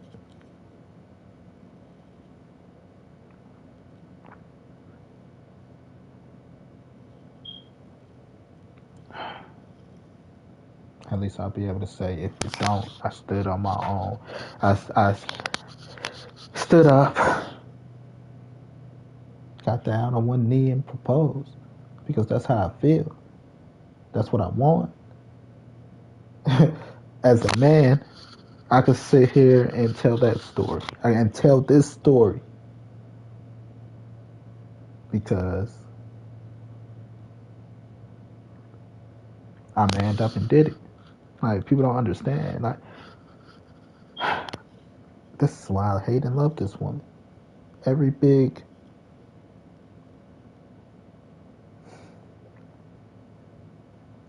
moment of my life, she has something to do. As far as like feeling like a man, like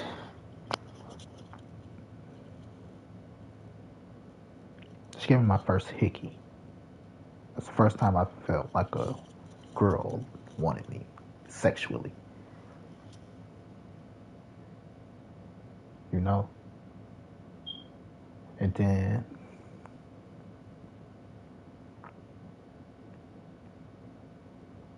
I knew I wanted to be a father when she had her first child, going through that pregnancy with her. I'm like, yeah, I could see this life.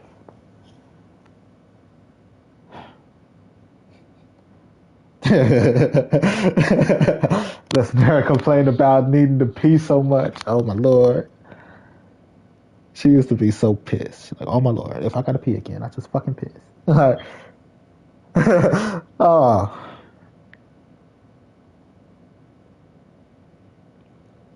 You know, to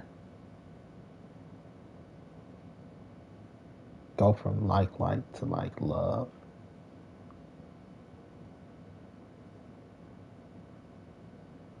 You know, and it's not love from like, oh, I'm just crushing on you from a distance, you know. Even though it's kind of a distance.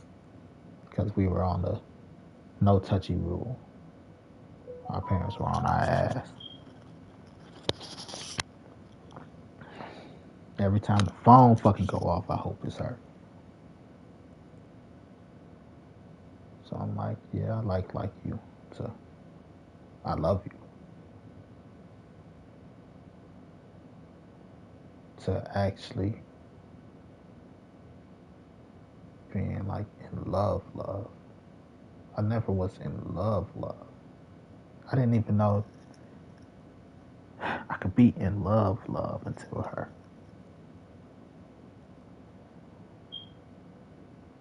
Ah, fuck. See, thinking about it just gave me a whole sigh of relief. Like,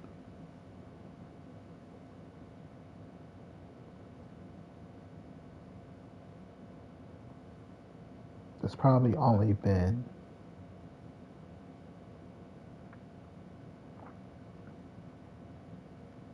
one other woman that made me feel like a man like her. Like, don't get me wrong. I know I'm a man. But in my culture, which I guess in America we call black culture, black men don't have a rite of passage.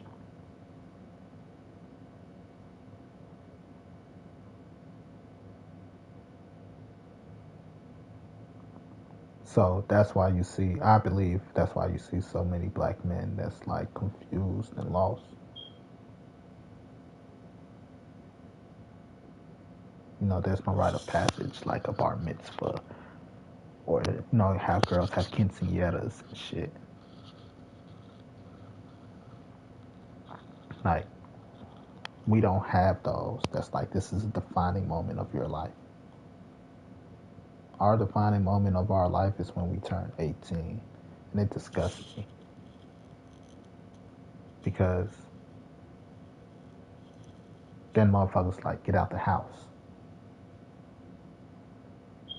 I don't give a fuck where you go. I don't give a fuck what you do. Get out the house.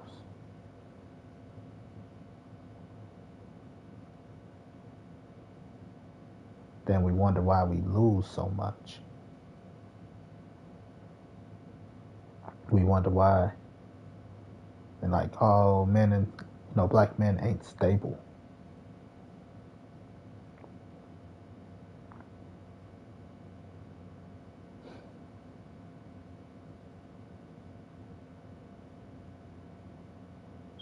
But yeah.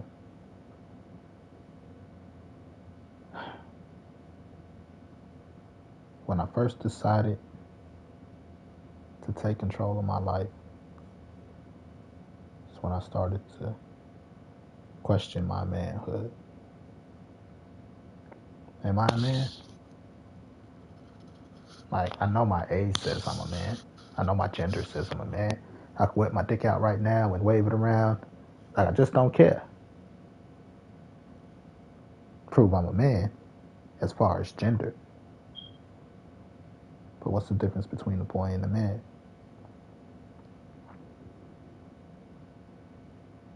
One of my defining moments to me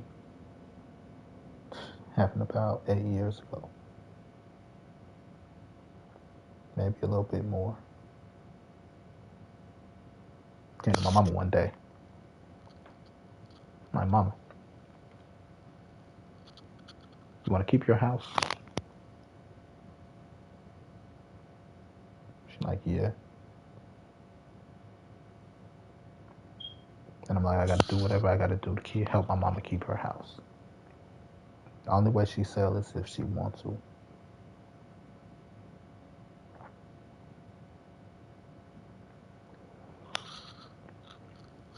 Got to protect the women and children, first and foremost.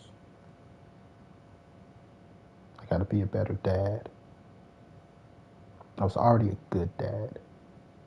I said, pick up my daughter from school, homework, quality time, food.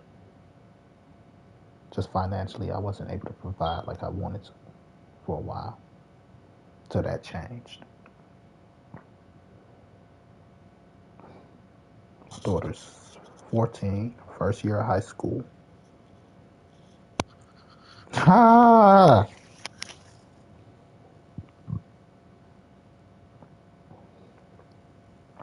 You know, I'm like, I gotta make sure. And I always, you know, me and her beef all the time. We always got beef. Because I'm like, look, like, back to school shopping was the last time we had beef. Taking her to school shopping. It was her birthday. Matter of fact, it's the day of her birthday. I'm like, cool, here's the plan. I'm going to take you and your cousin to the Ralph Lauren restaurant to eat. And then we're going to go to your favorite store, Primark, which is the big one downtown. And I'm going to take y'all shopping. I'm going to buy you some clothes. I'm going to buy her a few items too because she's my second daughter. I can't not buy her nothing. But it's your birthday, so we're going to buy you a bunch of clothes and shit. Buy you clothes, you get a gift, and this. She like, I want my mother to come. Like, well, if your mother comes, we're not eating at the Ralph Lauren restaurant. Fuck your mama. She like, that's cool. it's just like so I'm like fine. Her cousin, our cousin happened to not come. She had something going on that weekend. I'm like, cool. So it's the three of us. We go to Red Lobster. Her mama bitching and fussing about Red Lobster. Oh, I hope this Red Lobster don't smell like pee. Like, when have every Red Lobster ever smelled like pee? It's like that bitch that don't want to go to the Cheesecake Factory on a first date. Food is food. You're not paying for shit. Shut the fuck up. So we go to Red Lobster. Her mother's attitude kind of spoiled the meal because she just had a nasty attitude. I'm like, whatever. We go to the mall after and clothes shopping. So I'm like, cool. You know, don't forget that you also getting clothes for the school year. She okay. She got mad. I started dadding up the clothes. I'm like, no, you're not wearing that. No, you're not wearing that. Because she wanted t-shirts. I'm like, no, look, polos. We're going to get you polos. Polos are professional without being too manly, like button-ups.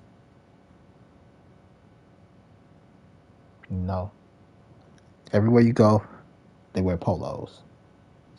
Schools that wear uniforms, jobs that have uniforms, polos. Polos are professional. Here come my mother. What she wearing gonna change her grades.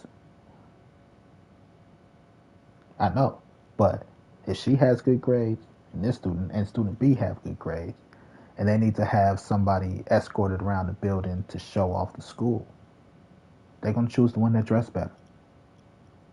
They're not gonna choose the one in the t-shirt. I know because I've been looked over because I used to wear a hoodie all the time in school. My shady hoodie. Shady. Limited. I used to wear that all the time in school.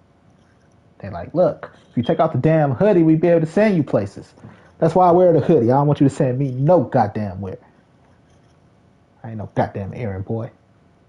But then I still ended up part of this honor society.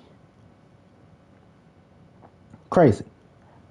I was an honorary member of the honor society because technically my grades weren't good enough. But that's beyond the point. I'm just like, look, no. Polos, polo shirts, no t-shirts. I'll probably get you a good hoodie.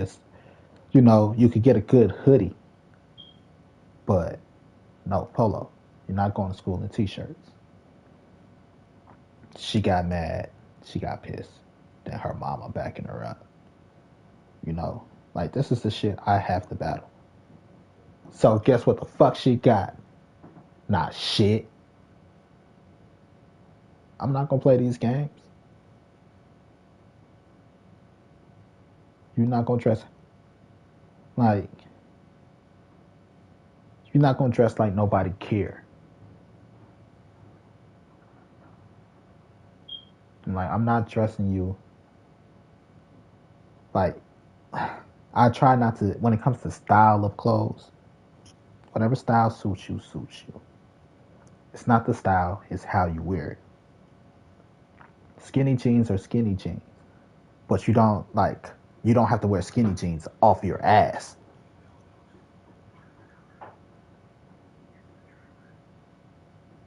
You know what I mean? Low cut jeans or hip jeans, they come to the hips. But that don't mean that I gotta buy you a matching thong. So you can show off your underwear. You get what I'm saying? It's not what you wear, it's how you wear it. And her mother, just because she want to be anti-dad, oh, she can do what she want. Oh, here go my daughter. It's 8:30.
Woosah. See, said she's talking about school and shit. She called me like, so you know how I'm on a bowling team? They need us to work at a bowling alley on Sunday. You know, every other weekend or some bullshit. I'm like, I don't give a shit. You're at school 5 days a week. You're with your mom 5 days a week. I only get you 2 days a week. I don't give a shit, basically. And she's like, well, I already made the commitment. Well, it was the end of the conversation for me. I'm like, you do not have a commitment to your dad on weekends? She's like, I don't know. You don't know. Get off my fucking phone. I didn't say it like that. I'm like, bye. The fuck you mean you don't know? You're at school 5 days a week. You're with your mom 5 days a week. I only got you 2.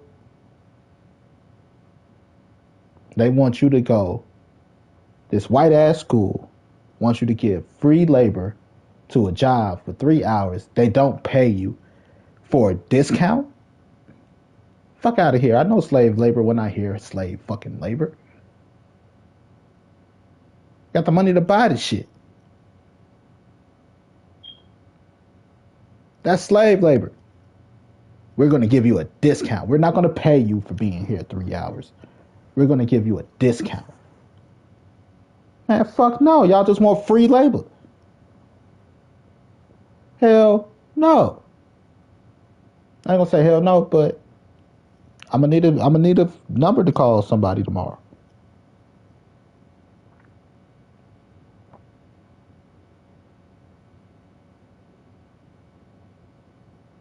I only got weekends. That's all I have with my daughter.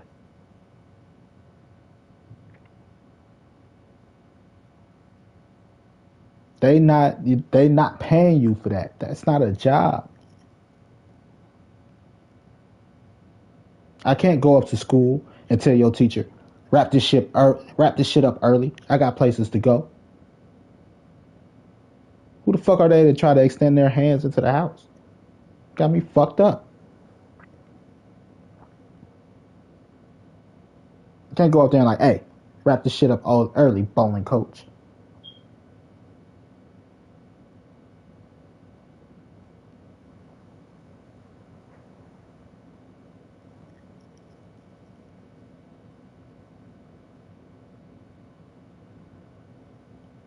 So that shit just pissed me off. See what I got to deal with? So yeah, we shopping and I dadded up the clothes and she pissed. You know, she didn't even buy any clothes. And what made me mad is her mother supported it. Her mother like, well, if she's not gonna wear it, ain't no point in buying it. Like, you dumb bitch. That's what I wanted to say. She need clothes for the school year.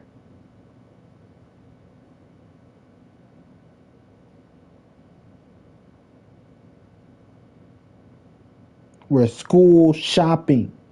We're shopping for school fucking clothes. What you mean she don't need no clothes? Well, if you feel she don't need any clothes, don't ask me for shit. When it comes to clothes, don't ask me shit for school clothes. I don't give a fuck what she need. Don't ask me for school clothes. That's why she getting clothes for Christmas. She want clothes. Don't get me wrong, but she has no clothes because she didn't want to go school shopping. She want to buy clothes school shopping.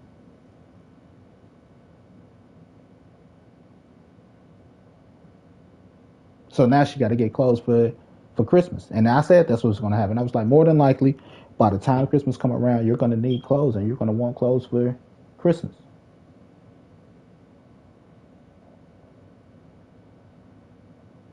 But this is what I mean by I have my own personal issues. And it's like, to get to the point where I want to propose to somebody took a lot. because this woman she's been torturing me my daughter's 14, the past 14 years.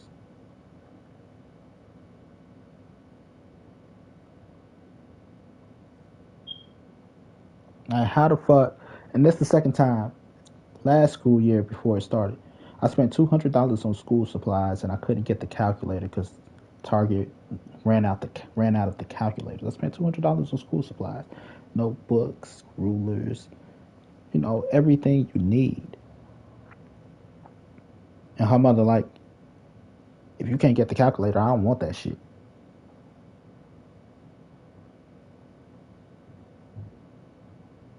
I literally had to send home my daughter with all that shit. Like, if you don't get the calculator, I don't want that shit. It ain't for you. It's for my daughter. I got to deal with this shit. Like, dealing with that with me Madre here. And the last chick, I'm not doing nothing around the house because that's what I got you here for.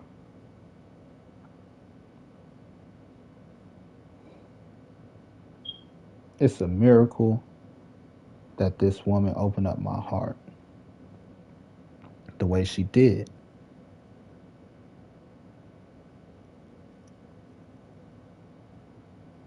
My tolerance for the bullshit is so done. Just like that, I'm stressing now. And my chest hurt. So, peace. I'll fuck around and have a heart attack at 40.